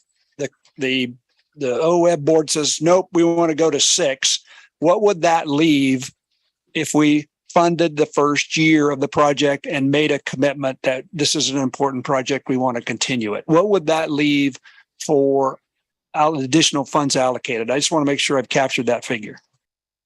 Yeah, thanks, Mark. One of the things to recall, and we showed this earlier in terms of the bar graph of future biennia. Yep.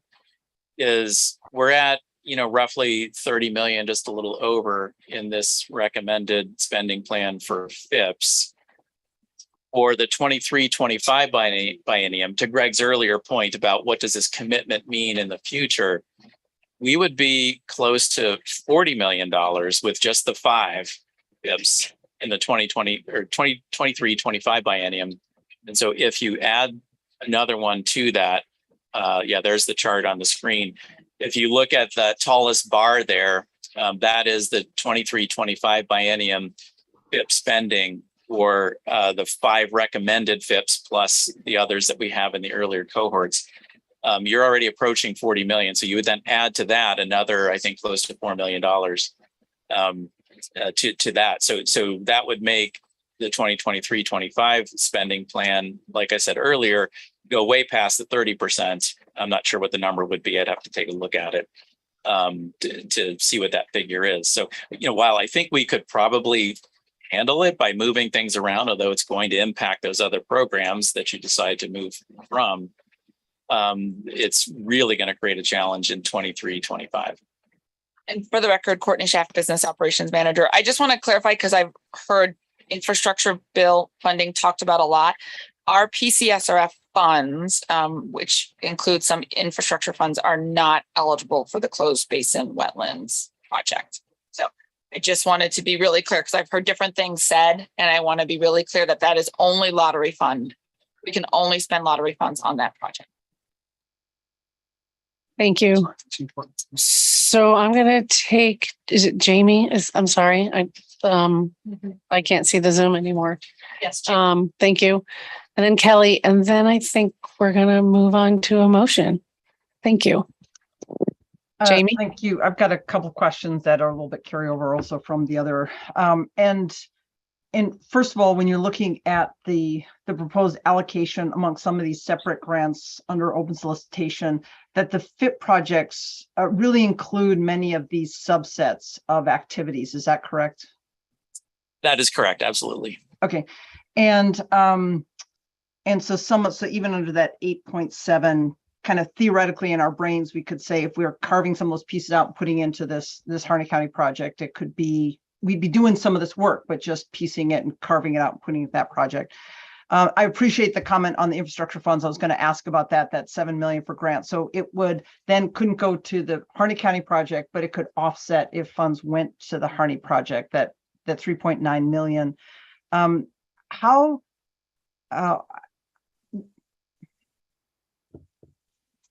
long will the infrastructure funding go on for? At some point, it sounded like someone said 6 years. Would it cover that full period, or how long? It sounded like it extends beyond this biennium. For the record, Courtney Schaff, Business Operations Manager. So I manage our PCSRF application, and what we've been communicated to, and again, nothing is for sure, that the PCSRF, there will be additional funding in each PCSRF allocation for 5 years. So 4 more years, where there would be infrastructure funding included in the PCSRF pot of money that we apply for. Got it. And so that 7 million for grants, that's for this biennium. So theoretically, hypothetically, and nothing's for certain, it could be that continuation of that or another amount that would carry over to additional biennium. Only cutting off the last year. Excuse me, Jamie, this year. We apply for to PCSRF each year. Okay, so the 7 mils for this year, and so we could potentially have, we could go on potentially for 5 years, and let's say we got the same amount, then theoretically we could get 14 in this biennium. Is that correct? Potentially correct. Okay, understood that that's a way oversimplification. There was a comment in our previous discussion about the challenge of partial funding of a project, or also only funding for one biennium. Can staff speak to, because I thought we had done that in the past where we maybe didn't have the full amount, and that there was a partial funding, and there was then a follow-up discussion, and some of the things were carved out of a larger project. And correct me if I'm wrong, but could staff just comment on the potential challenge of partial funding, either of an overall project for one project period, or over, in the case of a FIPS project, over extending, or just having a one biennium funding rather than going on for the 3 biennia? Yeah, we have not done that in the past. We have not pared down requests and provided reduced awards in the FIP program. Perhaps what you might be remembering is during our pause in granting and our budget reductions, we did put a pause on FIP funding, but we then made them whole in the next biennium when lottery funds recovered. So those FIPs that were ongoing at the time, the spending plan reflected a reduced amount temporarily, but then was restored once our funding recovered. Thank you. And then have we done that for other projects, though, to kind of scaling them back, or has it just been a complete 100% all or nothing for every OWEB project? There have been occasions where review teams have looked at a project and there were specific components to a project that they felt didn't pass technical muster. And so they've recommended projects with reduced funding to carve out certain elements that they didn't feel were ripe for funding. So that has happened. Where it gets complicated and review teams kind of get discouraged from doing that is if it's not clear enough what components of the budget would remain in a reduced scenario. There's, that it just makes things a little bit messy. Although with the FIP, we're talking about an overall allocation that gets turned into a funding line or to a funding pipeline of projects for that FIP. So that partnership would then decide which projects would get funded for whatever amount is proposed. The other piece to it is if we add it even for one biennium, and I mentioned this earlier, it does create the need for staff to manage it. We've got to manage technical review process. We've got to do all the things that we do for all of the FIPs for at least that one biennium. Okay, and so and I think you're touching on that in this last response is if there was a carve out for only one biennium instead of the three. Can you explain? This was reference for. Can you explain to me how that confuses the funding cycle? So if theoretically, if a project was the funding was going to end now, that the opportunity to have an extension for one biennium, how would that complicate any potential future applications they would submit to OWEB? It could get a little confusing if they do plan to apply for full funding in the solicitation we're going to open up in January as to, okay, which projects are in the temporary one-time funding pipeline, which projects should they propose in their application, because that application is going to be developed at the same time they would be working on, which projects to fund with an appropriation that you might make right now. Okay, and so, but let's say hypothetically that we funded a project for one biennium that covered several different aspects of the open solicitation, then theoretically what they could be asking for would be covered. And so then would they then at the end of that biennium be eligible to then apply for those individual open solicitation grants going forward after that first biennium? The way the rule works is they have to have obligated all of their funding in grant agreements to be eligible for open solicitation awards. So it depends on how long it takes to build those applications, to get them through a technical review process, to get them ready to be obligated in a grant agreement. And until that happens, then they would not be eligible for open solicitation. Okay, and then just the last point to put up a point out on Gary's comments. It sounded like that distinction between shovel ready and kind of speculated potential projects, that a lot of the additional funds put into the grant, the open solicitation grants, were more anticipating potential future projects versus specific shovel ready projects. Is that correct? That's generally correct for open solicitation programs, because while we do have a consultation process for land acquisition, for example, you don't know until the application deadline what's going to come in the door. And the other open solicitation grants types, such as restoration, are offered every 6 months. So every 6 months we get what comes in the door. You will be seeing the current batch of open solicitation projects at the October board meeting. So you'll have a better flavor for, what's currently, let's say, below the line. There's not enough funding for. So to a certain extent, yes, you're correct that we don't have a definitive number to give you of what are the shovel ready projects in the pipeline for those open solicitation programs. And then lastly, to the chairs, is this with the action we're being proposed for this item, is it approval of the project with the line items confirmed, or is it approval of the overall, such that if we wanted to make an allocation to the previously discussed project, that we'd have to amend this, the motion for this item would have to include that? Good question, Jamie. I'm rolling that marble around in my brain. My sense is you could do it either way. You could approve the spending plan here in whatever form you like. And then when we revisit the FIP awards, if you need to change that by altering those dollar amounts, you could do it that way. Or you could wrap it, take care of the FIP first and then come back to the spending plan. It's really up to you. Okay, and I was going to make a motion, but I see Meg has her hand up. So Well, actually, Kelly's. We got Well, yeah, we got to move on here. Well,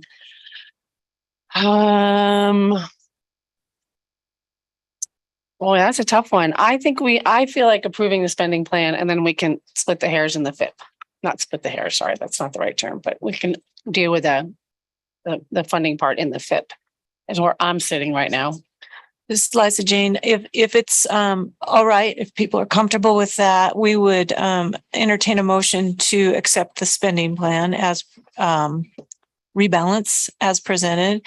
And then right after lunch, if we choose, if we make a decision that requires more funding, then we'll have to look at our budget. So that discussion would include budget. And this one is about this. Will that work for everybody? Okay. So. All right, I move. Let's see if I can read this. I move the board adopt the updated 2021 to 2023 spending plan as shown in attachment A. We swapped. The motion's made. Do I hear a second? I second. Thank you, Lindsay. Discussion? Is there discussion? Okay, all those in favor? I'm sorry, Meg. I just wanted to clarify. So the thing, this isn't foreclosing a different decision in the other agenda item? It's Correct. kind of, okay, all right, I understand. I just want to make sure that was the case. Wait a minute, Mark. I think it does. If that's what we're saying is this is where the money's going to be spent. That's what we're approving. And so that was Mark, that was the nature of my question. It pretty much closes out the discussion for the FIP. So that's my opinion anyway. What I was suggesting, which doesn't mean it's correct, is that we vote here on this proposal. If then right after lunch, when we vote on the FIP, if it requires a budget adjustment, then that will be included again. So yes, we would revisit the budget again, but they're kind of separate, even though we could revisit that with the second one. So I wouldn't intend on running over the top of the second, but I would like to we do have a motion. And we do have a second, and we had discussion. Do we have clarity? Do we need more discussion? Anyone? Would it be clear to also withdraw this motion to go and have lunch so we can digest that? And then we've heard essentially the staff presentations on the last two items, and then we can go back to the, to provide absolute clarity, we can go back to the FIPS, entertain that motion, and then that would also enable staff perhaps to come up with a recommendation on if a different decision is made on the staff recommendation on how that might fall out on this application, and then staff could work on that. That might help provide that clarity.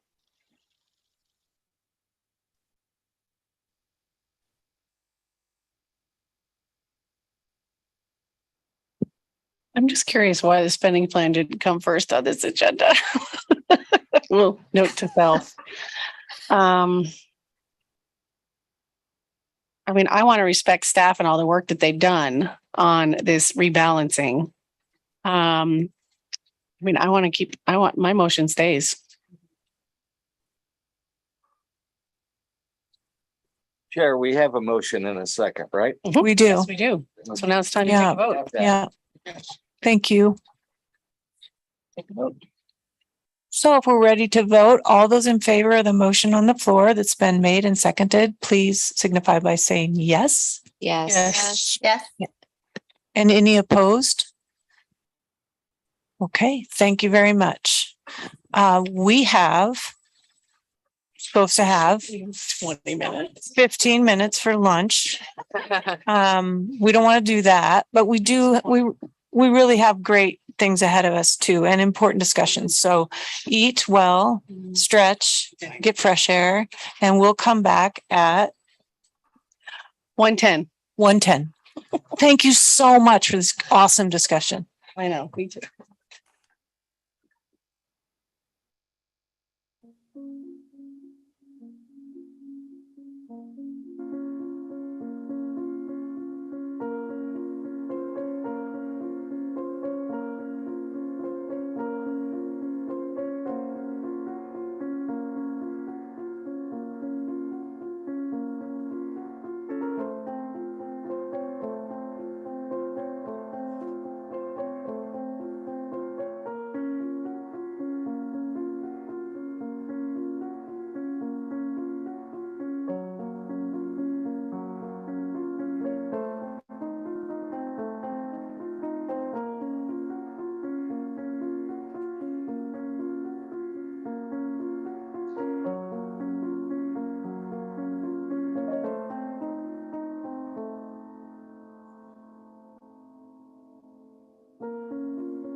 Thank you, Mark. I think you have volume. You don't want me. Damn it.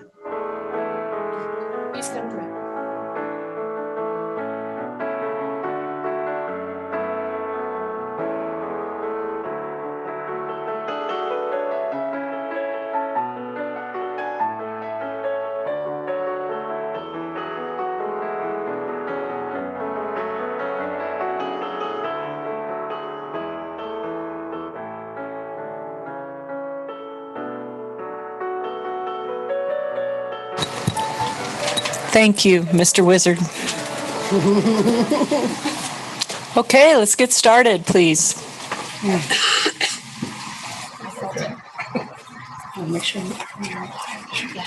Mr. Buckmaster, don't run away. I found out. Where did she leave? Brenda leave? We have our members Brenda's not here. Zooming. Okay.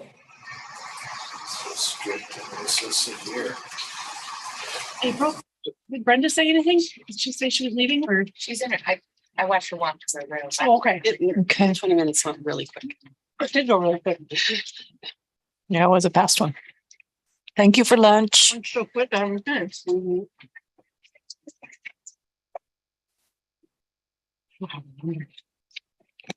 We need her to vote, right? Okay. April.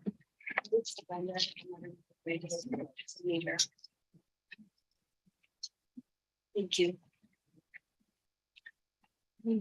Since you don't have Eric, we'll just do the 30 minutes. I'm ready. No. Okay. I mean, there's the presentation. We're going to do the introduction. And we're going to Okay, we stay, but there, somebody else is coming.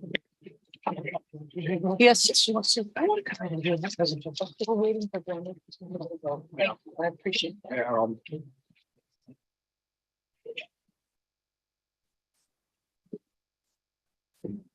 We'll be just a couple minutes. We need all our members for a vote. 8, 9. Oh, there it is.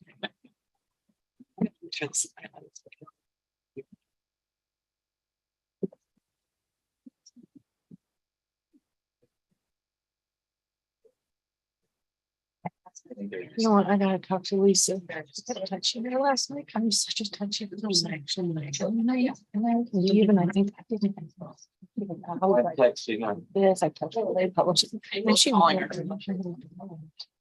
think I'm hitting on it. I'm just transferring it.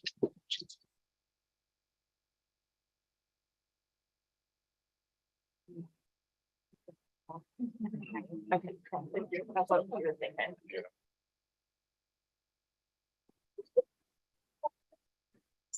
for me. I think you're.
I'll take a minute here while we're waiting and just forewarn you, tomorrow at the Six Ranch, it's going to be over probably 100. Little cookie in the afternoon. Cookie meaning hot, not cookies. So, you know, we are going to look at the river. So if anybody's so inclined, yeah, you're welcome to cool off.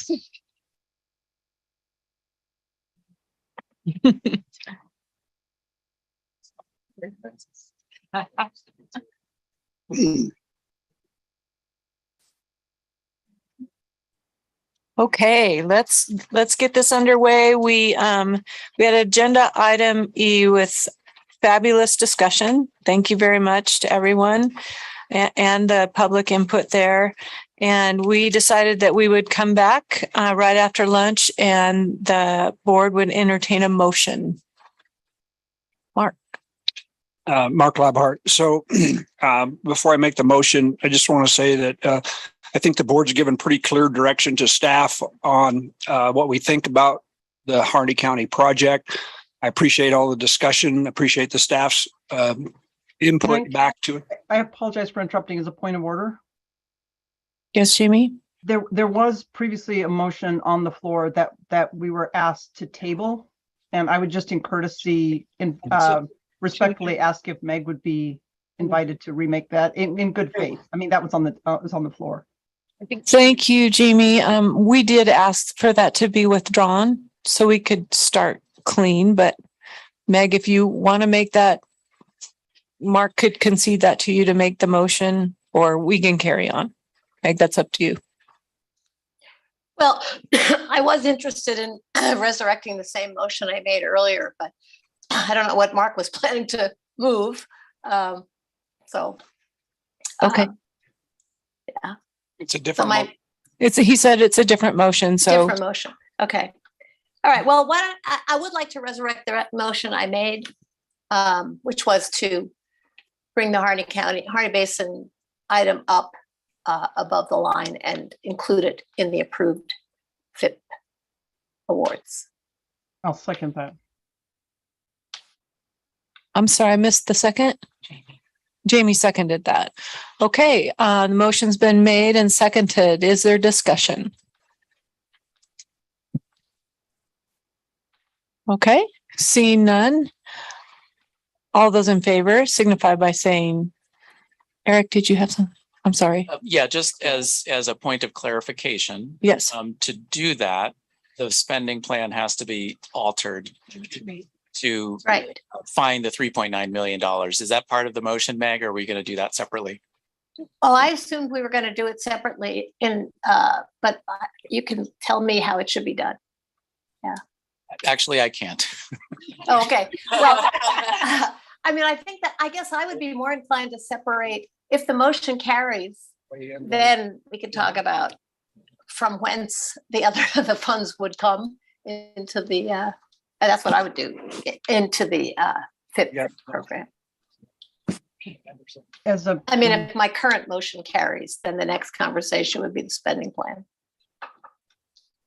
Okay, stand by. Any other discussion? I intend, was suggested to call roll or the vote. Madam Chair, I've got my hand up. Yes, I'm sorry, Jamie. Go ahead. So that would be in recognition of Meg's comments, that would be a separate item, but just I looked at the numbers during the break and then just hypothetically, so this is not part of the motion or anything, but hypothetically, given the additions that were made to the open solicitation grants, and given that there's a tie-in, that the activities that would be in FIP were essentially open solicitation activities, there could be a consideration of something like 1.9 from the restoration, 1.5 from the TA, and then also 0.5 from land and water. And of note, all of those were recently just added today. And they do not zero out any of those line items. They still allow a substantial amount to be added. So there is room in that budget if this motion passes and we go on to deciding how to divvy up the funding going forward.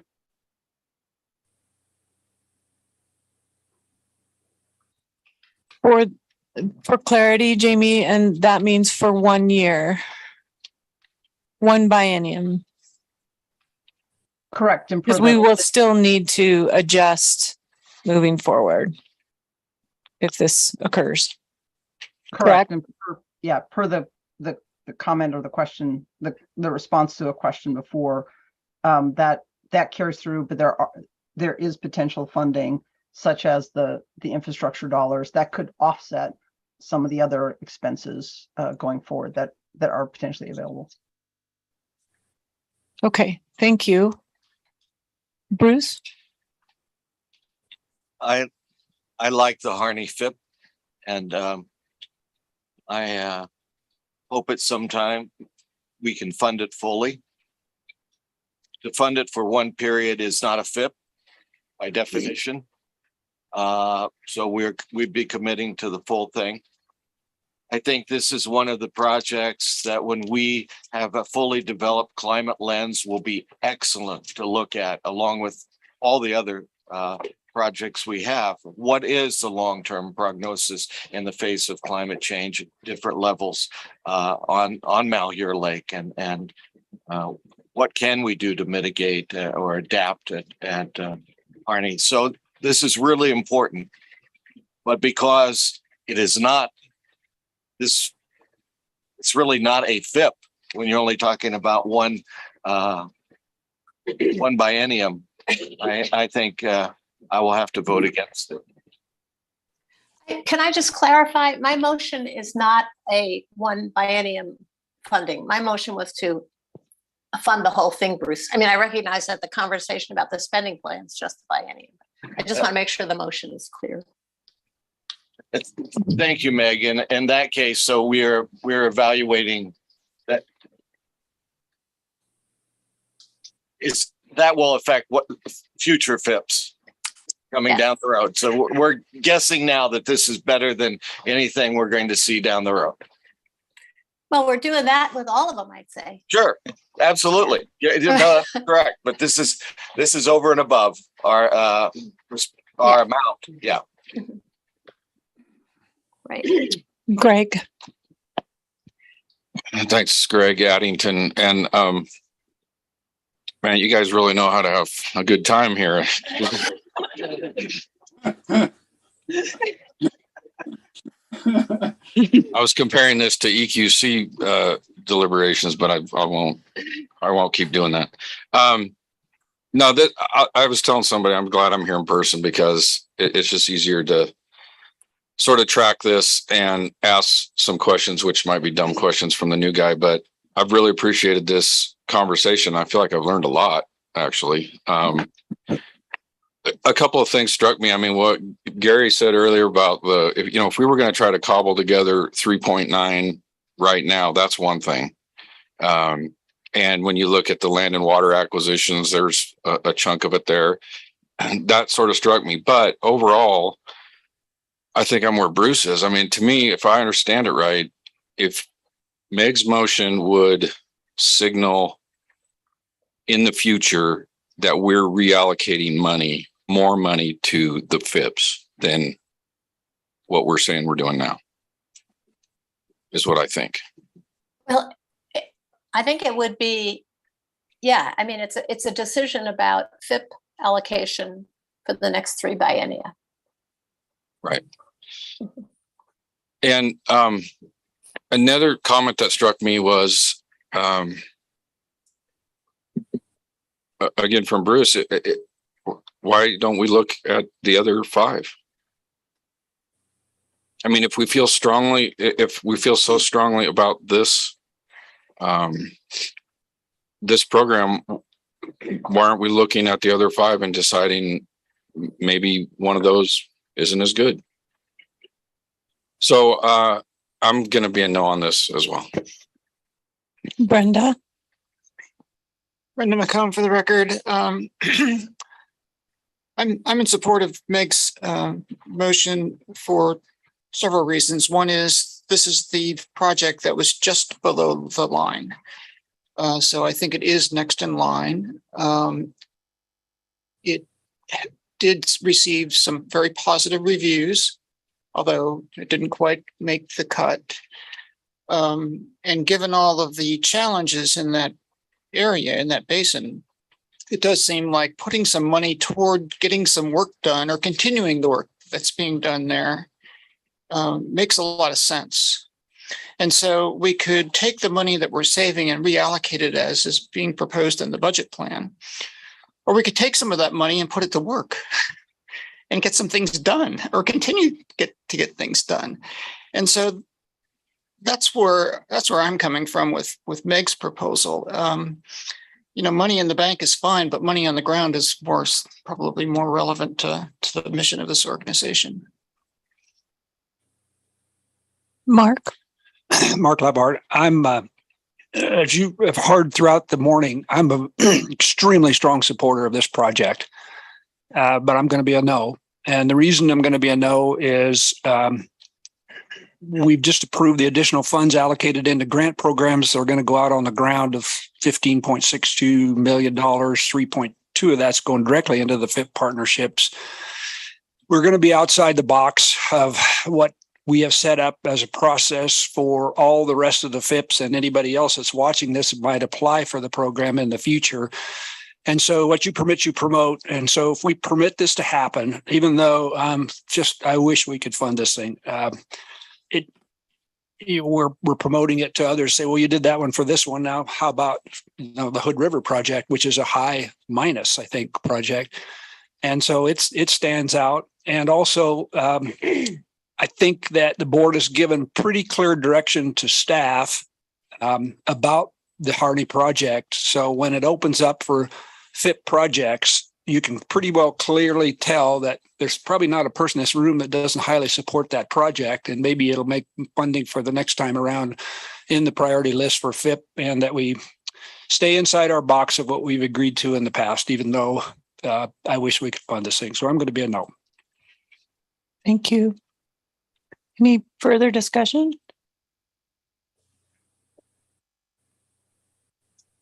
Okay, seeing none.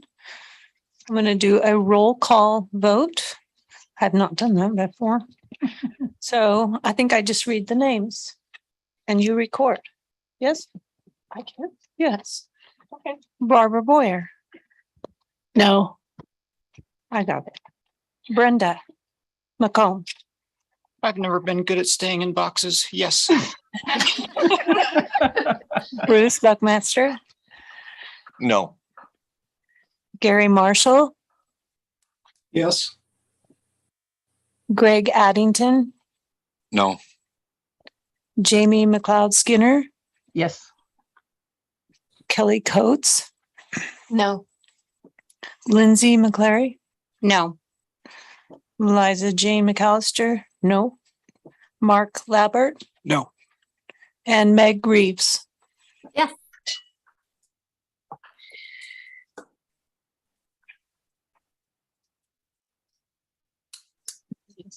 So that motion failed. Thank you, everyone. Have a motion. We have another motion, Mark. So, Madam Chair, Madam Co-Chair, I move the board increase the new FIP solicitation line item in the spending plan by $3 million, award $12.9 million to the top 5 gray shaded applications listed in attachment C, and delegate authority to the executive director to award project level grants to this partnership for the 2021-23 biennium with an award date of July 26, 2022. Thank you. Motion has been made. Do I have a second? I'll second Lindsay McClary for the record. Thank you, Lindsay. Should we do a roll call on that too? Yes. Barbara Boyer. Yes. Did I ask for discussion? You did not. We okay? Okay. Brenda McComb. Yes. Bruce Buckmaster. Yes. Gary Marshall. Yes. Greg Addington. Yes. Jamie McLeod Skinner. Yes. Kelly Coates. Yes. Lindsay McClary. Yes. Liza J. McAllister, yes. Mark Labhart. Yes. And Meg Reeves. Yes. Awesome. Thank you. That motion passes. Okay, going to the next agenda item. Isn't you too? Yes. Yes. Okay, again, much gratitude. Much gratitude. I just Lisa. want to, Madam- for the record, Lisa Sharplow Hanson, Executive Director. I want to say thank you to the board for a really in-depth discussion and a good discussion for staff and myself included as we think about priorities going forward and how we work through these issues. This has been a very thoughtful discussion and helpful for all of us. So thank you. Gary? Okay, thank you, Madam Chair. Yeah, I'd just like to support just what Lisa just said. And one other thing for those that, I mean, I just appreciate all the hard work of this discussion and the mental gymnastics we went through to get to a decision. You know, as a business person, there's a lot of times that, you know, we just can't do everything we want to do, and so we have to make those choices. But you know, for those, I heard the concern raised a few times, and then others commented on it. But HIDIS partnership is not going away. It's not going to disappear. The work is going to go on here, and you know, we'll figure out how to keep moving forward. And I am sure that there will be another application to a future FIP. So I just wanted to assure everybody that we was showing that concern. So thank you. Thank you, Gary. Meg. Oh, thank you, Liza Jane. I think that was Liza Jane. Yes.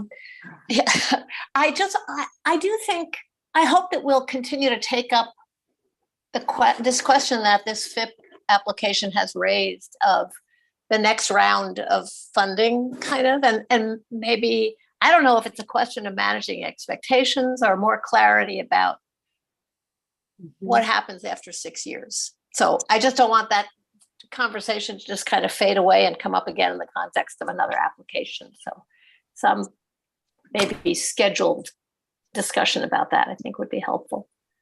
I appreciate that, Megan. I support that as well. I think really good points were brought up, and we have lots to think about, and that's wonderful. And I think that we'll all continue to push towards looking at this and making good decisions about how we move forward.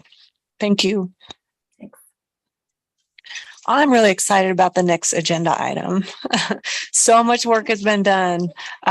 It's really exciting to me. So I want to get out of the way for agenda item G, and let's move with our great staff and talk about our climate resolution work. Good afternoon, board members. Stephanie Page, Deputy Director. So we are excited to share the results of the listening sessions with you and talk about next steps. So just to very quickly review how we got here, at the board's January meeting, the board approved a resolution directing OWEB to incorporate climate criteria into its grant-making work and to learn and apply principles of diversity, equity, and inclusion, and involve an inclusive process.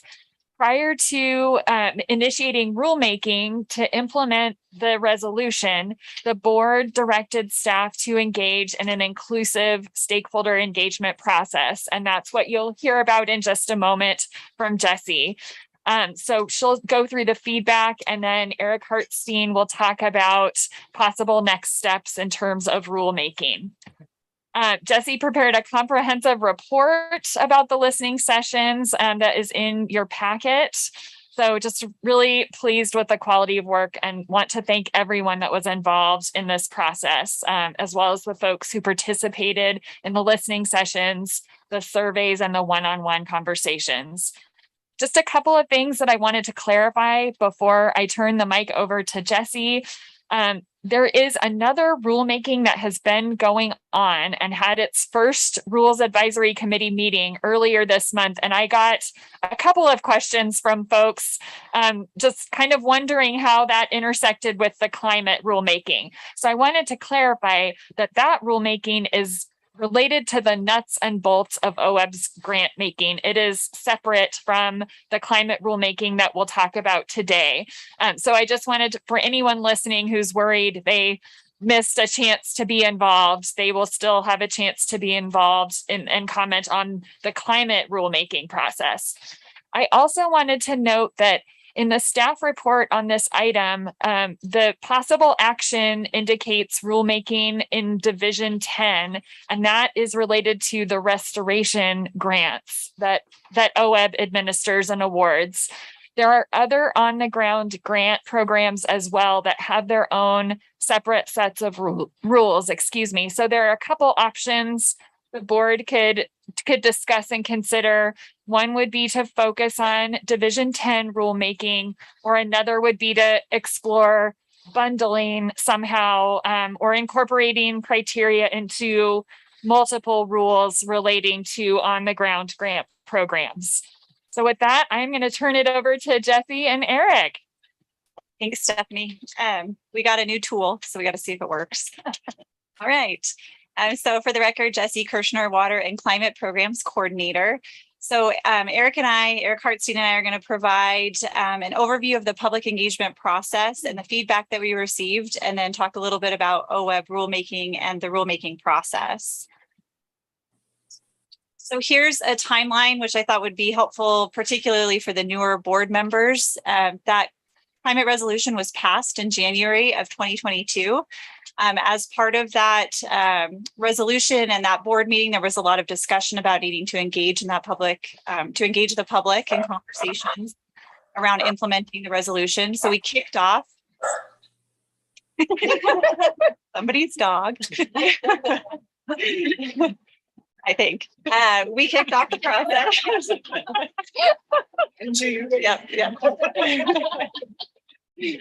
Oh boy. Okay. With the webinar with the Oregon Conservation Partnership in mid-March. And then through April and May, we held public listening sessions. We had a tribal listening session. We had an online survey, and then we engaged in some one-on-one conversations. In June and July, we've analyzed and summarized the feedback that we've received, and then we're presenting that feedback here to you all at this board meeting. There we go. So for the climate resolution, again, for those of you that are a little bit newer, and just as a reminder to everybody, there is some background statements in this resolution, but it states that OWEB will integrate climate mitigation and adaptation in budgeting, investing, and policymaking decisions by funding climate smart adaptation and resilience for Oregon's watersheds, natural resources, people, and communities. Funding projects that include meaningful emissions reductions, carbon sequestration, and protection of carbon storage, and enhancing watershed health and habitat restoration, and valuing project co-benefits and assessing long-term sustainability of our projects and acquisitions. The resolution also states that we will learn and apply diversity, equity, inclusion, and environmental justice principles when making our funding decisions to address the challenges arising from climate change to traditionally underrepresented and impacted communities. And we will engage traditionally underrepresented and impacted communities in our processes in order to craft meaningful solutions that are then integrated into our funding decisions.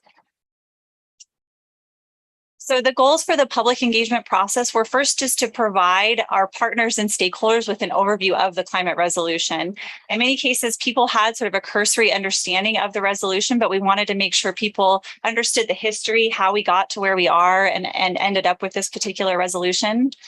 And we wanted to learn about the potential challenges and opportunities that were associated with it, in particular, implementing it and thinking about integrating climate criteria into our grant making. And then use the feedback from this public engagement process to inform considerations around rulemaking. So we had a number of different opportunities for engagement. We held 6 virtual public listening sessions. We held a tribal focus group listening session, which was also virtual. We had an online survey, and then we also offered and engaged in several one-on-one conversations with some of the other partners and stakeholders.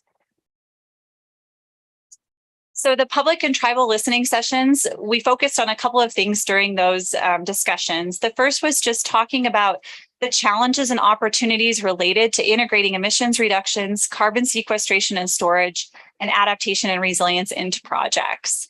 And then what kinds of resources, support, and technical assistance do people need in order to do that successfully? So how can OWEB best help support you as we think about integrating climate into our grant making? And then also other feedback and input as people were willing to provide it. So the survey covered generally the same content as the listening sessions, but we did have a couple of questions that were very specific to those diversity, equity, and inclusion bullet points in the climate resolution. It was offered as an alternative avenue to share concerns, opportunities, and general feedback, and it was anonymous. So here's just some demographics from the public listening sessions. The first that you'll want to notice, we had about almost 80 different unique participants in those public listening sessions. Some of those folks attended more than one listening session. And what you can see is that we had the majority coming from Region 3, OWEB's Region 3 of the Willamette Basin, with fewer representatives coming from Region 6 or the Mid-Columbia. The vast majority of those in attendance identified their affiliation with a soil and water conservation district or a watershed council, as well as a nonprofit organization. But you'll see that we had federal and state agencies in attendance, tribes, local government, and then we also had some of those for-profit or private organizations. So we had specifically wanted to target those implementers and contractors. So we did have some of those folks attend those listening sessions as well. And then also what you'll see is just the roles that were identified. Again, primarily we're looking at folks that identified their role as an executive director or coordinator level, or that project or program manager level. But you'll see many other roles identified here, including board members, monitoring, and on-the-ground implementers. Okay.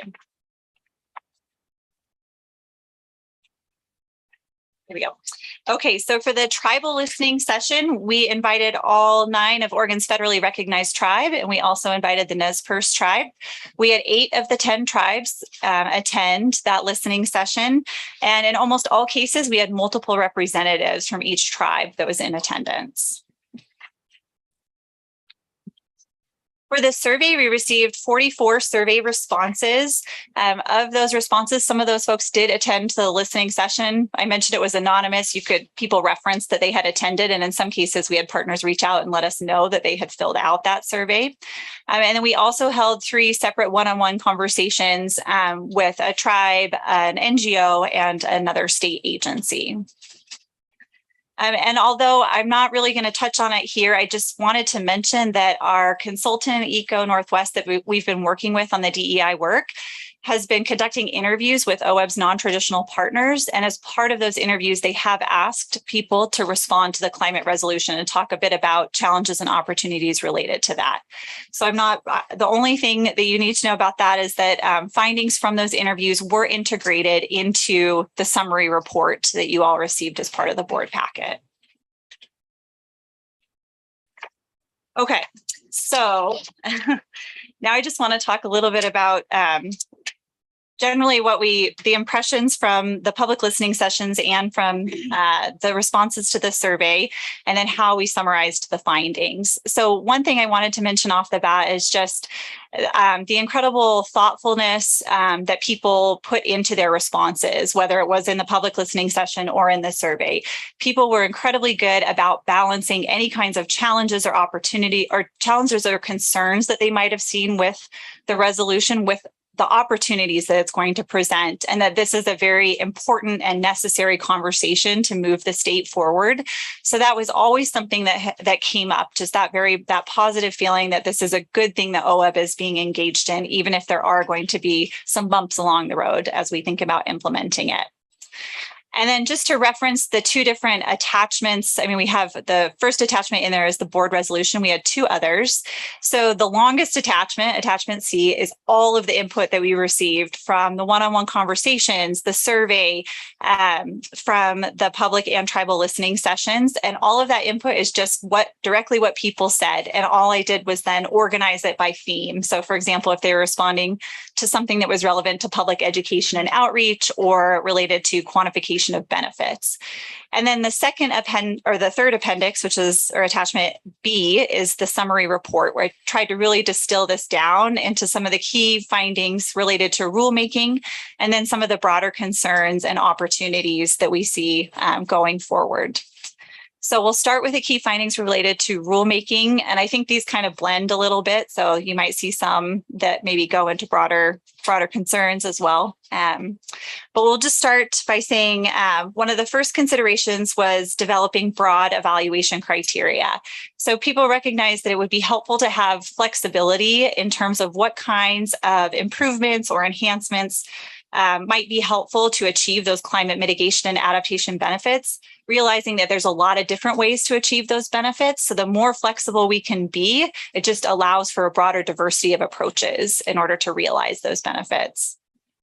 The second is to maximize all project benefits. So thinking about what criteria maximize natural resource, human community, and climate benefits, while also minimizing the burden on our grant applicants.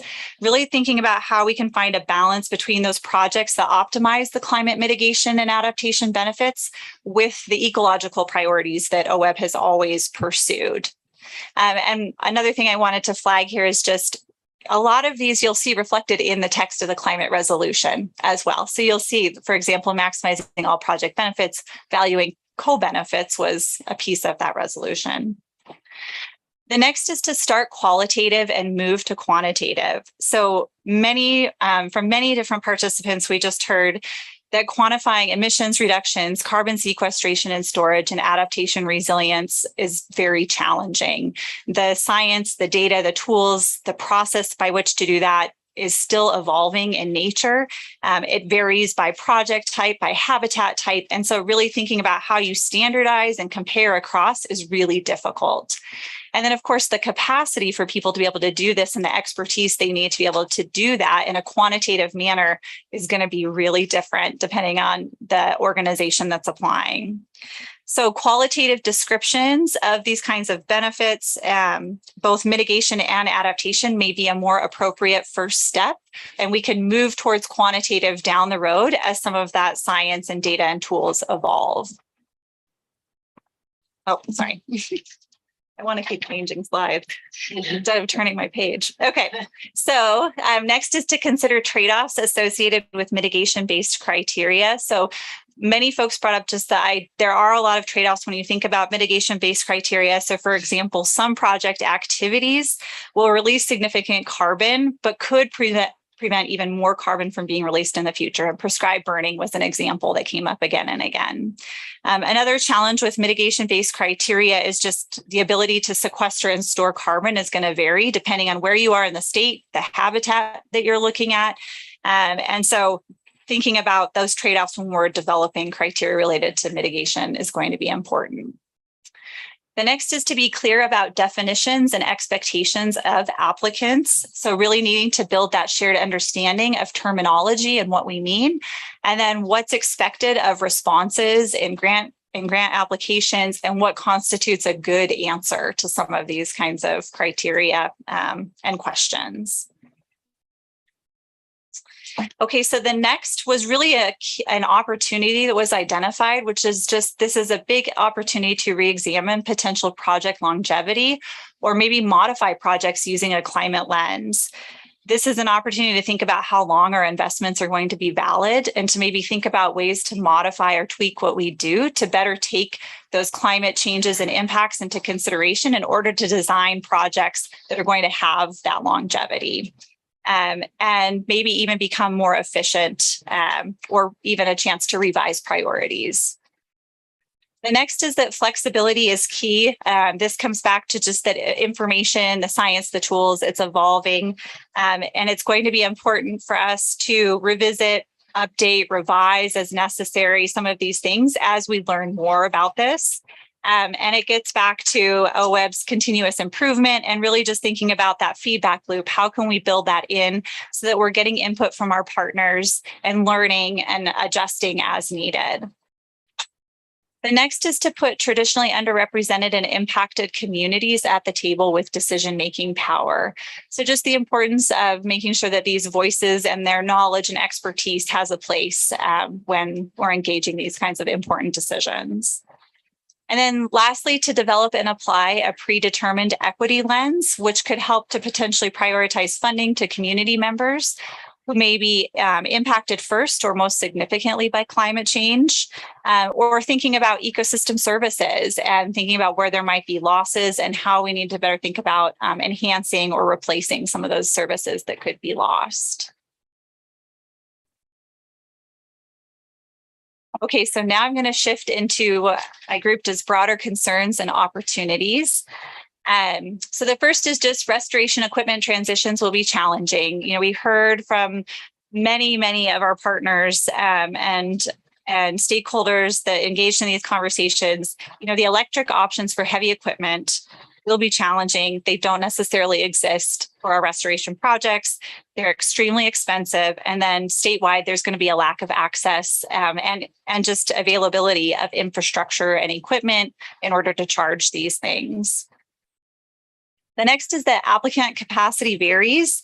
These are new skills. This is new knowledge and information that people need some time to catch up and learn about. So they're going to need information, guidance, support, and tools to be able to respond and engage in any of these new parameters effectively. The next is to be aware of unintended consequences. So one of the points that came up in our tribal listening session was just that there is the potential for unintended consequences, and we need to be thinking about that.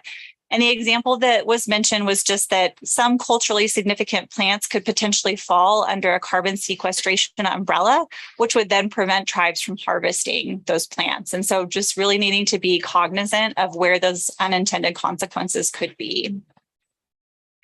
The next is that emissions reductions opportunities may be possible. I mentioned earlier that people did a really wonderful job of balancing concerns with opportunities, and they recognize that there are going to be opportunities to cut emissions at everyday tasks and projects. There's going to be opportunities to change patterns like driving distances or what you're doing, potentially coordinating with other grantees when you're hauling materials to minimize some of those emissions, or even just the opportunity to purchase less carbon intensive materials.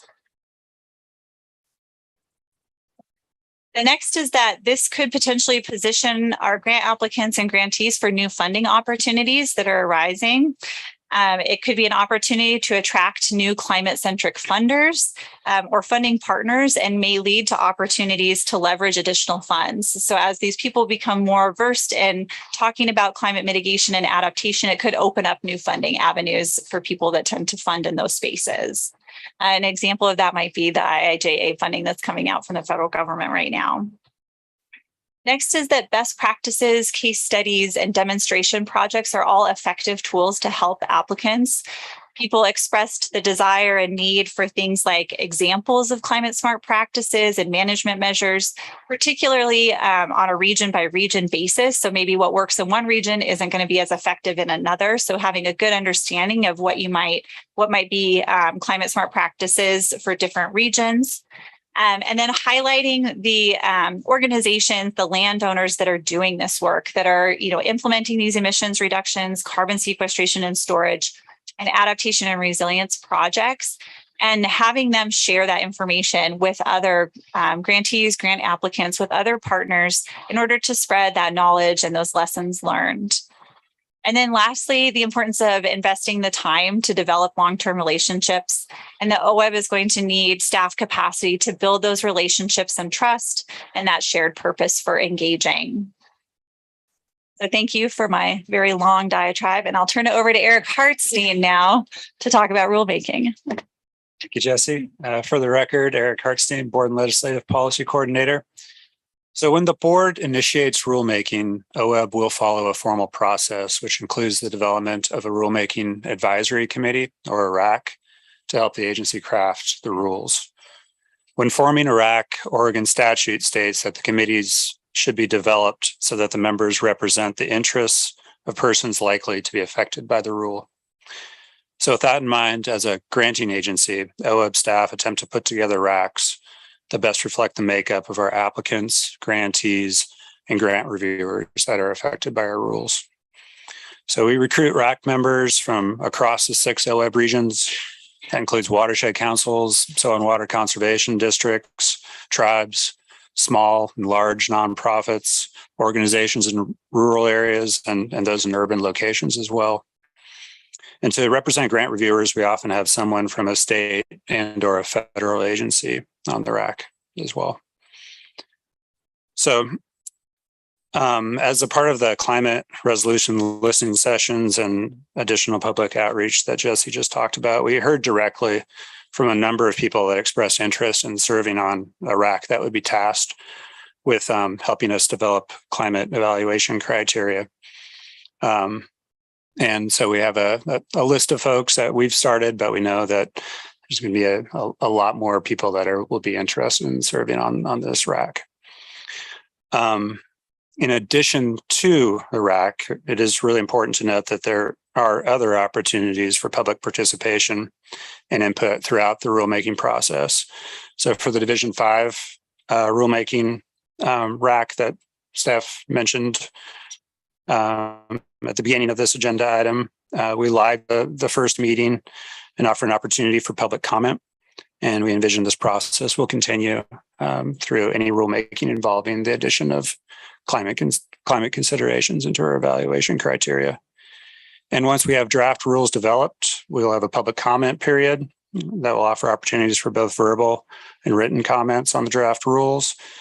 And as in the past, we will respond to everyone who provides comment on our draft administrative rules. There we go, green button. Okay, so in your board books, there's an attachment that has the general timeline noting Division 10 rules, but these really would apply broadly to rulemaking to incorporate climate evaluation criteria into OWEB grant making and really any of the on-the-ground rulemaking sets. So just to walk through the timeline, so we would have board authorization for rulemaking in July, staff developing draft rule concepts, as well as recruiting a RAC in late summer, holding RAC meetings in the fall and early winter of 2023. And then by February, have a refined draft rules based on RAC input, and have those draft rules out for comment in March. And that comment includes both tribal public comment as well as to legislators. The public hearing and written comment period for the draft rules would be in March.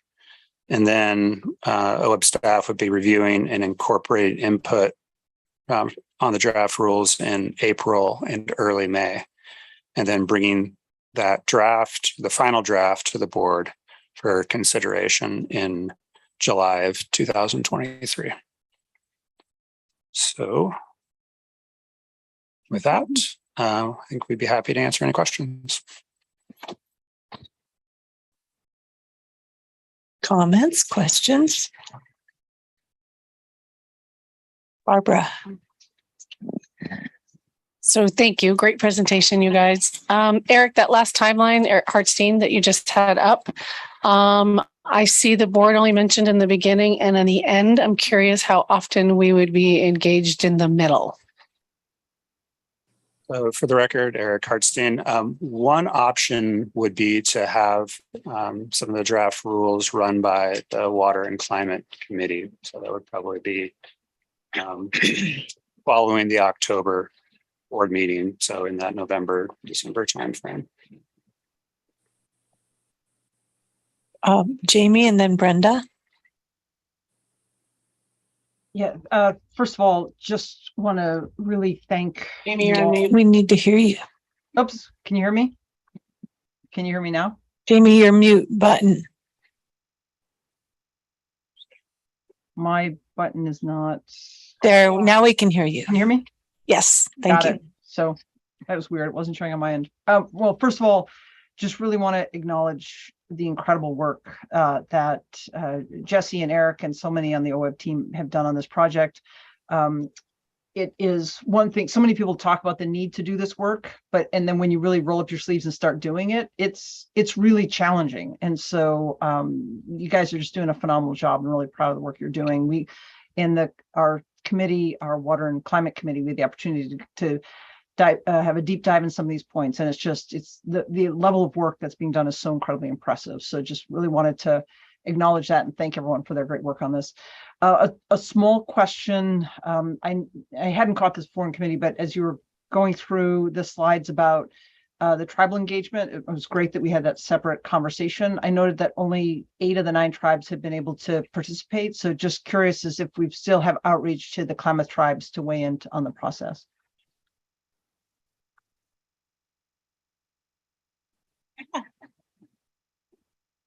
Jessie Kirshner, Water and Climate Programs Coordinator for the record.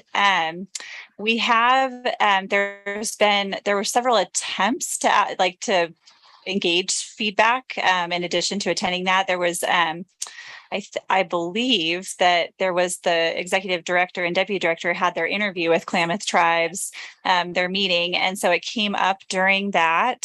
So there have been there's definitely been multiple opportunities since I think that came up after we had the tribal listening session. We offered opportunities to provide input through the online survey. So there's, and then Ken Fetcho, our tribal liaison, also reached out to them through email. So there's been several attempts to try to engage them further on it. Thanks. Okay.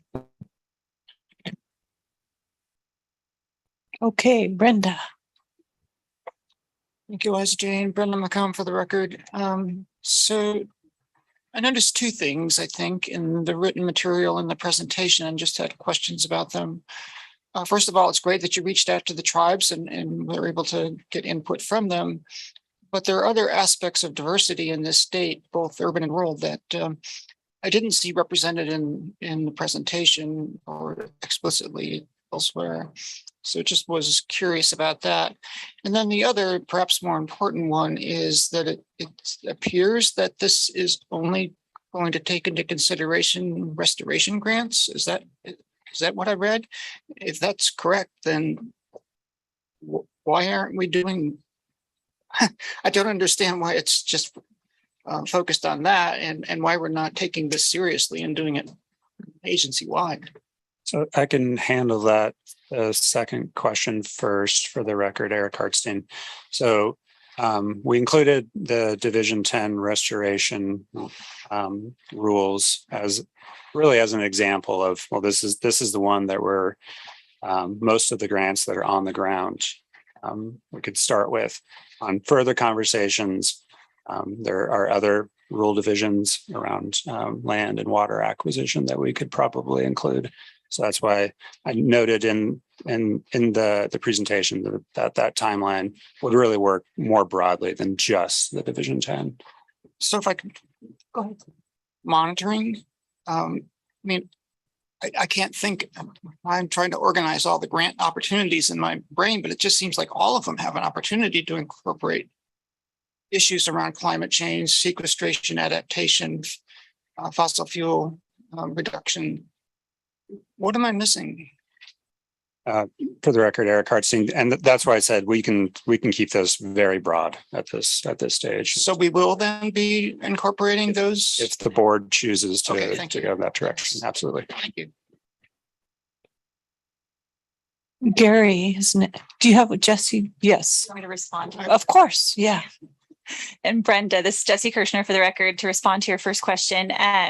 So one of the things that we were a little bit concerned with when it came to engaging some of our non-traditional partners was that in many cases, they don't know even who OWEB is. They're not familiar with us as an agency. And so we were a little hesitant to ask them to participate in a climate public listening session when they don't necessarily know. We didn't want to send out blanket emails to people.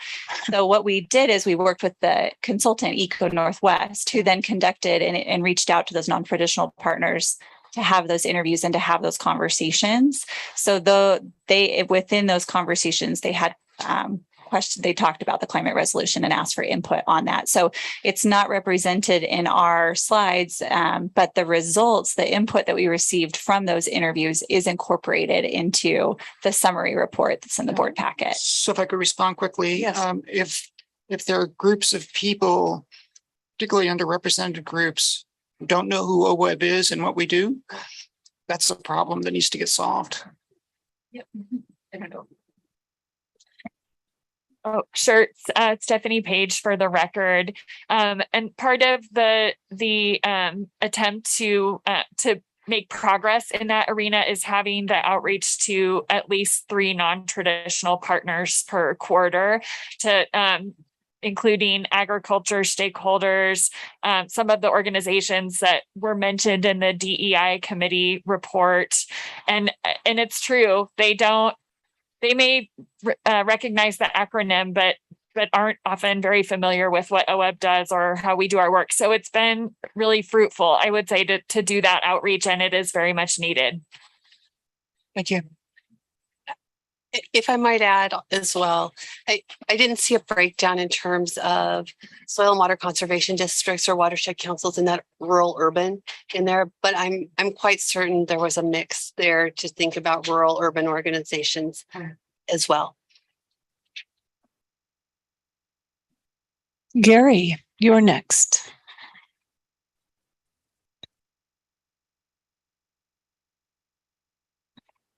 You're still on mute, Gary. Oh, I have. There you go. Thank you, Madam Chair. Gary Marshall for the record. I just wanted to say when the discussion concludes, I'd like to make a motion on this item. So.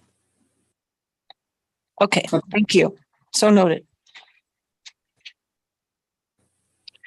Bruce.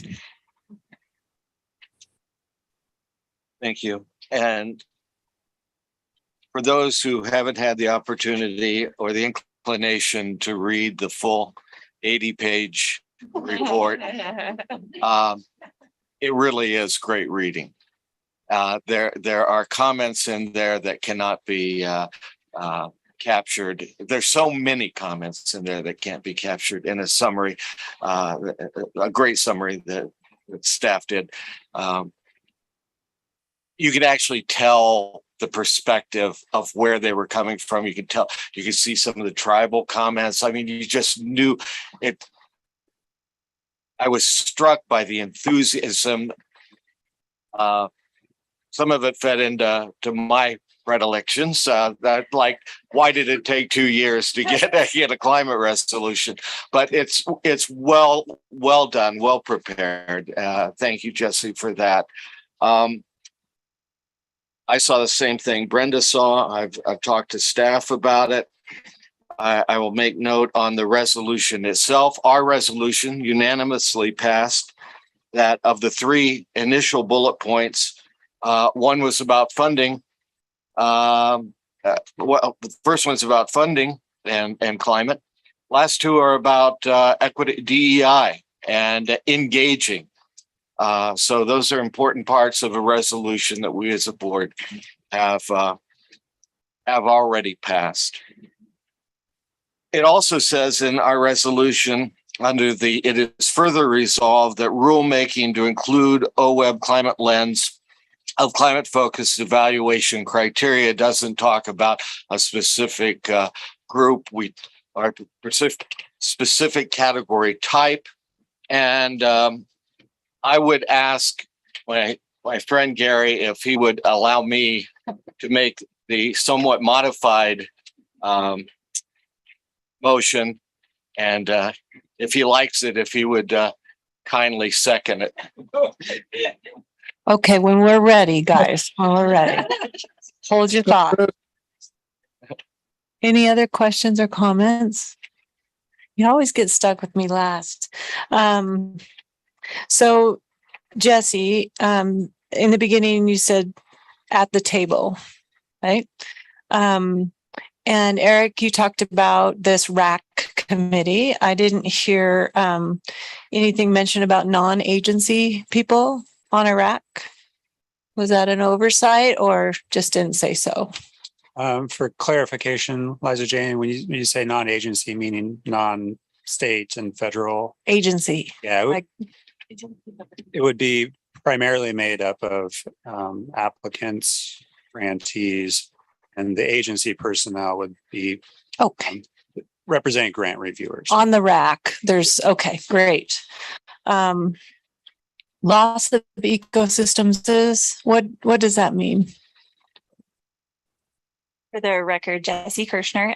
So just for example, like if there are issues with like water quality declines would be a loss of an ecosystem services. If suddenly like your water is no longer drinkable or usable because of water quality issues, or if recreation opportunities are no longer available, for example, ecosystem services cover lots of different things.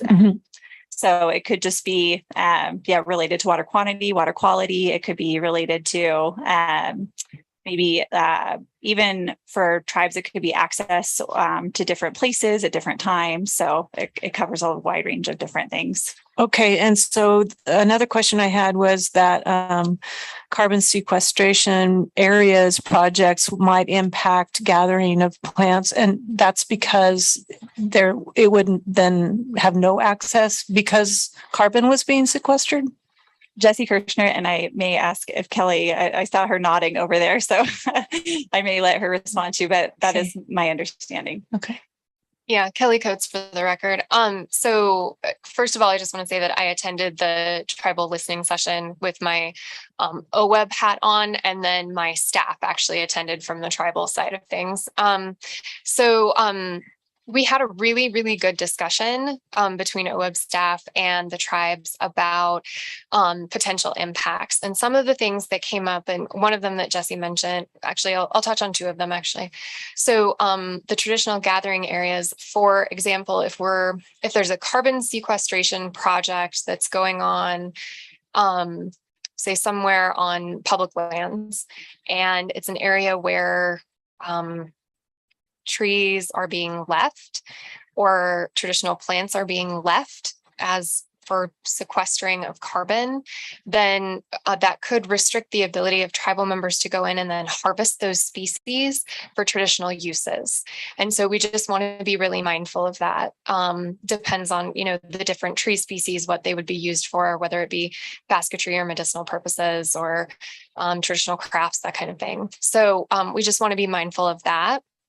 And that's what I think Jesse was alluding to with that. And then the other thing that came up is sort of this balance between, for example, if a tribe wants to do a cultural burn somewhere, you would be initially releasing carbon into the air. But then by doing that traditional burn in the long run, you're making that ecosystem more fire resilient and less prone to a catastrophic wildfire where we would have even more carbon go into the air from that.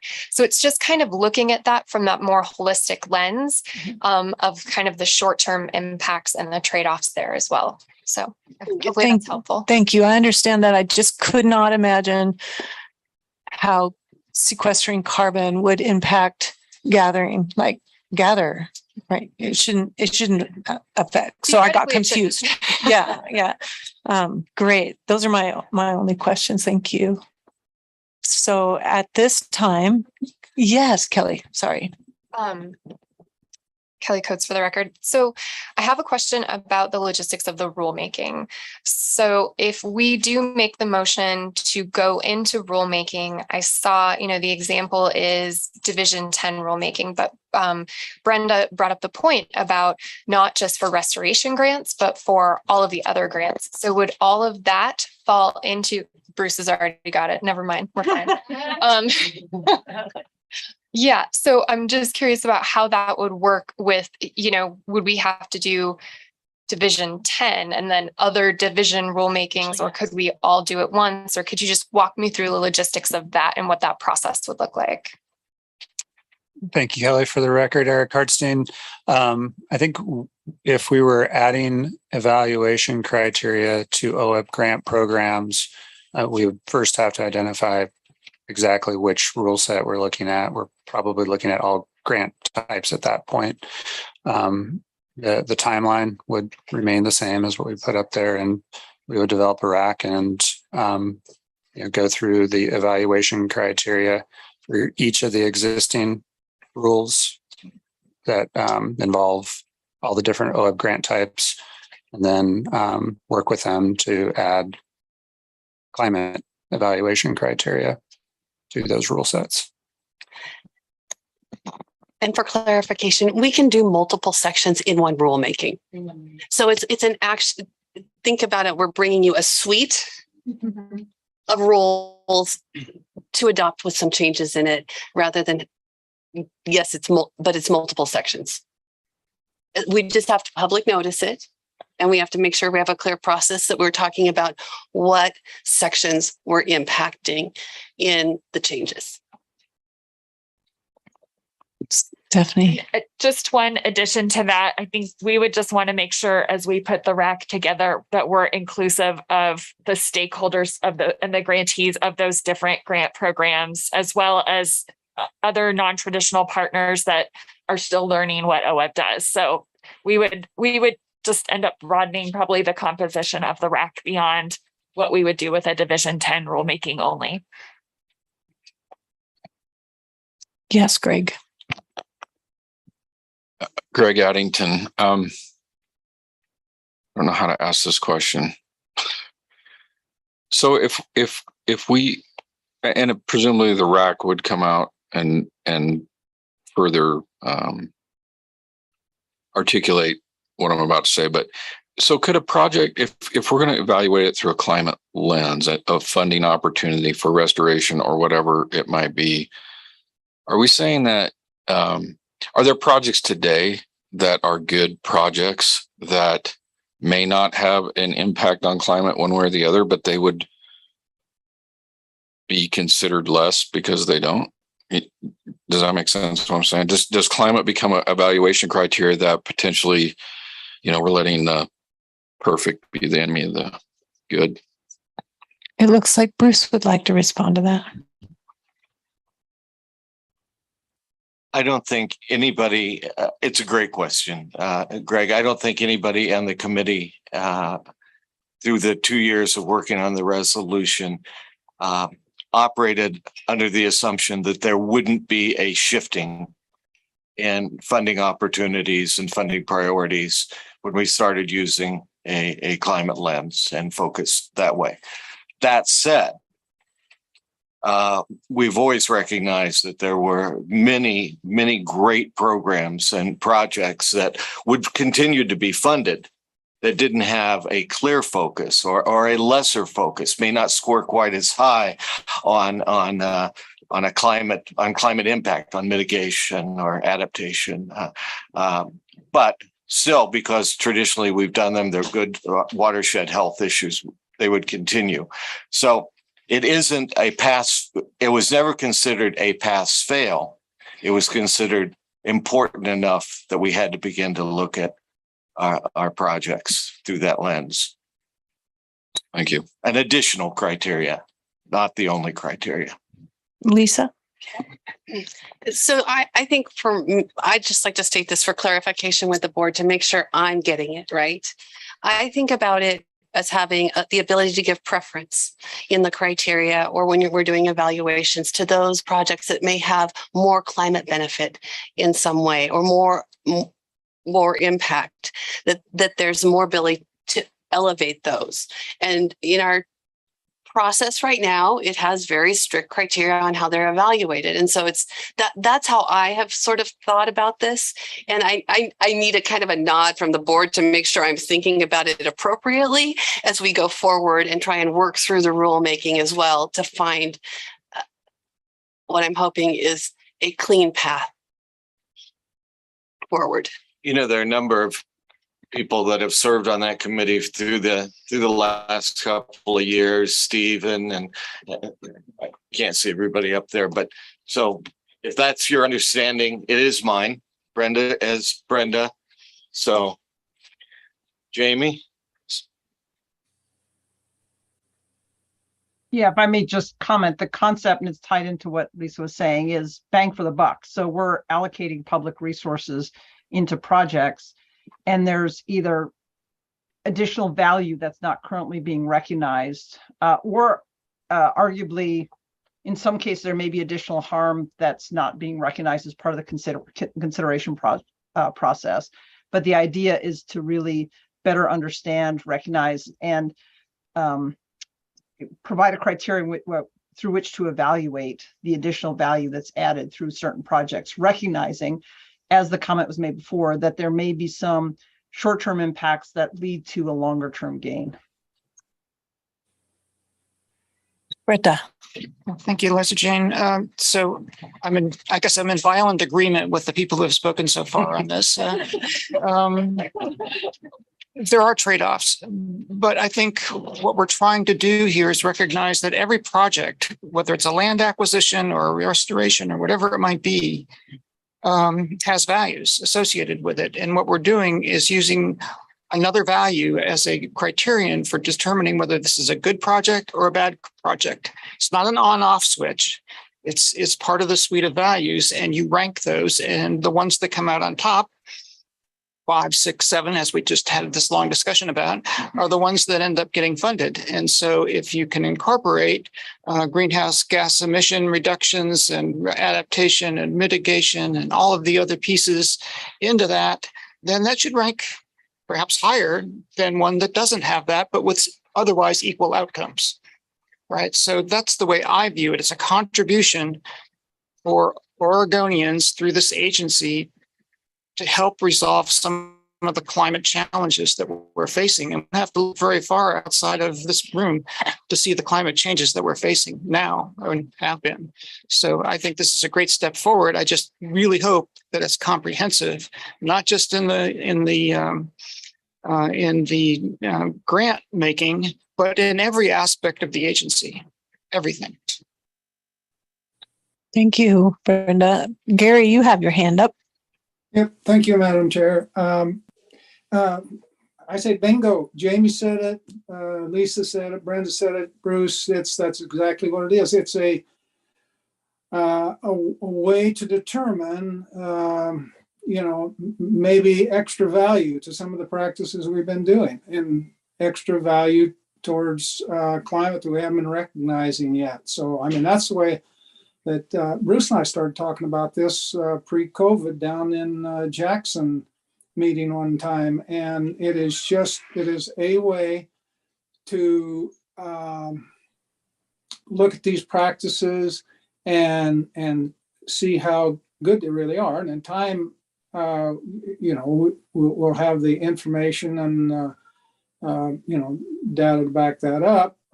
But it's another good way to measure value for the investment dollars that we're using here. So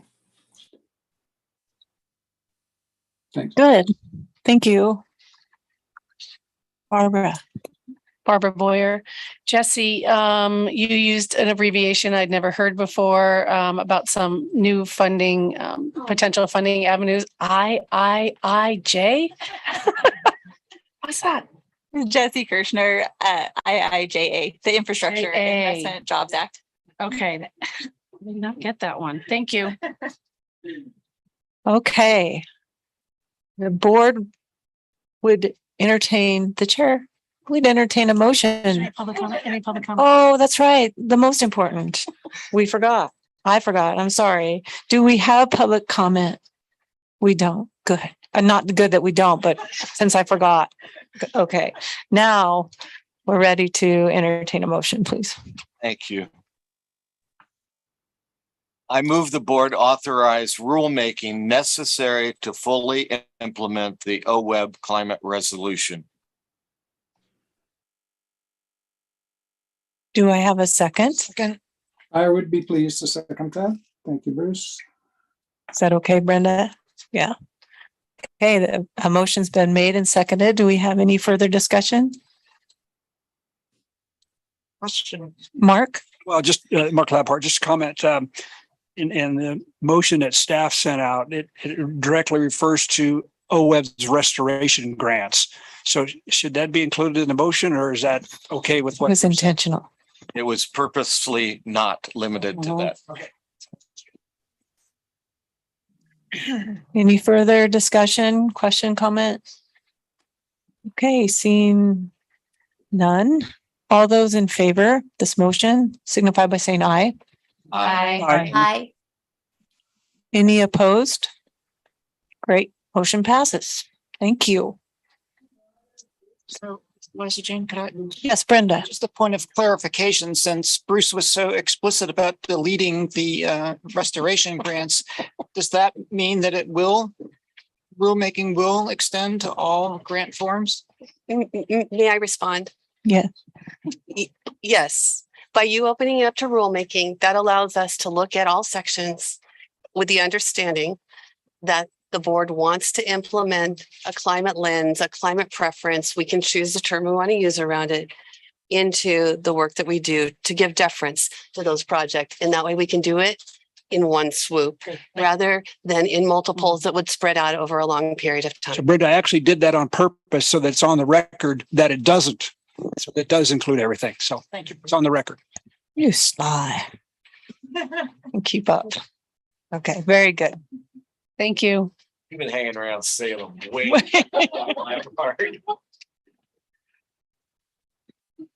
All right, moving on down to agenda item H. And we are now going to get a presentation on the planned improvements to the Wallowa Lake Dam. And are you staying here, Lisa, or are you going up front? If it's okay, I'll speak from here. Yeah, absolutely. Okay. Thank you. So Are you going to introduce everybody? I'm going to do a general introduction. Okay. Thank you. You're welcome. So good afternoon, board members, and thank you for the opportunity. I'm excited about the tour this afternoon and our opportunity to work with our partners that are doing incredibly important work on the land in looking at how to improve the Wallowa Dam to allow for fish passage. And so we have several agencies and tribal members here today to talk to us about that collaborative work and how that's moving forward, as well as taking us out to see it on the ground. So I would just ask each of you to introduce yourself and talk a little bit about what your agency or your partnership brings to this, and then move on with your presentation, if that's okay. Thank you.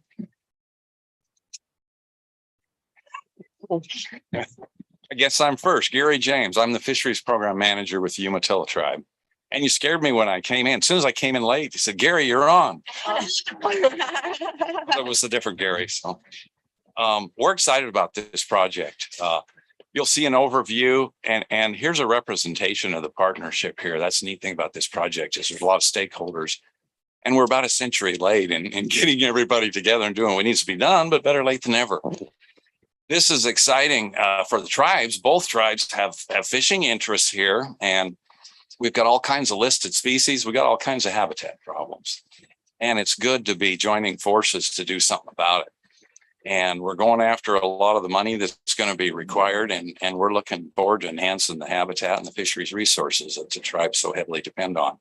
And it seems like really right timing. So it's great to talk to you today. Eric Quimps wanted to be here, and he got sucked into some other things, but he wanted me to emphasize that this opportunity is unique in Oregon. Tourism, agriculture, municipalities, anadromous fish, resident fishing, opportunities to improve social, economic, ecological benefits, real complex issues. But he thinks it makes this Wallowa Lake and Wallowa River, these network of projects here, candidate for future OWEB focused investment project, FIP, which would further provide great predictability to local stakeholders, support, cost share funding, and return benefits for OWEB, Oregon, and the tribe. So I'll pass it on to the next tribal rep. Thanks. Good afternoon. My name is Bobby Hills. I work for the Nez Perce Tribe Fisheries Watershed Division. I think Gary kind of summed it up. This is a collaborative process between the tribes, between the Irrigation District, ODF&W. We even have Oregon Water Resources Department involved in this. It's important to the tribe. We're bringing our fishing expertise to this area. We've shown success in the Lostine, reintroducing coho. Together with ODF&W, we're now starting to work on a pilot program to reintroduce sockeye into Wallowa Lake, which is pretty exciting for us. But none of this would be happening if it wasn't a collaborative process. I'll keep it short so we can answer more while we're out in the field. Yeah, I'm Joe Dawson. I'm one of the board members for the irrigation district and also serve as secretary. Kind of third string quarterback. Our president, Dan Butterfield, and Jay McFetridge have been involved with the MOA group quite intensely, and they're hoping to be at the dam tour today. So looking forward to that. Good afternoon, board members. My name is Jeff Yankee. I'm the district manager for the Grand Ronde watershed here for ODFW. I am been with ODFW for about 17 years. Most of the time has been spent as a fisheries research biologist and the local fisheries manager here in Wallowa County. Before we get going on the presentation, I would just probably say that we'll have Joe here start by giving us some history of Wallowa Lake Dam in the district and some of the farming legacy here that makes Wallowa County so important.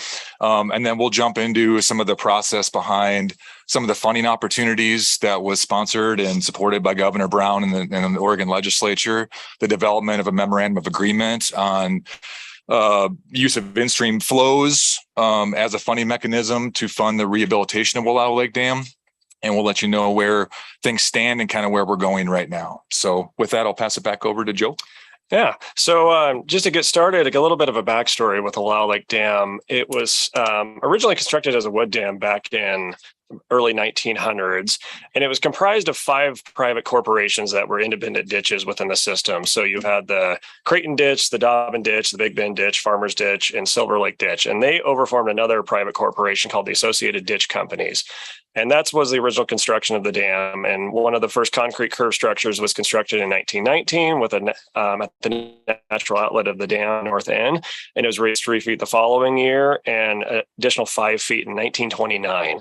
And for our system, it provides just about 50,000 acre feet of storage in the reservoir that's used for irrigation throughout the valley. The dam directly affects about 16,000 acres, which is our irrigation district. But a study was done by Oregon State Extension Office that probably estimates it affects about 37,000 acres throughout the entire valley. Anyway, the dam functioned for many years. And in 1979, after the Teton Dam failure, the Wallowa Lake Dam was considered high hazard. So we started to have safety inspections a couple times a year. And in 1996, the Wallowa Lake Dam was listed as high hazard, which reduced our storage capacity to 72%. And a lot of the current board members, their fathers kind of were jumping in on that, and the Associated Ditch Company as a board to kind of find ways to rehab this and get it back up to full function and to make it work as a community.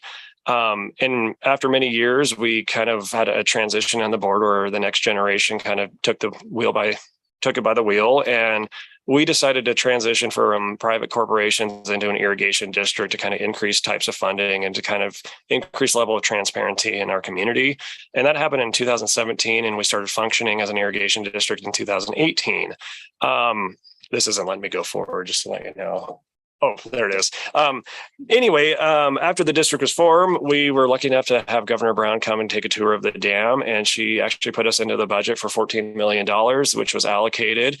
And from that, we formed the Memorandum of Agreement group, which includes the Wallowa Lake Irrigation District, ODF&W, the Nez Perce tribes, and the Confederated Tribes of the Umatilla Indian Reservation. And that really has kind of spurred where we are today as far as all the hard work that they've done. And it's not only been about the dam, but it's also been fish passage, and it's also been downstream diversions, which we've been having some concerns. And so major diversions off the Wallowa River or right off the dam would be Silver Lake. About a quarter mile downstream is the Farmers Ditch. And then in town is where the consolidated ditch diversion, which is our last 3 ditches, which is Big Bend, Dobbin, and Creighton. And the last one, which is the consolidated, is one of the challenging fish barriers that we've seen, and certainly something we hope to address and find solutions for. And on top of fish screening off of the Wallowa River system, we want to make sure we have fish screening going into our Prairie Creek system, which is where the ditches end up. So Prairie Creek is a fish-bearing stream that flows through Enterprise and connects back in with the Wallowa River just outside of Enterprise. And that's kind of our big part as far as irrigation and our fish screen efforts. But the Wallowa Lake Dam has also been a huge flood control mechanism. And from this map we got from Oregon Water Resource Department as far as where the floodplain would be if the dam in a catastrophic flooding event. And as you can see, there's millions of dollars worth of property in Enterprise and Joseph that would be devastated almost every year. And as this place is finding more development and more homes are being built in floodplains, it's certainly more of a concern for us. And the increased storage capacity, which a rehab dam would give us, about 10 to 12,000 acre feet, would certainly help any sort of flood control risks that we've been having. And one of the unintended consequences of this is we've been using our irrigation ditches as a way to mitigate floods to get it past Enterprise so that it doesn't flood anyone on the Wallowa River system. But that has caused erosion concerns, certainly on the Prairie Creek system. And anyway, I know Jeff has a lot more details, but I'm happy to answer questions when we're all done. I had a quick comment. Yeah. You might be third string, but you still look like Tom Brady a little, doesn't he? Good job, Joe. There's still time. Yeah, for the record, Jeff Yankee. Thanks, Joe. That was a great introduction. What we're going to talk about now is transition over to some of the more recent developments. So as Joe mentioned, in January 2019, Governor Brown recommended about $16 million from the state budget to help rehabilitate Wallowa Lake Dam. That spurred in the subsequent legislative session, the legislature approved an expenditure of $14 million from House Bill 5030, which was conditional on an MOA that pertained to the protection and release of storage water for in-stream flows in the Wallowa Basin. And with that, in November of 2019, negotiations began amongst what are referred to as the signatories of the MOA, or the parties, the Irrigation District, Nez Perce Tribe, Umatilla Tribes, and ODFW, in addition to Water Resources Department. And in June of 2020, this MOA was completed and signed by all parties. And we'll get into what the MOA actually contains in the next slide. Unfortunately, in July of 2020, those funds were canceled due to lottery revenues tanking because of the COVID-19 pandemic. But thankfully, last summer, Governor Brown and the legislature reestablished their support for the Wallowa Dam project, and it successfully passed under Senate Bill 5534 in the 21-23 legislative session. Those lottery bonds were dispersed to the district this month. So the objectives of the Wallowa Lake Dam project are many, but we're all here because of the ecological restoration values, the fish passage opportunities here. But we have to remember that first and foremost for this community that we're all in right now is that this dam is a public safety issue. As Joe mentioned, there's flood control, there's community protection, as he elaborated to, and there's also municipal commitments that the lake has to the city of Joseph. The city of Joseph gets their drinking water from Wallowa Lake and Wallowa Lake Dam. So, and one thing to recognize is that you might have this misunderstanding that the irrigation district is going to add storage if the dam gets rehabilitated. They're actually reclaiming storage. As Joe mentioned, they've been limited to about 72% of their original capacity of their legal water rights for the past several decades. And that supports a really important foundational agricultural economy in Wallowa County. And so where ODFW comes in, of course, is that when more than 30% of an existing structure is rehabilitated, that triggers current fish passage rules. And so one of the objectives of this project, of course, is getting Wallowa Lake Dam and the associated irrigation infrastructure that the district has current on fish passage and screening criteria. And so that is both upstream passage and downstream passage in terms of fish screening on some of the major diversions below the lake. And then also, we're all hoping that this will open the door for the reintroduction of sockeye salmon to Wallowa Lake. Wallowa Lake was Oregon's only native Snake River sockeye population in the state of Oregon. It was extirpated towards the turn of the 20th century. It was really valuable for the original tribes that utilized Wallowa Lake, and we're hoping to reestablish that as a legacy project here. And then as part of the MOA, providing in-stream flow benefits for the Wallowa Basin in terms of protected in-stream releases and some unique water trades that we were developed as part of the MOA. Bobby, would you like to handle the in-stream flow piece of it? Or do you want me to keep going? Keep going. Okay, you'll have to excuse us. We didn't rehearse this very much, so I don't want to talk over my friends here, but okay, you got it. So one of the major foundational components of the MOA was protecting about 4,500 acre feet of in-stream flow or of storage water from Wallowa Lake for in-stream flow purposes. This water will be protected to the Oregon-Washington state line as a secondary in-stream water right that will be held in trust by the state of Oregon. And what's unique about this is that the release will be guided annually through an annual operations plan, or AOP, that we at this table will develop. And so we will have the flexibility to say, on a late summer where we have drought conditions, let's release that water when it's needed to increase upstream migratory conditions for spring Chinook. We might decide that it could be released in the wintertime to increase flows for overwintering fish. We'll have that flexibility on an annual basis to release that 4,500 acre feet where we see best fit for what the Wallowa River Basin needs. The irrigation district has agreed, and we've committed to having the in-stream water right held in their most senior storage certificates, which is a 1905 and a 1915 right in the lake. And originally, up until last legislative session, it wasn't possible for us to actually have, I would say those oldest rights were somewhat secured for irrigation storage. And we were most recently able to change the character of use to a multi-purpose right. So they can be used for irrigation, but they could also be used for transfer and conveyance as well. So that was a big change. So the releases will be monitored by our friend Dave Bates, who's the water master there in the back, and he will monitor to make sure that the release passes the town of Joseph, and he'll monitor to make sure that that release is protected at the most downstream active gauge on the Wallowa River at Water Canyon, which is in the canyon that you drove through on your way from La Grande. And then we're also going to be monitoring it at Troy, Oregon, which is closest to the state line, but not for compliance purposes because there's also external influences from other parts of the basin.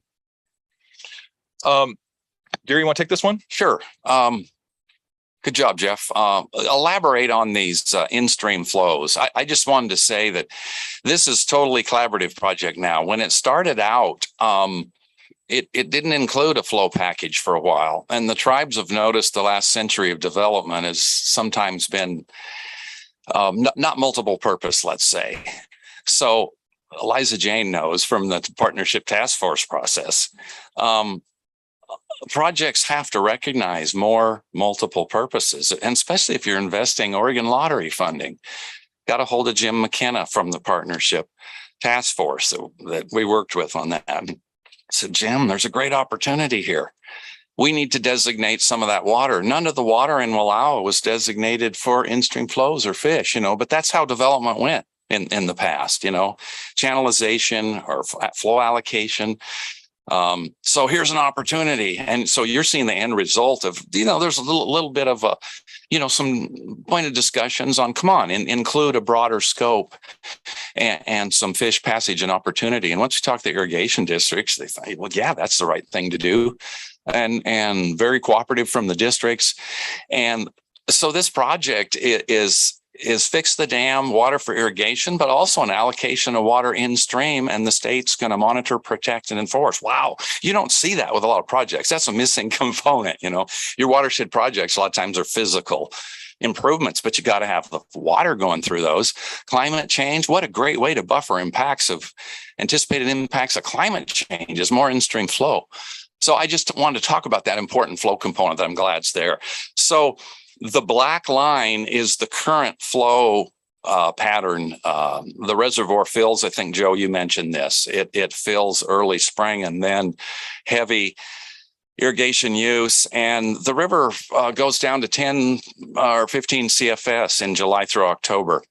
When you apply that 4,500 acre feet, I just applied it for a snapshot of what if we applied it during that sockeye adult return period, and the dashed line is the difference there. So it went from 10 to 15 up to 40. So next slide. So when you look at the fish life histories here, look at that July through September period when we would be helping. There's multiple species involved here. It's not just sockeye. There's steelhead rearing during that period. There's spring Chinook migration and spawning period. There's coho rearing. There's the key sockeye period. The dark is the primary life history period. I didn't mention bull trout and lamprey. There'll be benefits there too. So we're talking multiple species. 4 of them are listed. So broad benefits. And, without the flow, some physical passage at the dam was part of the project, but I mean, you look at this more, you look at that flow curve and you go, now, wait a minute, how are the fish even going to get to the dam? So I'm glad we included this component. So that's an exciting piece that will be protected to the state line. So you're talking recreation benefits, you're talking all kinds of benefits, in-stream flow and extended rearing. Again, it's not just sockeye reintroduction, multi-species, multi-benefits all the way to the state line. Trades. Yeah, that'd be great. So along with this, out of the 5,000 acre feet, 500 acre feet initially are going to be up for voluntary water trades.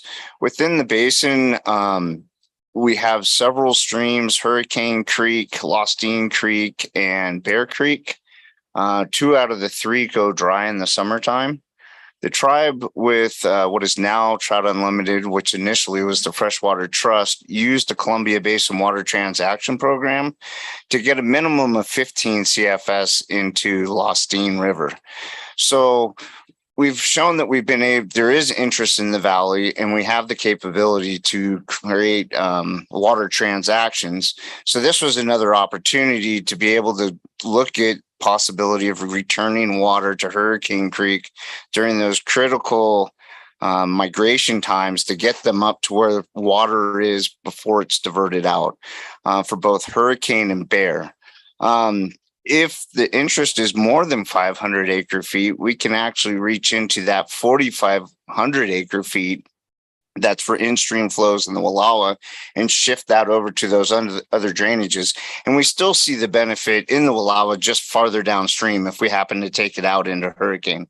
And those will be water exchanges. So if somebody's taking water out, we're going to use Wallowa Lake water and then leave it in Bear Creek.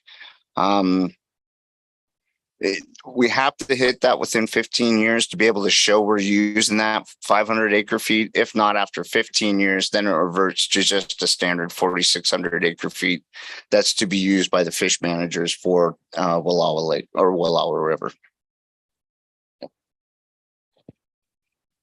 Okay, Jeff Yankee again, and thanks, Bobby, for that. This is kind of a visual representation, as you see on the map here, of the kind of water trade concept. Is that the tributaries coming in from the bottom of the screen there on the north side of the Wallowa Mountains, as Bobby indicated, are flow deficient most years. And so there's certain irrigation infrastructure in the Wallowa Valley that allows the potential for storage water from the lake to be routed into the lower reaches of those tributaries and help those irrigators who may be less reliant on their surface rights to trade that in for storage rights and then pass their surface rights for in-stream flows. And part of that, I think, was a recognition that the irrigation district wanted to look beyond their own jurisdiction of their irrigation district to provide these benefits, understand that Wallowa Lake affects us all as a community from the headwaters all the way out to the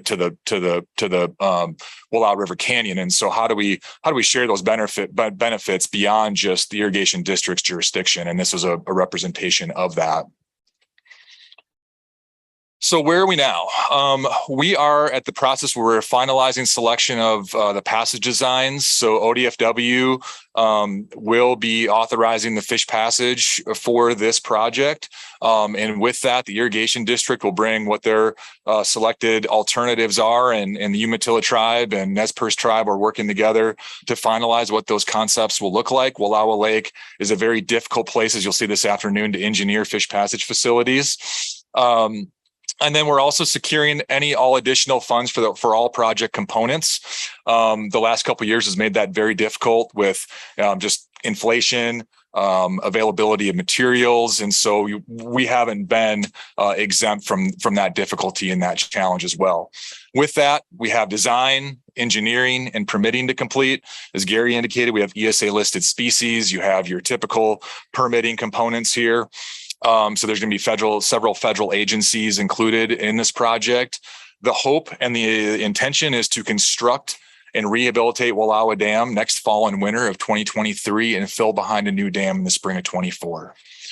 So, and one thing that I think we all looked at with the addition of Wallowa Lake Dam is the acknowledgement is that Wallowa Lake Dam does not have fish passage on it. But of course, if you put fish passage on Wallowa Lake Dam, and not look downstream of Wallowa Lake Dam. There's several partial and full barriers downstream of Wallowa Lake Dam that will prevent fish from even getting to the base of Wallowa Lake Dam. And so we wanted to look more comprehensively at rectifying those barriers as well. One, as Joe mentioned, is the consolidated diversion, where those 3 ditches are withdrawn out of the Wallowa River together. And then in addition, there's several partial barriers between Joseph and the town of Enterprise that, as a fish biologist, I've identified for 15 years walking down the stream and saying that could be better, that could be better. Some years fish get above it, most years they do, but some years they don't. And so this is a good opportunity to take a holistic look and a comprehensive look at passage in the Wallowa River system. And sometimes, of course, as we're looking towards the objective of getting sockeye back to Wallowa Lake, Chinook salmon and steelhead can jump a barrier that maybe a sockeye can't. So we want to be cognizant of those individual species needs as well. So we'll talk a little bit about funding. So, of course, Governor Brown's initial recommendation of $16 million was anticipated to cover the cost of Wallowa Lake Dam, and that's changed quite a bit in the last couple of years. So the dam rehabilitation itself is right around $20 million. The additional upstream fish passage, and this is for a trap and haul facility that can accommodate what we're anticipating to meet our benchmark on for sockeye reintroduction, is going to be about $4.6 million. We're working on alternatives for downstream fish passage that will probably add some cost, but they'll be incorporated into the rehabilitation of the dam structure itself. And then what's important, of course, is looking at the downstream screening components. As you'll see this afternoon, the Silver Lake and the Farmer's Ditch are 2 very important irrigation ditches to the upper valley. And designing a traditional drum or V-plate fish screen in that Wallowa River Canyon is almost impossible to do. So we've been working with the irrigation district on a while to look at ways to actually consolidate the Silver Lake and the Farmer's Ditch within the dam structure itself, screen them in the dam, and then pipe them to their existing ditches. And that will be about $5.7 million, but probably well worth it when you look at the cost of trying to screen ditches of that size in that kind of constrained environment. And then as we look to the consolidated ditch, providing screening and upstream passage on the consolidated ditch will be about $5.5 million. So in total, we're looking at just shy of $36 million to accomplish this project. Now, that seems like a big price tag, and it truly is. It's a daunting figure to try and hit, and we're working very diligently at it. But like I said, we've got a lot of help from Governor Brown and the Oregon legislature that kicked us off with $14 million that is secured. In addition, Senator Merkley and Senator Wyden worked to get the district a congressional appropriation of $2 million for the rehabilitation and fish passage, which has been secured. Through the legislative session last year, ODFW was granted $8 million to contribute to drought-related funds, and we think, this is a really good fit for that. So we've provided about $1.25 million to the district to help jumpstart design on both the dam and the consolidated ditch. Our tribal co-managers here are working together on submitting an America the Beautiful Challenge grant for $5 million. And then ODFW right now is in the process of applying for a NOAA Fish Barrier Removal Fund that will cover the cost in full of rectifying the consolidated ditch. In addition, our friends at the Soil and Water Conservation District, at the request of the Irrigation District, are working at some funding opportunities through the Bureau of Reclamation for about $5 million to help with that consolidation. So we're still about $8.6 million short. And for me, that's a lot of money, but we also have a lot of opportunities in front of us now that we're trying to leverage. And I heard it brought up earlier, the III. So this is the infrastructure bill, or the Investment in Infrastructure and Jobs Act, is a perfect opportunity for us to be leveraging funds to complete this project successfully. This is about $1.2 trillion that Congress passed in November of 2021. So ODFW recognized that it's going to be really, really hard to distribute all this opportunity across the state of Oregon. So our approach was basically to select some focal areas in the state of Oregon where we thought this was a really good fit for IIJA funds. And I was fortunate enough to get the support from ODFW to help make the Wallowa Basin, all these passage projects, one of our focal areas that will help leverage some additional resources capacity from ODFW to help move some money this way.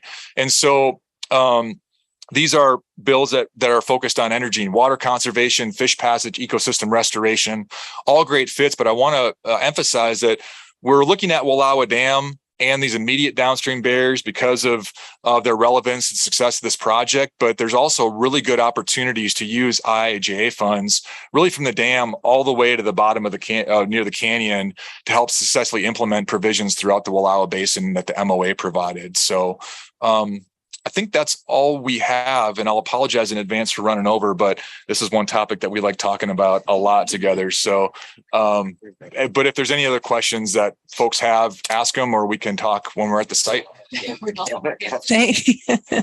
Yeah, very good. Thank you. It's exciting. Is this your tag? Oh, well, I got so excited. And I have questions. You can ask them, Liza Jane. Bruce. Yeah, I have a fish question. So, big fan of bluebacks, greatest fish in the Columbia River, in my opinion. So, you get the adults back, get them into the lake. How did the juveniles react to a lake full of kokanee?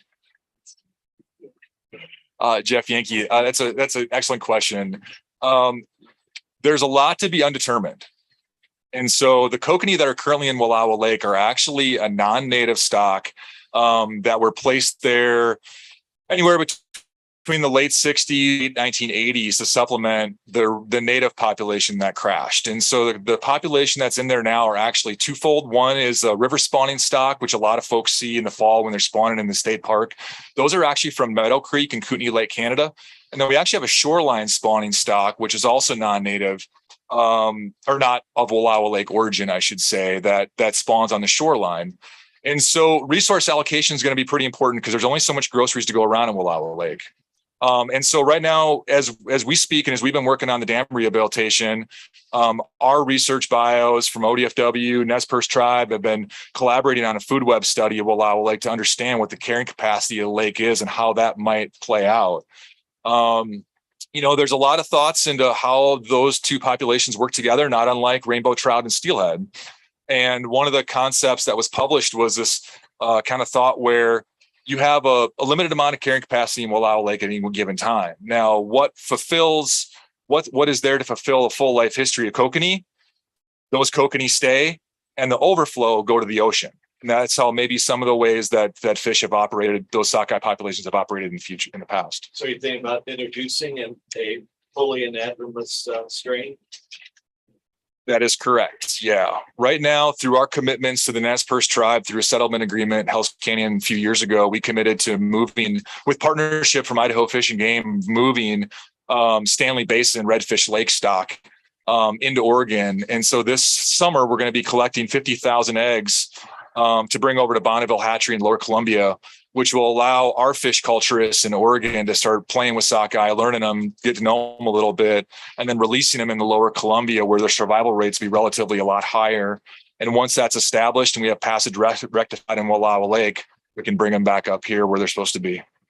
2026 is the date that 2026 would be the date for our first adult releases. Put it in my calendar. Bruce, that's a good question. I just wanted to say that if man could just provide the flows and the habitat, man, the fish can take care of themselves. We reintroduced fish after 100 years in Umatilla Walla Walla. We used Carson, Stock, Spring, Chinook. They know nothing but a concrete hatchery for a half a century. We started without planting adults.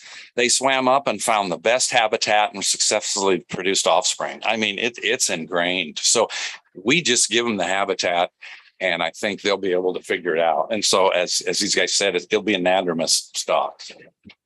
And I think one thing to add to that, Jeff Yankee, is the Wallowa Lake of 120 years ago is not the Wallowa Lake of today. And so we have to acknowledge the fact that there's been a lot of changes in terms of lack of marine derived nutrients, which affects the overall productivity of the lake. The river above the lake has been channelized to accommodate a lot of the development up there. And so the loss of a lot of stream spawning habitat has been lost. Thankfully, sockeye can be pretty flexible and they can spawn on the shorelines too. Wallowa Lake has got a lot of great spring inputs along the shoreline that could possibly be good spawning habitat. And then also there's the consequences of introducing non-native lake trout and mysis shrimp, especially to a system with Oncorhynchus nurka or kokanee sockeye, which hasn't worked out well. for kokanee and sockeye and pass, but I've been monitoring Wallowa Lake for 15 years, and it's been going on well before my time too. And of any of the lakes, the Pacific Northwest, Wallowa Lake does seem to be the most stable with those three species in it. Something interesting there in the partnership task force exercise, a mid goal was identified for sockeye reintroduction of 6,000. And that's acknowledging reduced habitat. There used to be so many, there was a cannery here, if you can imagine that. A cannery for sockeye. And I don't know if there's 100,000 or what there used to be. Kelly, you have a question? Kelly Coates for the record. Thanks. When we're out at the dam, I'm definitely going to pick your brains about the fisheries stuff going on here. I'm a fish bio by training and really interested in the food web stuff and what's going on with the fish. So of course, my question is related to fish, right? So consolidated ditch is the full barrier to migration. Is that true? So does the anadromy basically end right there? Jeff Yankee for the record. So it is a partial barrier, but it's a full barrier at most times of the year when spring Chinook would be traditionally migrating through that system. And so that was identified a long time ago. Right. And so there was never really any requirement to screen the ditches above there into the dam.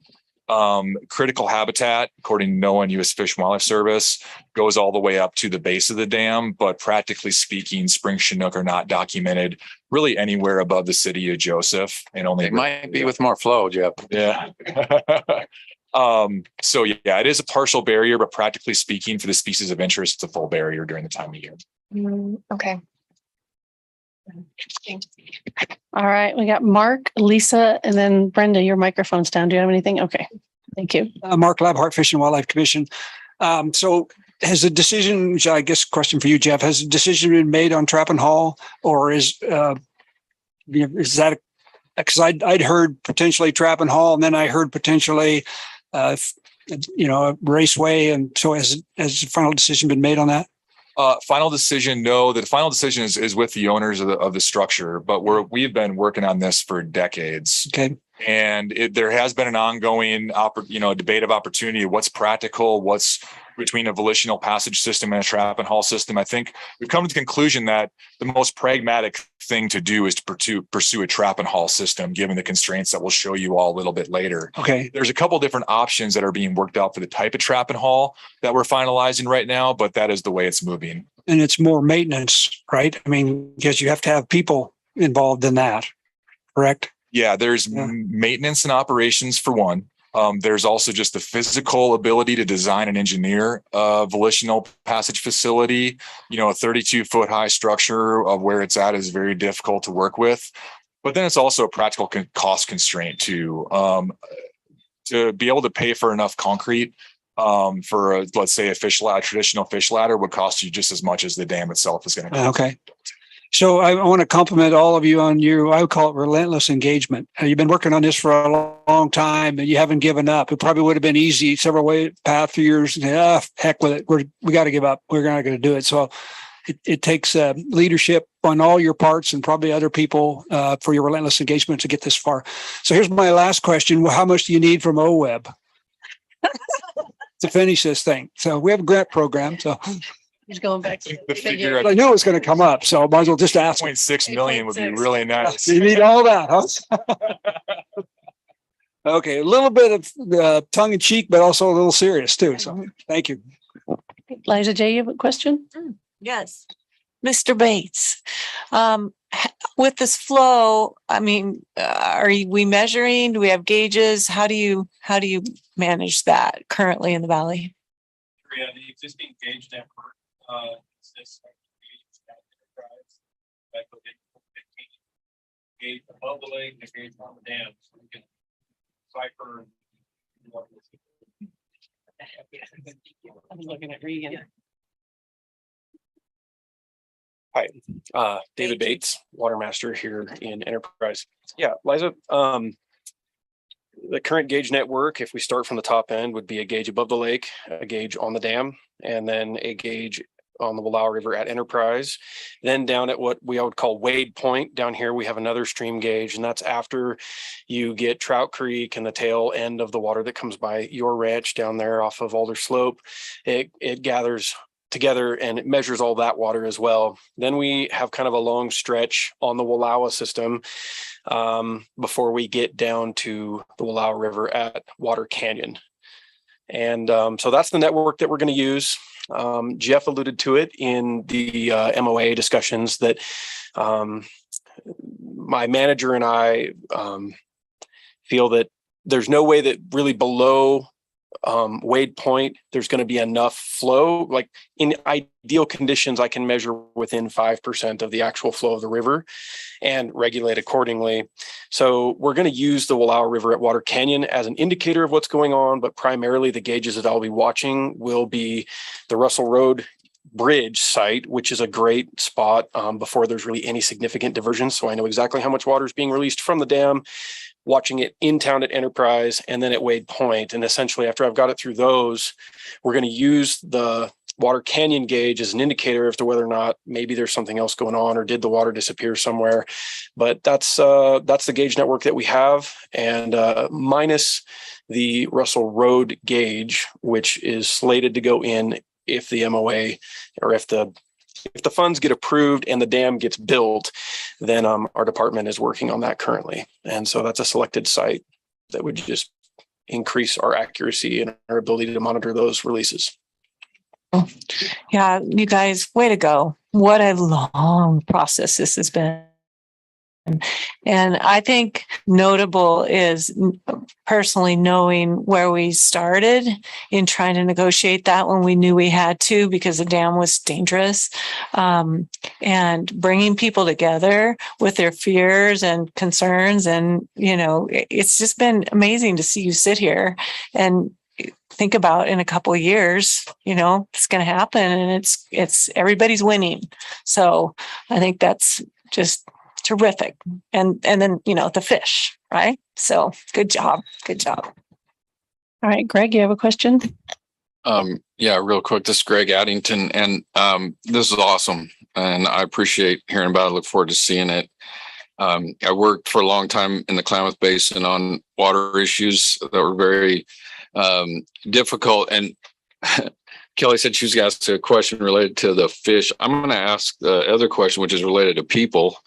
And I hate that I'm asking this question actually, but who's against this? And I ask because in my experience, whether it's irrigation patrons, tribal members, we had a strong coalition for the work we were doing, but there was also tribal members and irrigators against the work we were doing, and environmental groups and others. So I'm just wondering how you manage that process, if you could talk about that at all, and how contentious is it? For the record, Bobby Hills. For the most part, compared to other projects that I work on, it's very little contentious. I think there is some concerns from a minority of the water users in the valley that weren't party to these negotiations for the flow MOA and the overall project. You tried. You tried. But overall, it's a positive response. It's a positive response. I think the tribe's success about reintroducing coho and using the fish that aren't ESA listed. So, you know, there's always that fear that you're going to reintroduce a fish and along with it's going to come the regulations.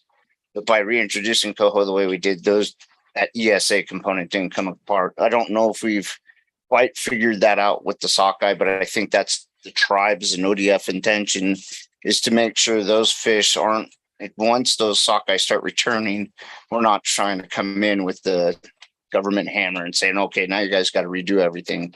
It is truly trying to find a collaborative process, flood control, provide a reliable municipal water, reduce sedimentation, restore fisheries, make sure we have a resilient water source for the agricultural community. So knowing that we're hitting all these, I think the few that are worried about the project just haven't realized and sat in on meetings like this to realize there's no hidden agenda.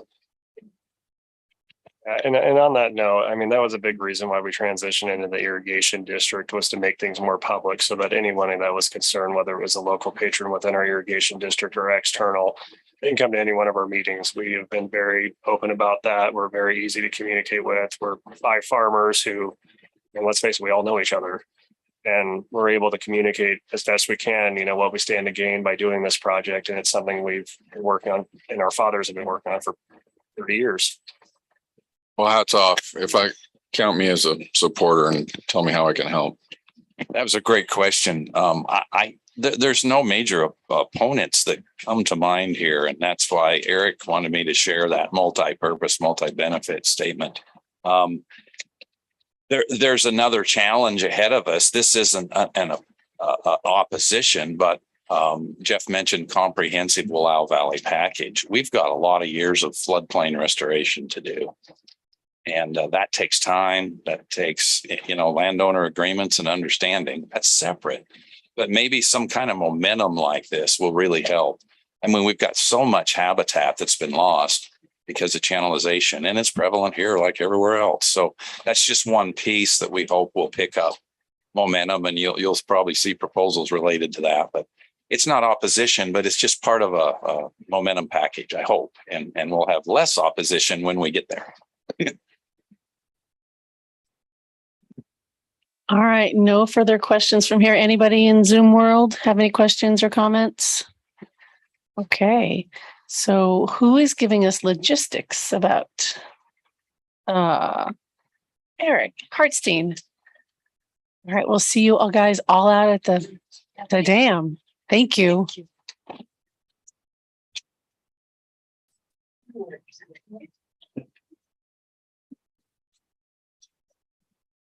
Okay, Eric Hartstein for the record, briefly. So I just checked, it's 95 degrees outside. So we will have water in the van, sunscreen, bug spray. But if you have, we'll have a jug of water. So if you have a water bottle, you can bring that with you. Let's meet at 3:30 out front. We'll have 2 vans and at least 1 OWEB staff rig to drive. We'll be out at the dam site, do a quick round of introductions while we're out there. If we're brief out there, we might have a stop at a second site, the consolidated project that was referred to here. And then we'll get out to the reception at 5:20. So we're not coming back here in between? No, we are not coming back here. Okay. After dinner, yes. Okay. So Kelly has a question. So how many people are we all driving ourselves? Are we caravanning? How's that? we have 2 vans. 2 vans. Which will, I think if my math is accurate, to get all board members and staff. Awesome. Thank you. And then everybody on screen, we'll see you tomorrow morning at 8 a.m. Thanks for joining us today.